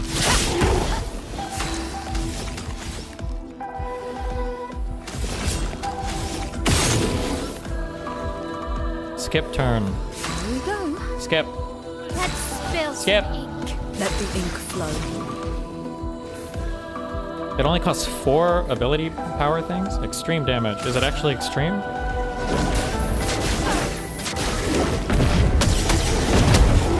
Okay. Okay, yeah, I guess it is. Jesus.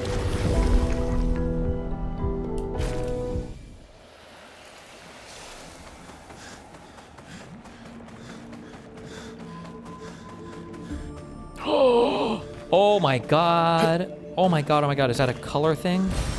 Oh. Will ICE not get paid with government being shut down? I don't know. I don't think so. I don't know like what the order of things that go. But yeah, I mean, you can get back pay once they approve, I think, the government, the next budget or whatever, right?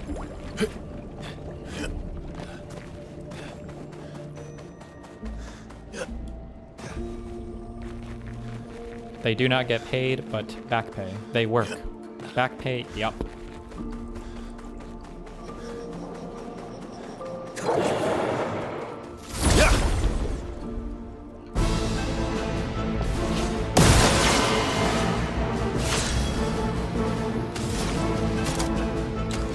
Wow, hardcore music. Imagine if I could just open with this elemental thing, though. Wouldn't that be kind of sick?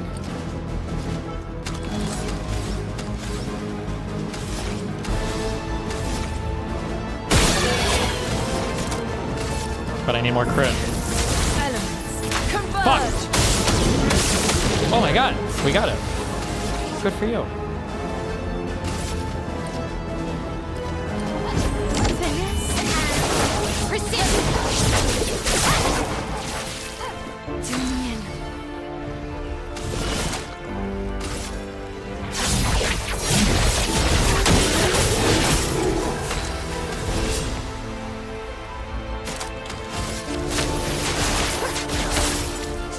Nice! Ready to evade.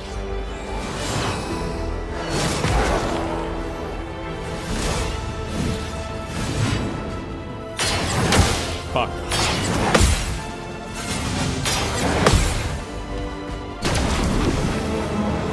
Oh my god, that was so early. What?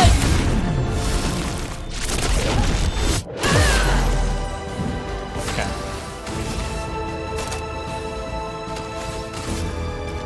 Wait, was I doing damage to this guy? We must have been.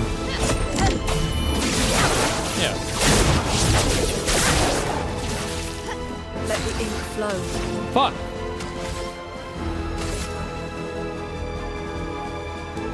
Oh, she's got a dark weapon, doesn't she? Whatever.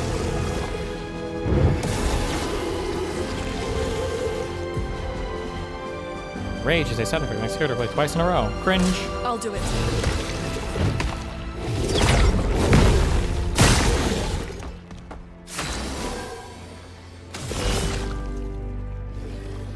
Okay, don't dark attack this guy.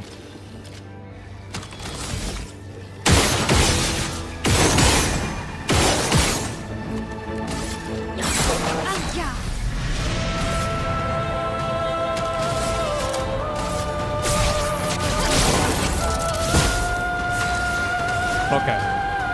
All enemies. Oh, really? Meet your reckoning.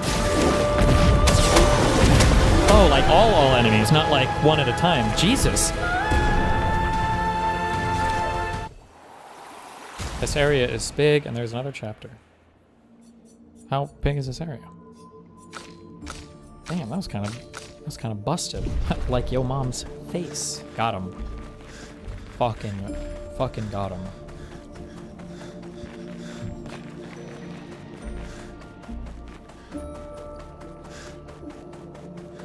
Nixon Darius drama. There's a warrant out for his arrest. Haven't we known that for a while? Fuck. 60 made it this far. What? I thought we were special.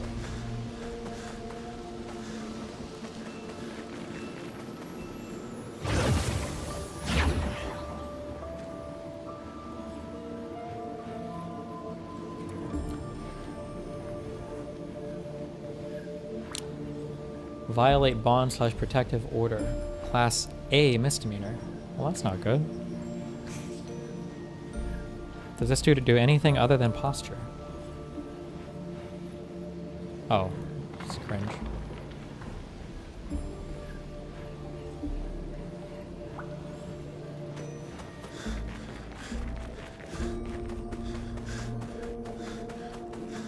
Okay, let's go check the other way.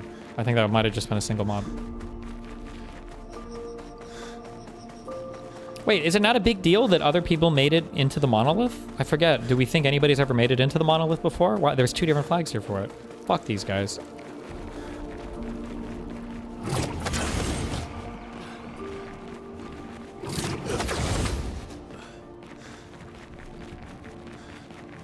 What the fuck is this?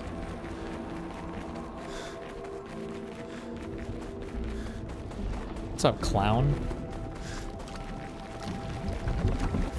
Oh, fuck. I thought I could just run through his legs and grab it. Chroma is flowing. Oh, Chroma. Oh, Chroma. Oh, Chroma. Imagine if he burns on the first shot. Fuck. Okay, imagine if all of these crit anyway. Elements converge. Oh, sick. Violence, yes.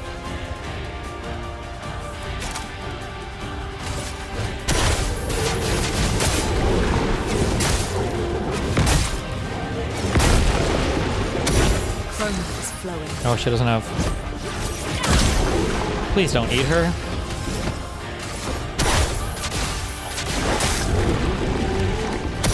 Watch out, Pinocchio. Haha, loser.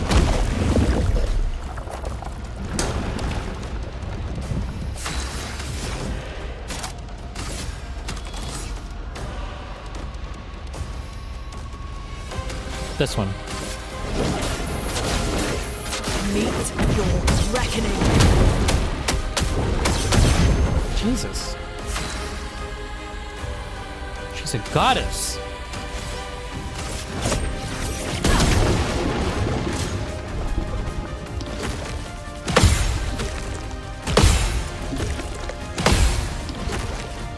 No! Chroma is flowing.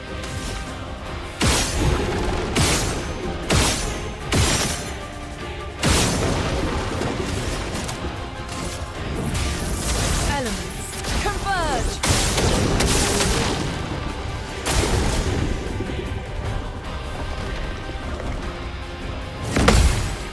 No! No! Okay.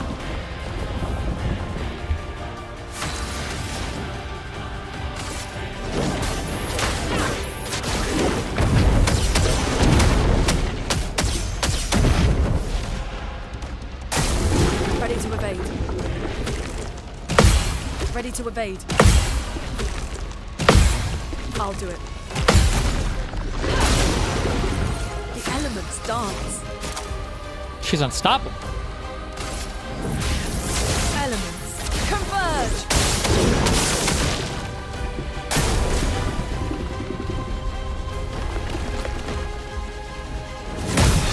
No!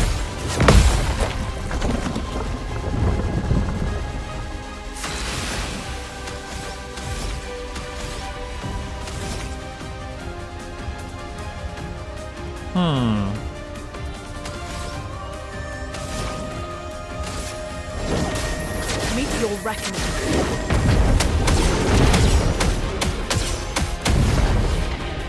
Let the ink flow.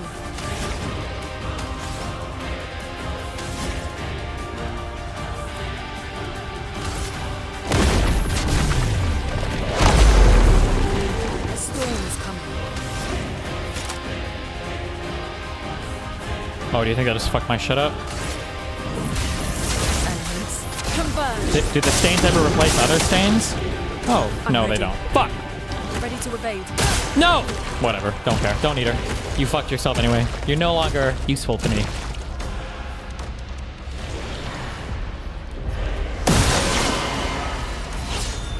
Hello. Welcome to the Pain Squad.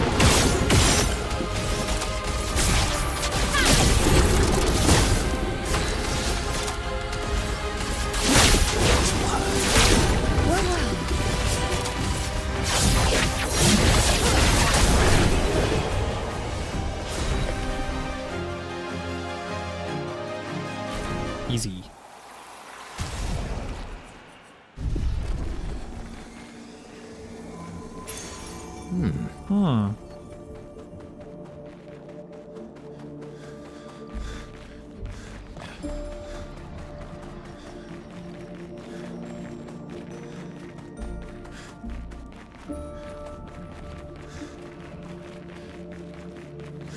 Stay marked.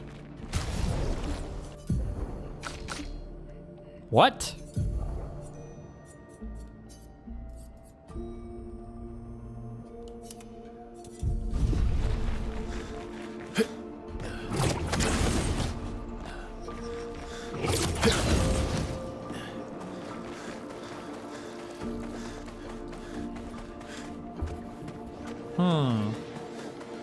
So what's Trump going to do with the government shutdown? That's the real main question.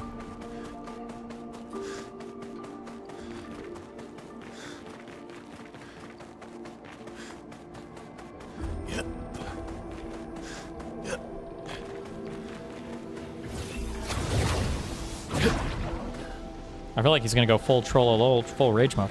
I wonder, the real question is, so Trump doesn't know anything about the government. He doesn't know what it means to shut down the government. He doesn't know how Congress works. He doesn't know any of the branches of government. You can tell by the way that Evil Johnson is speaking that he's the one who's giving Trump the strategy, right? Like, oh, well, you know, Trump said he wanted to talk to us all, but I talked to him and I told him this and I said that, right? So he's the one leading Trump behind the scenes. I wonder if Evil Johnson thought that the Democrats would let the government get shut down, or if he thought that they wouldn't actually do it.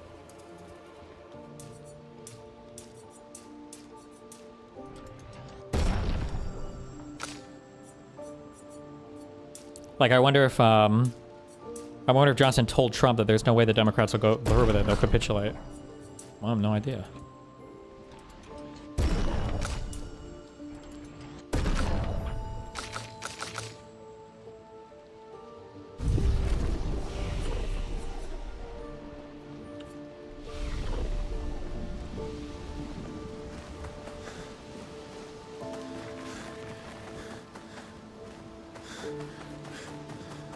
Didn't the government shut down during his first term? I think it might have twice. Was it, or was it just once?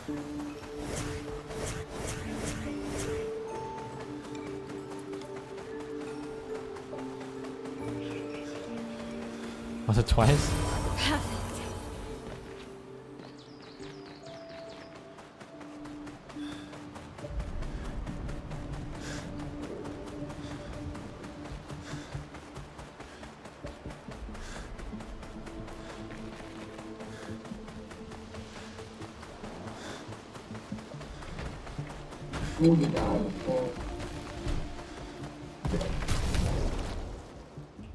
Wait, I should tweet that out.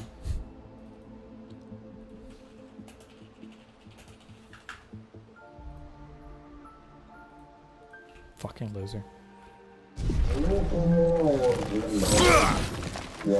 How many clips in like the past year of debates have I had where I've said over and over again, why do people call him the great negotiator? Why do people call him the great negotiator? The great deal maker? He can't do it, and he doesn't do it.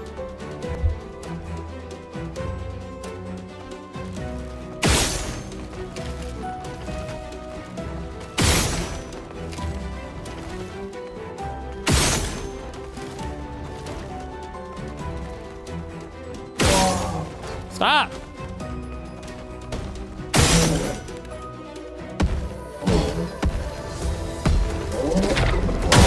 Fuck you.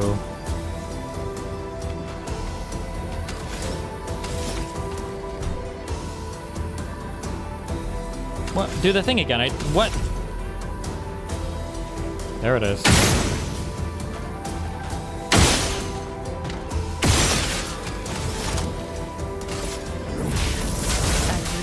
Converge. Violence, yes.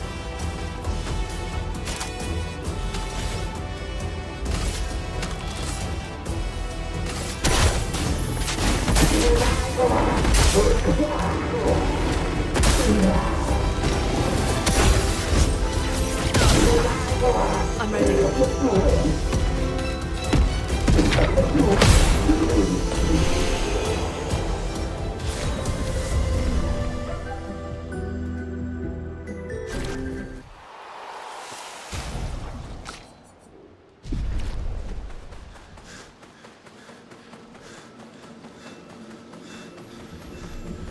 Damn.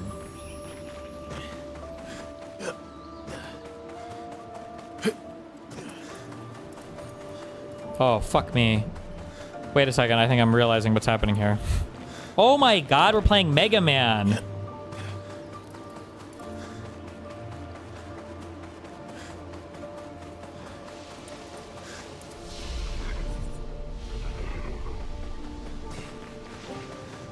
this where I came from? And then I came in here?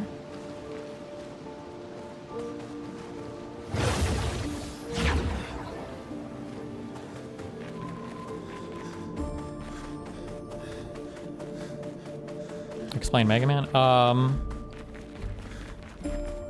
Wait, this is where I came from, right? Wait, fuck, I can't tell.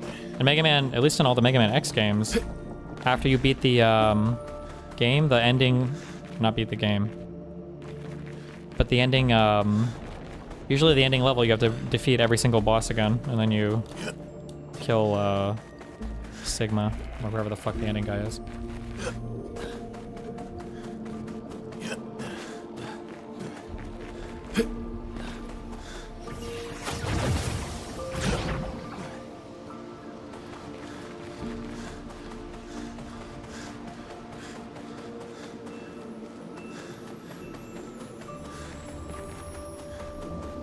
It's called a boss rush. Oh, well, my bad, dude.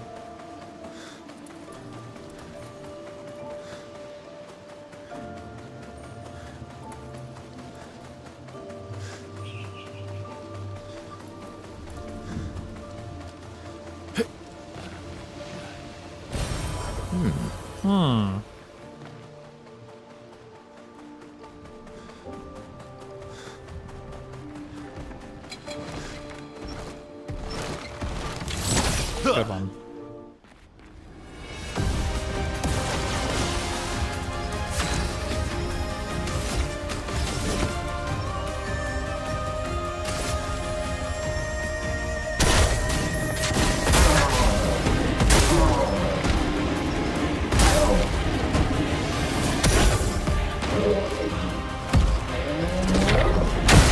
Good one. I'd love a dance.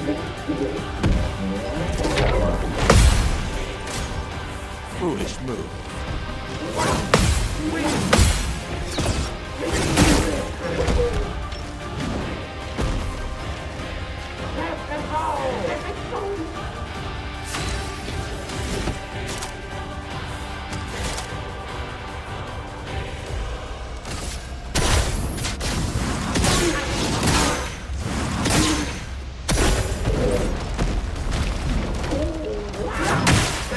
Fuck.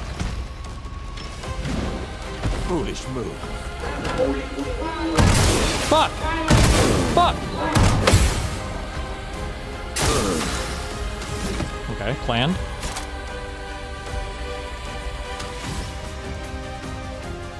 How much damage am I gonna die next turn to burn? Nah.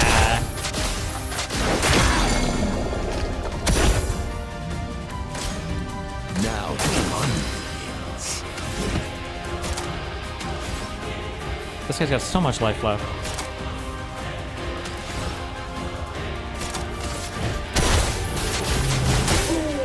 Fuck.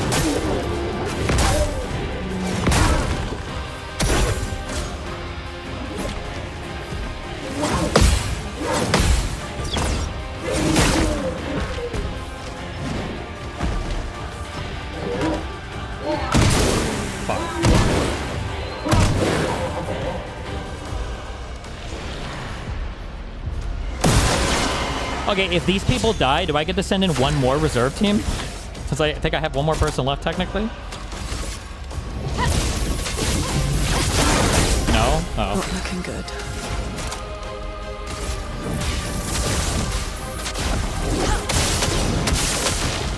Well, well.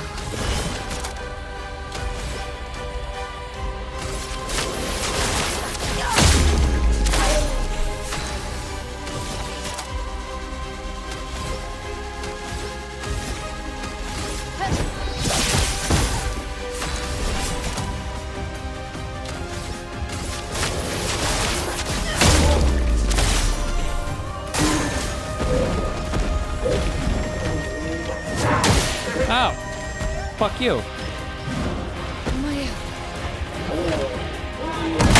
No! Let's push forward.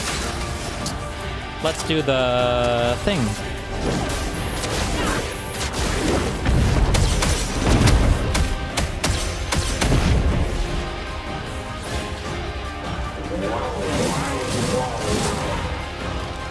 Let's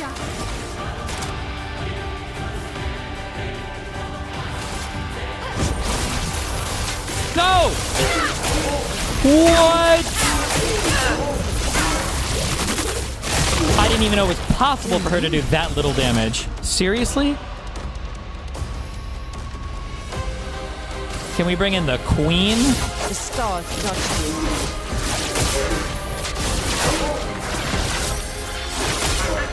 Okay, maybe. This guy has a lot of defense, I guess. Whatever. It's not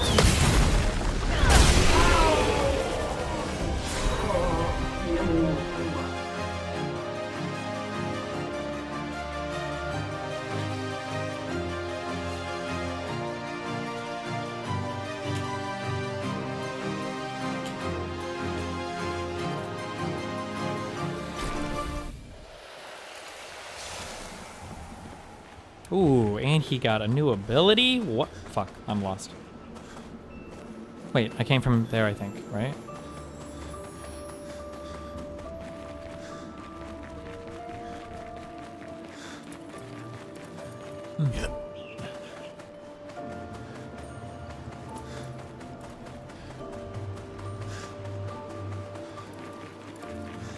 Hmm.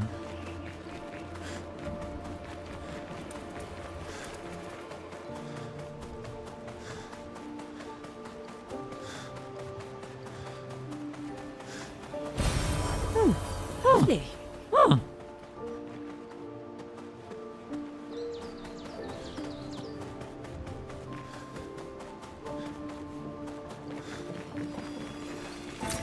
Well, that will help. Ugh.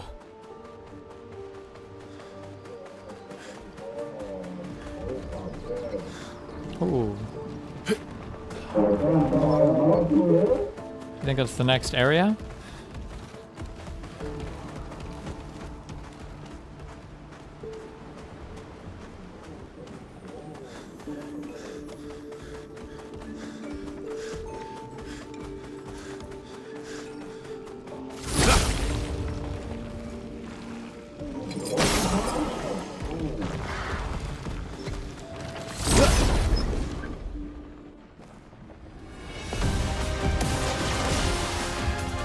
Fun begins.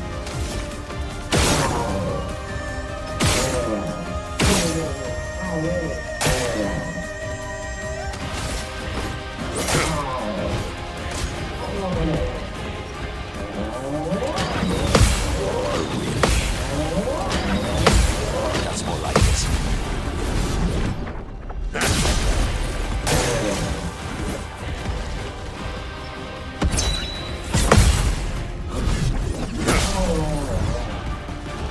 Why, yes, I love a dance. No.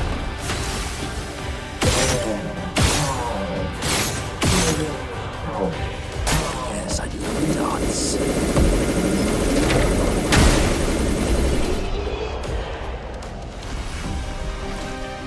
Did you see my question? Nope. What was it? What? Oh, that's the chest. What was that noise? I think it glitched.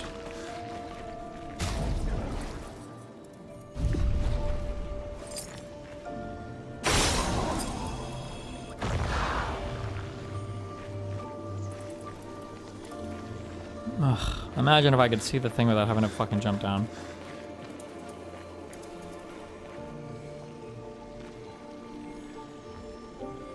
Cringe. Hulk Hogan with a dick or Megan Fox? Nice. Andrew Tate meme by 3 years ago. Good one.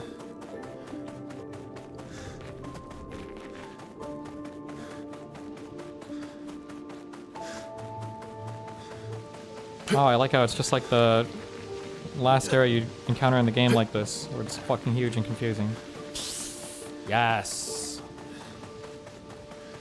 Wait, this is where I came from.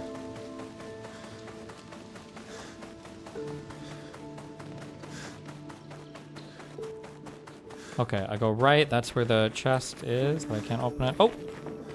Ooh. Oh, no, wait. That's the chest that I can't open.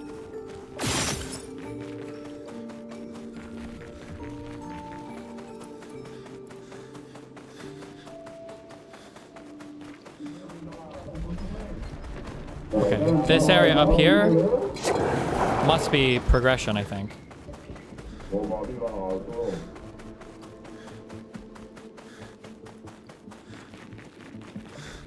Wait. No, wait, that's the chest.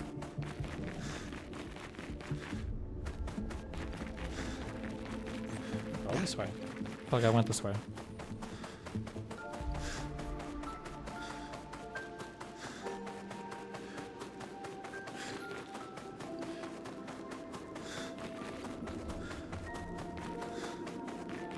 Maybe over here?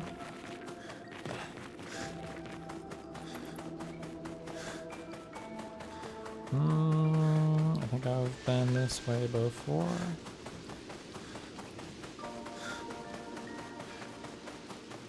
Wait, did I just get back to the beginning again? Wait, how the fuck am I ending up back here? What the fuck? My brain is getting melted. Stop!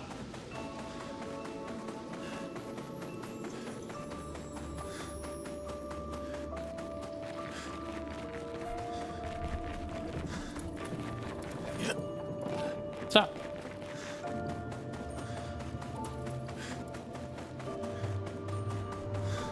Okay, not them.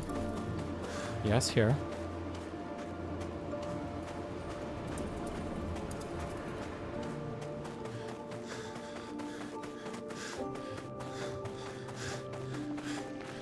Okay, this is the bullshit chest. Okay, this is just the beginning area, or the area that I keep getting turned around in, right? Do I have to kill those enemies to find this bullshit?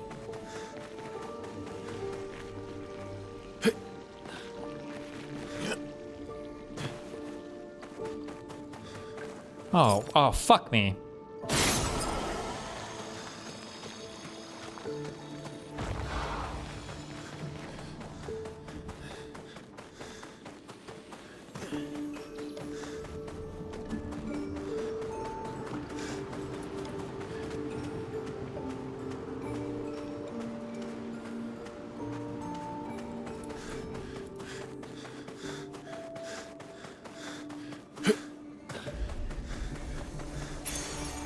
Random defense. Damage taken is randomly multiplied by a value between 50% and 200%.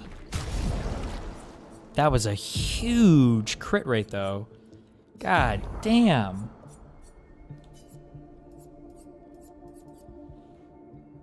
Don't mind if I do.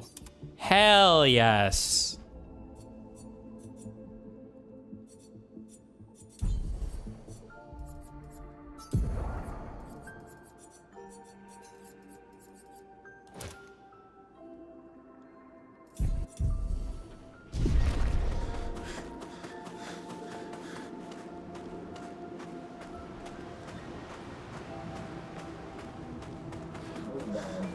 Guys, we can't let Trump win true. We're not gonna get transgender for everyone.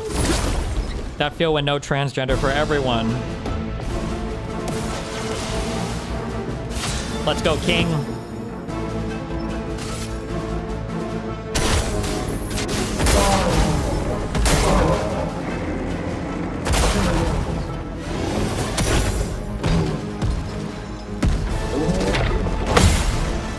Foolish move. Easy.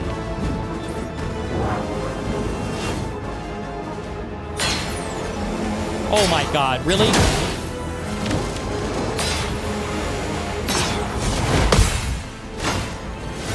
Good one. Now the fun begins. Yes.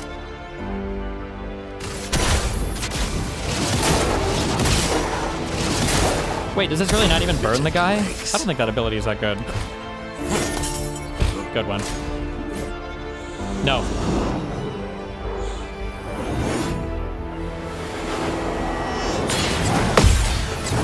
No!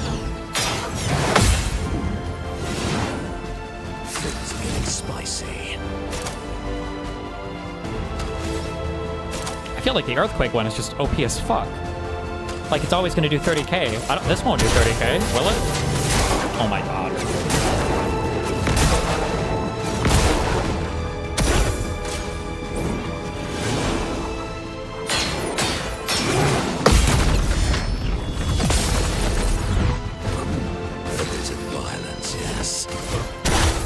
Later, bitch. Smack.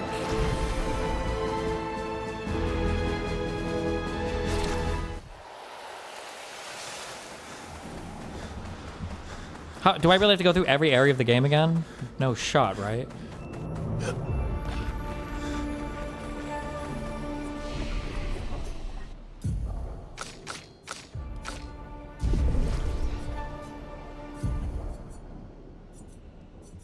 Fuck, now I have too much unluck for her.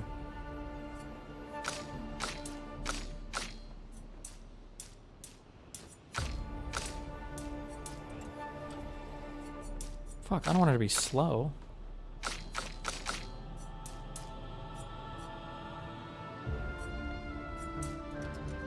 But I want her to be weak.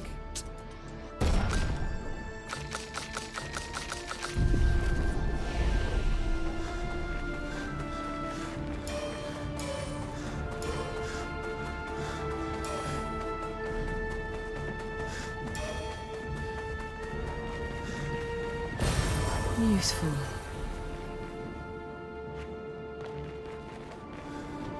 Spooky.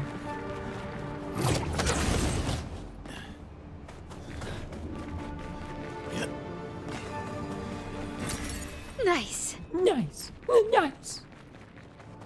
Not gonna lie, the combat looks boring as fuck. That's because I make it look boring, because I'm a god.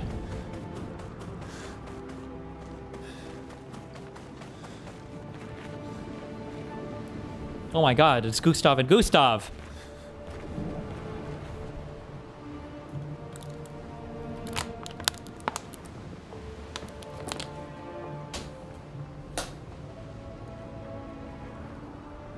Rip.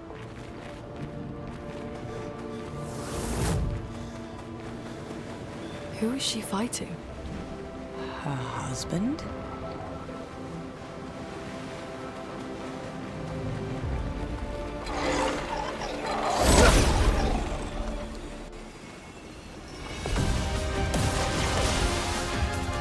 Proper challenge.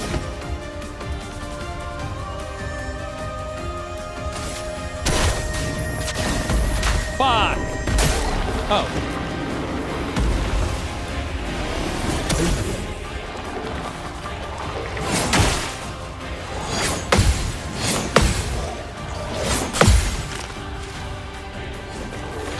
Getting spicy.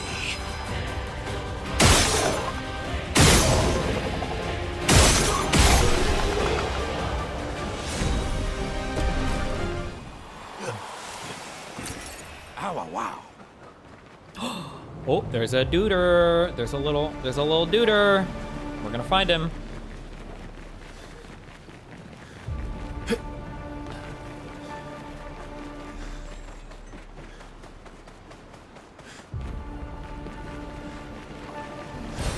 Good stuff. Good stuff.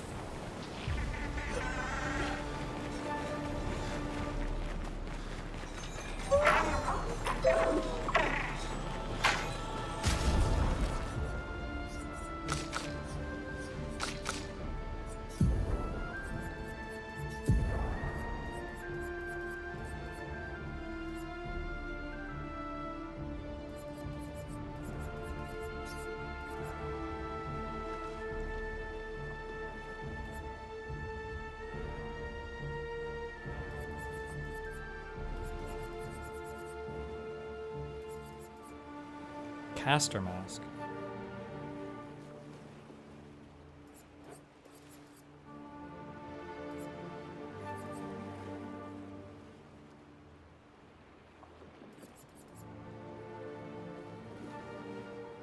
Is this the one that I got? The Sacca Patata?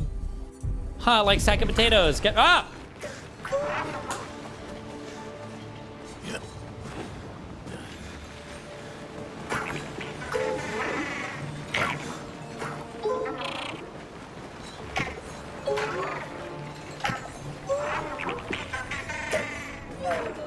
What?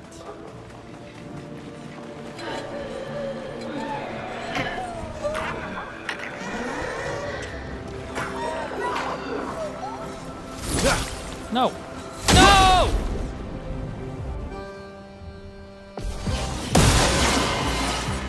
Let's push forward. forward. Yeah, the lighting on my piano is too harsh. I'm aware of that. I just haven't fucked with it yet. My lighting is too dim on me. Okay. She can always just do this.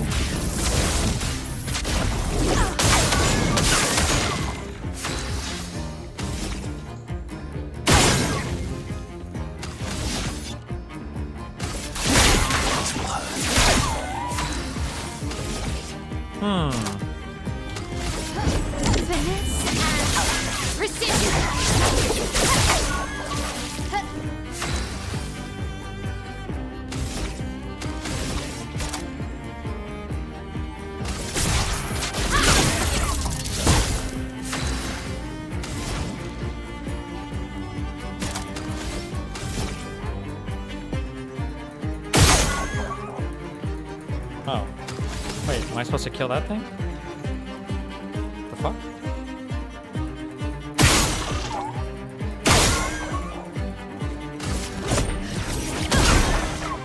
I think I'll improvise.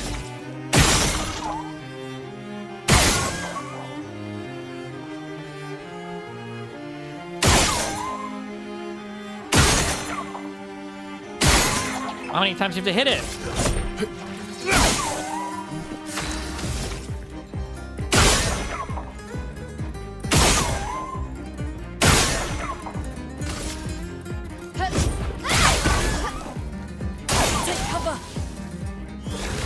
No! Take cover!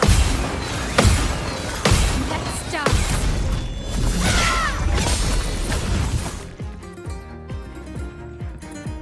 Not looking good.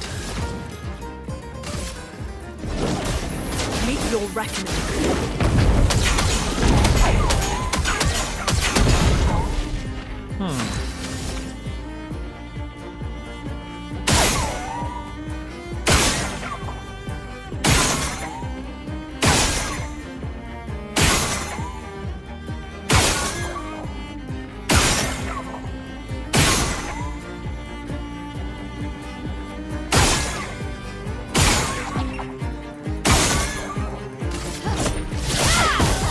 I've lived through worse.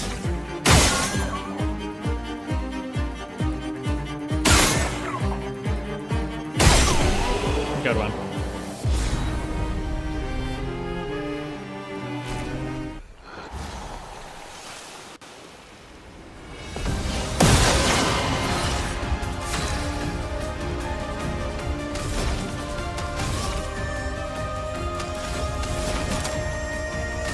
Elements converge.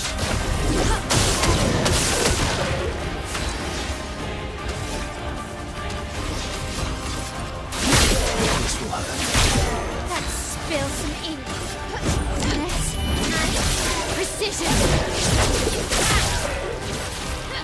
Finesse and grace.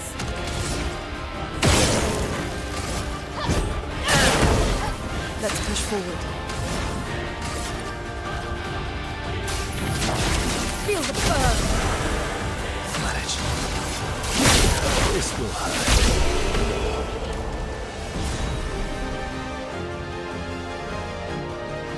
Wow. Okay.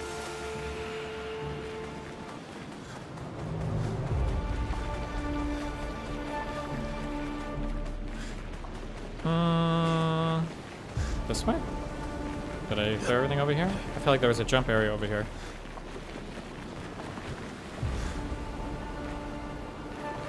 Stop!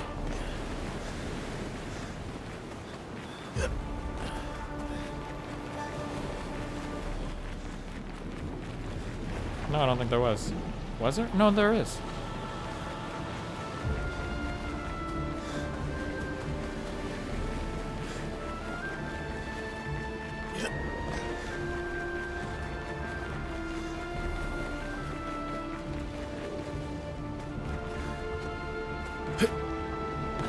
Fuck me. I don't know where the jump was, though. Oh, I don't think it was back here.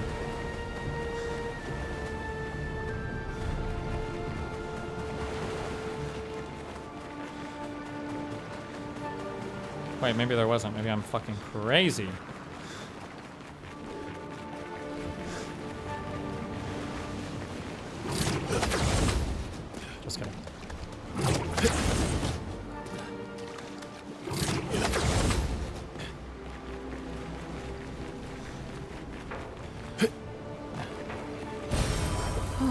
Lovely.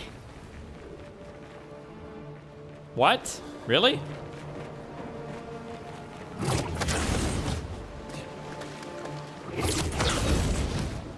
Quick Trump post? What is it?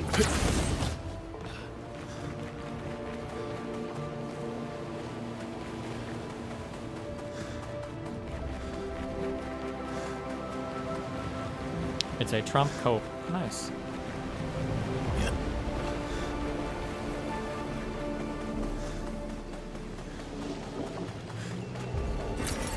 Nice. Nice. Okay, we can go down there, or...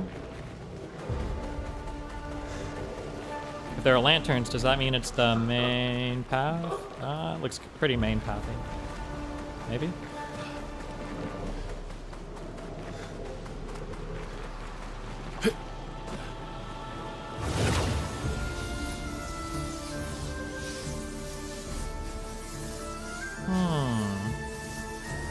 Snake Eater.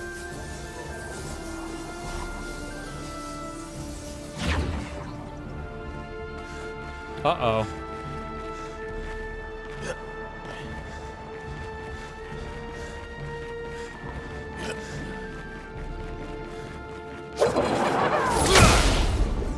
Mime guy with friends. Mime guy never has friends.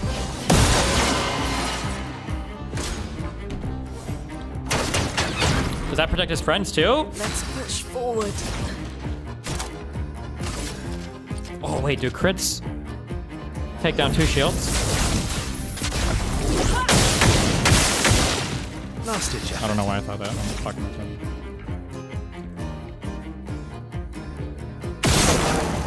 Nope, didn't help him.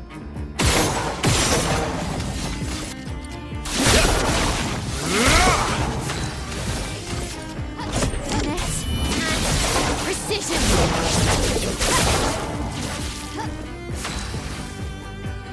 You fudged another nom. White House withdraws E.J.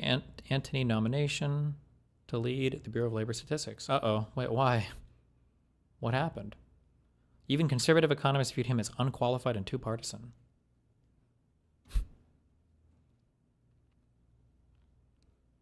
Rip.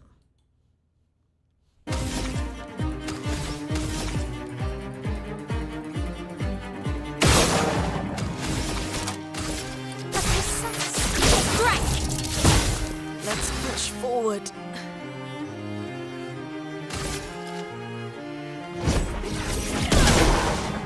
Last ditch effort. Good job.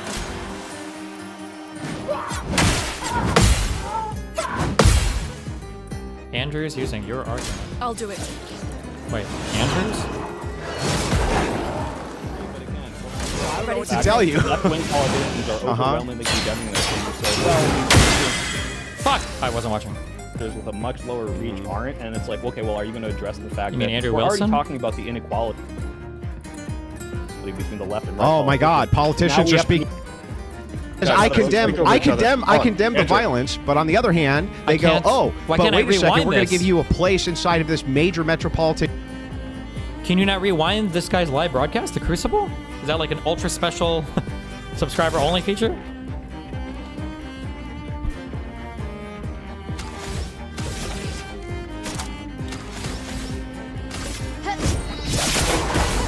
Not looking good. Not looking good. Shut the fuck up.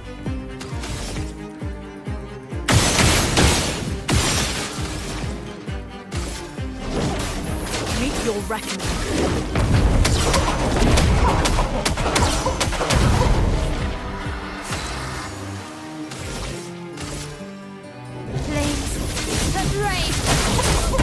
Let's carve a path. Time to strike. Danger.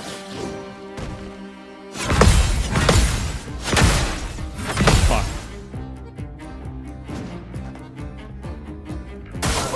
Please survive. Oh. Okay.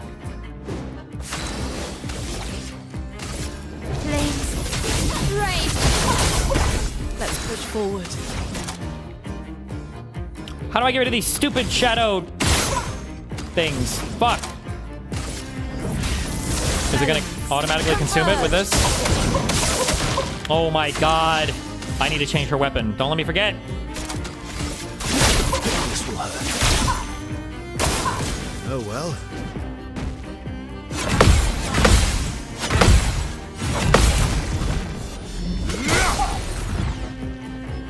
Finesse and grace.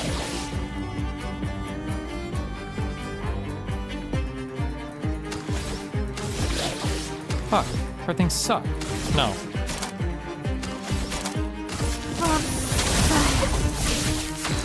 What does she have? Also sucks. How do I use these stupid shadow things? Use it. Thank you. Let's spill some ink.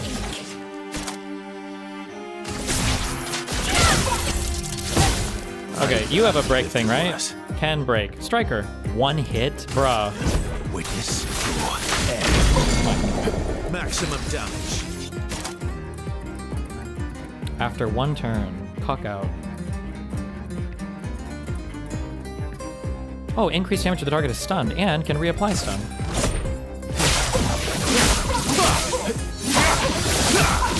Jesus.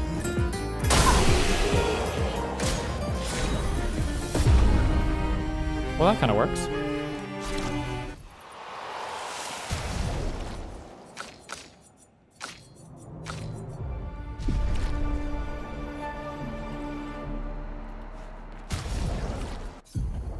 Okay.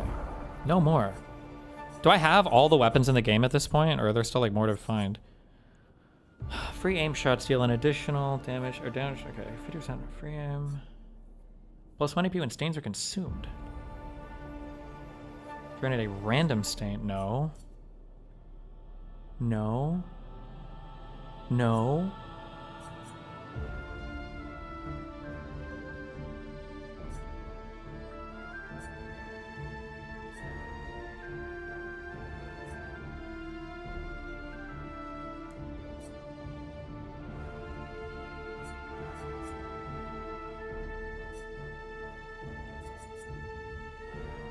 Huh.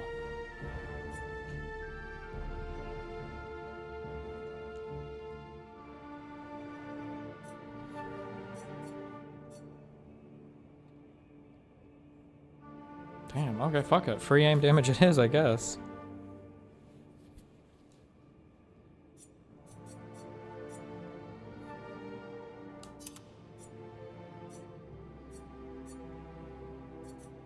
Are the skills damage based off of your power on your weapon? Or is it like a separate thing?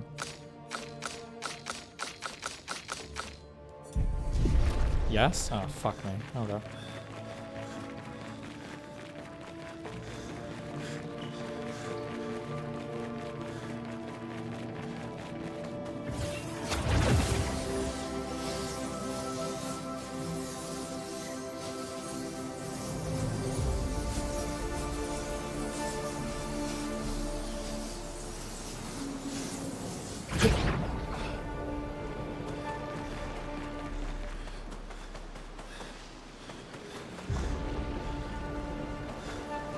Okay, we did that, so now we go this way.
What?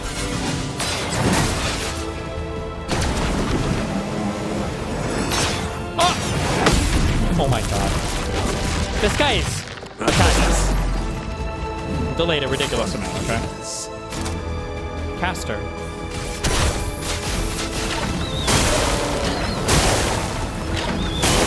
Looking good. Okay.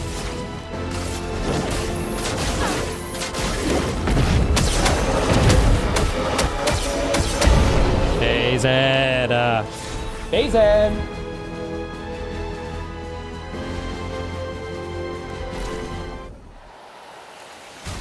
More skills for him. Oh my god.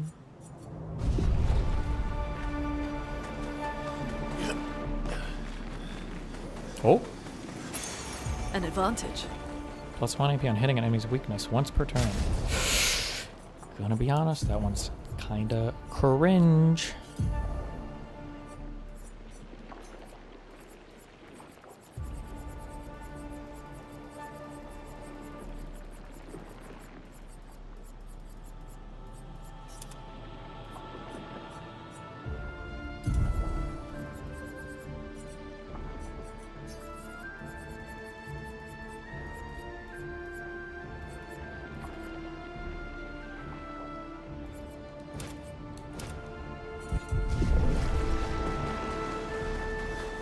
How do you rate the movie Goodfellas? Dunno, never seen it, no desire to.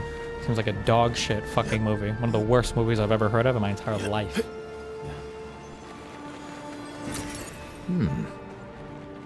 Almost as shit as the Godfather movies.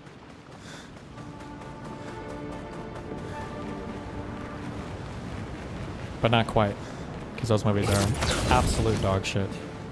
Those are movies that you see when you're young and then you just like them because you're obsessed with old movies. They suck.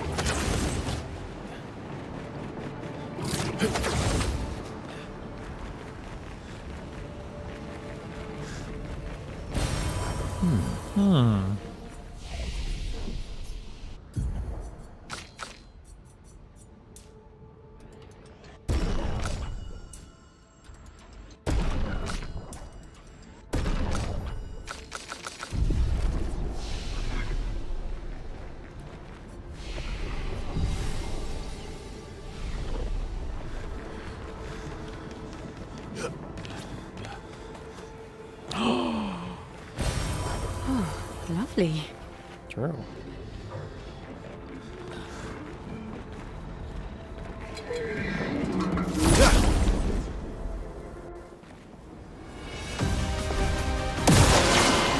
Say The Irishman is the best mob movie? Best mob movie is Kick-Ass.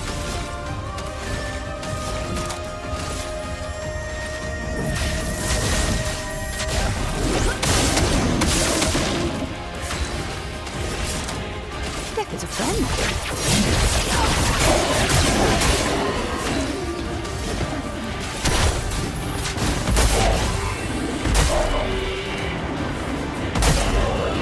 Fuck.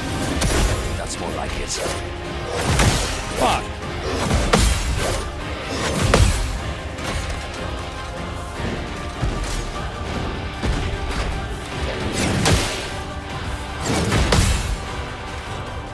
Relentless is 2 hits? Okay.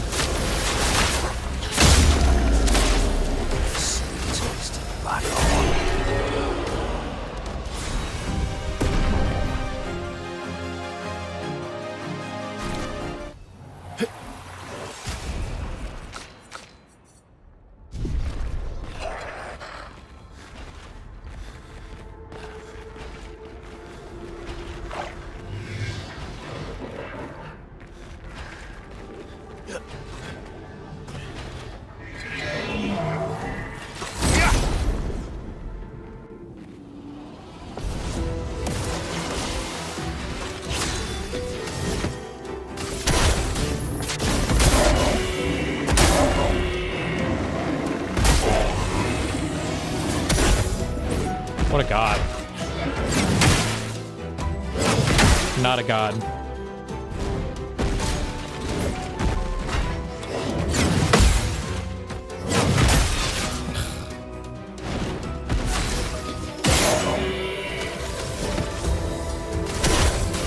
Do it again.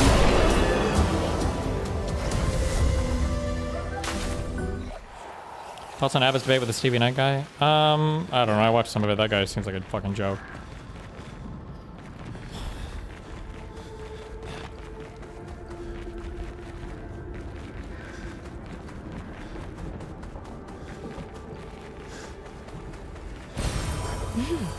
Interesting.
Oh my god, Schumer not cucking out?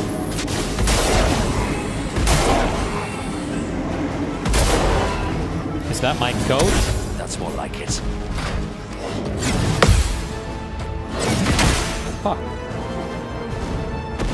Oh, really?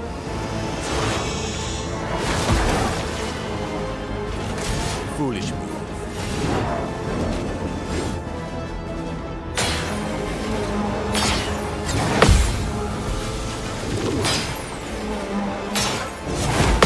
Jesus, that takes forever. Ah, nullified. Good one.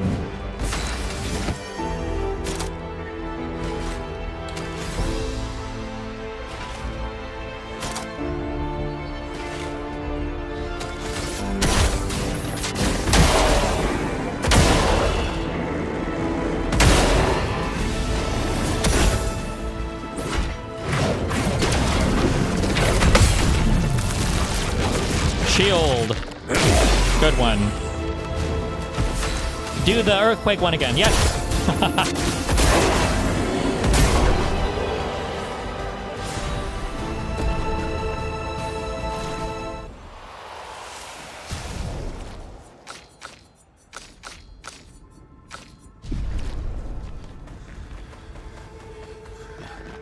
Fuck.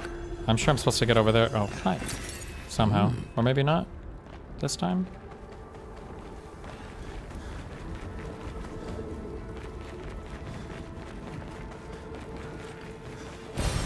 Useful.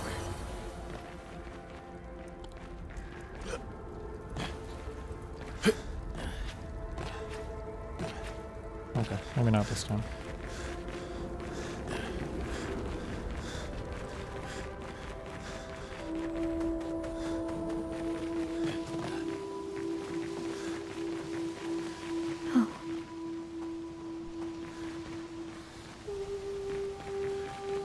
Oh, the Axion guys.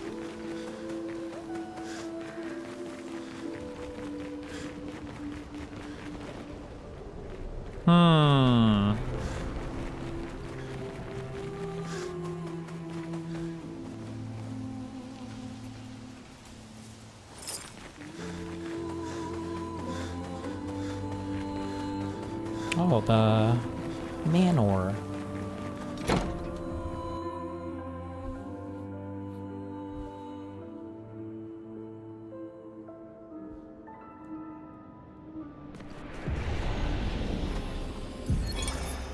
little grin. So proud of his latest creation. But at least those memories remain. What hurts more are the memories unmade. The conversations we'll never have. The time we'll never spend. I want rage to consume me. Okay. She's edgy.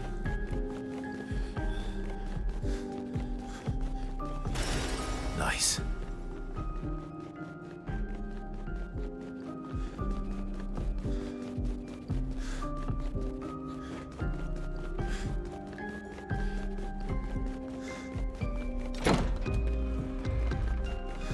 Wow.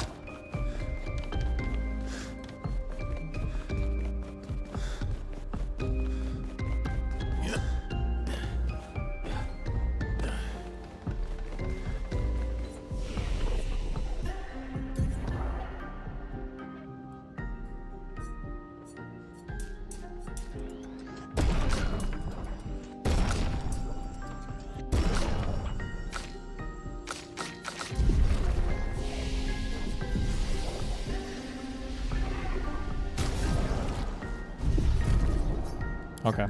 Hopefully I will be back tomorrow. I triple vax myself today, so I don't know if I'll be dead or not tomorrow. I'm sure I'll be fine. Good luck. Stay safe. Be careful. Don't die. Be careful out there with the government shutdown, okay?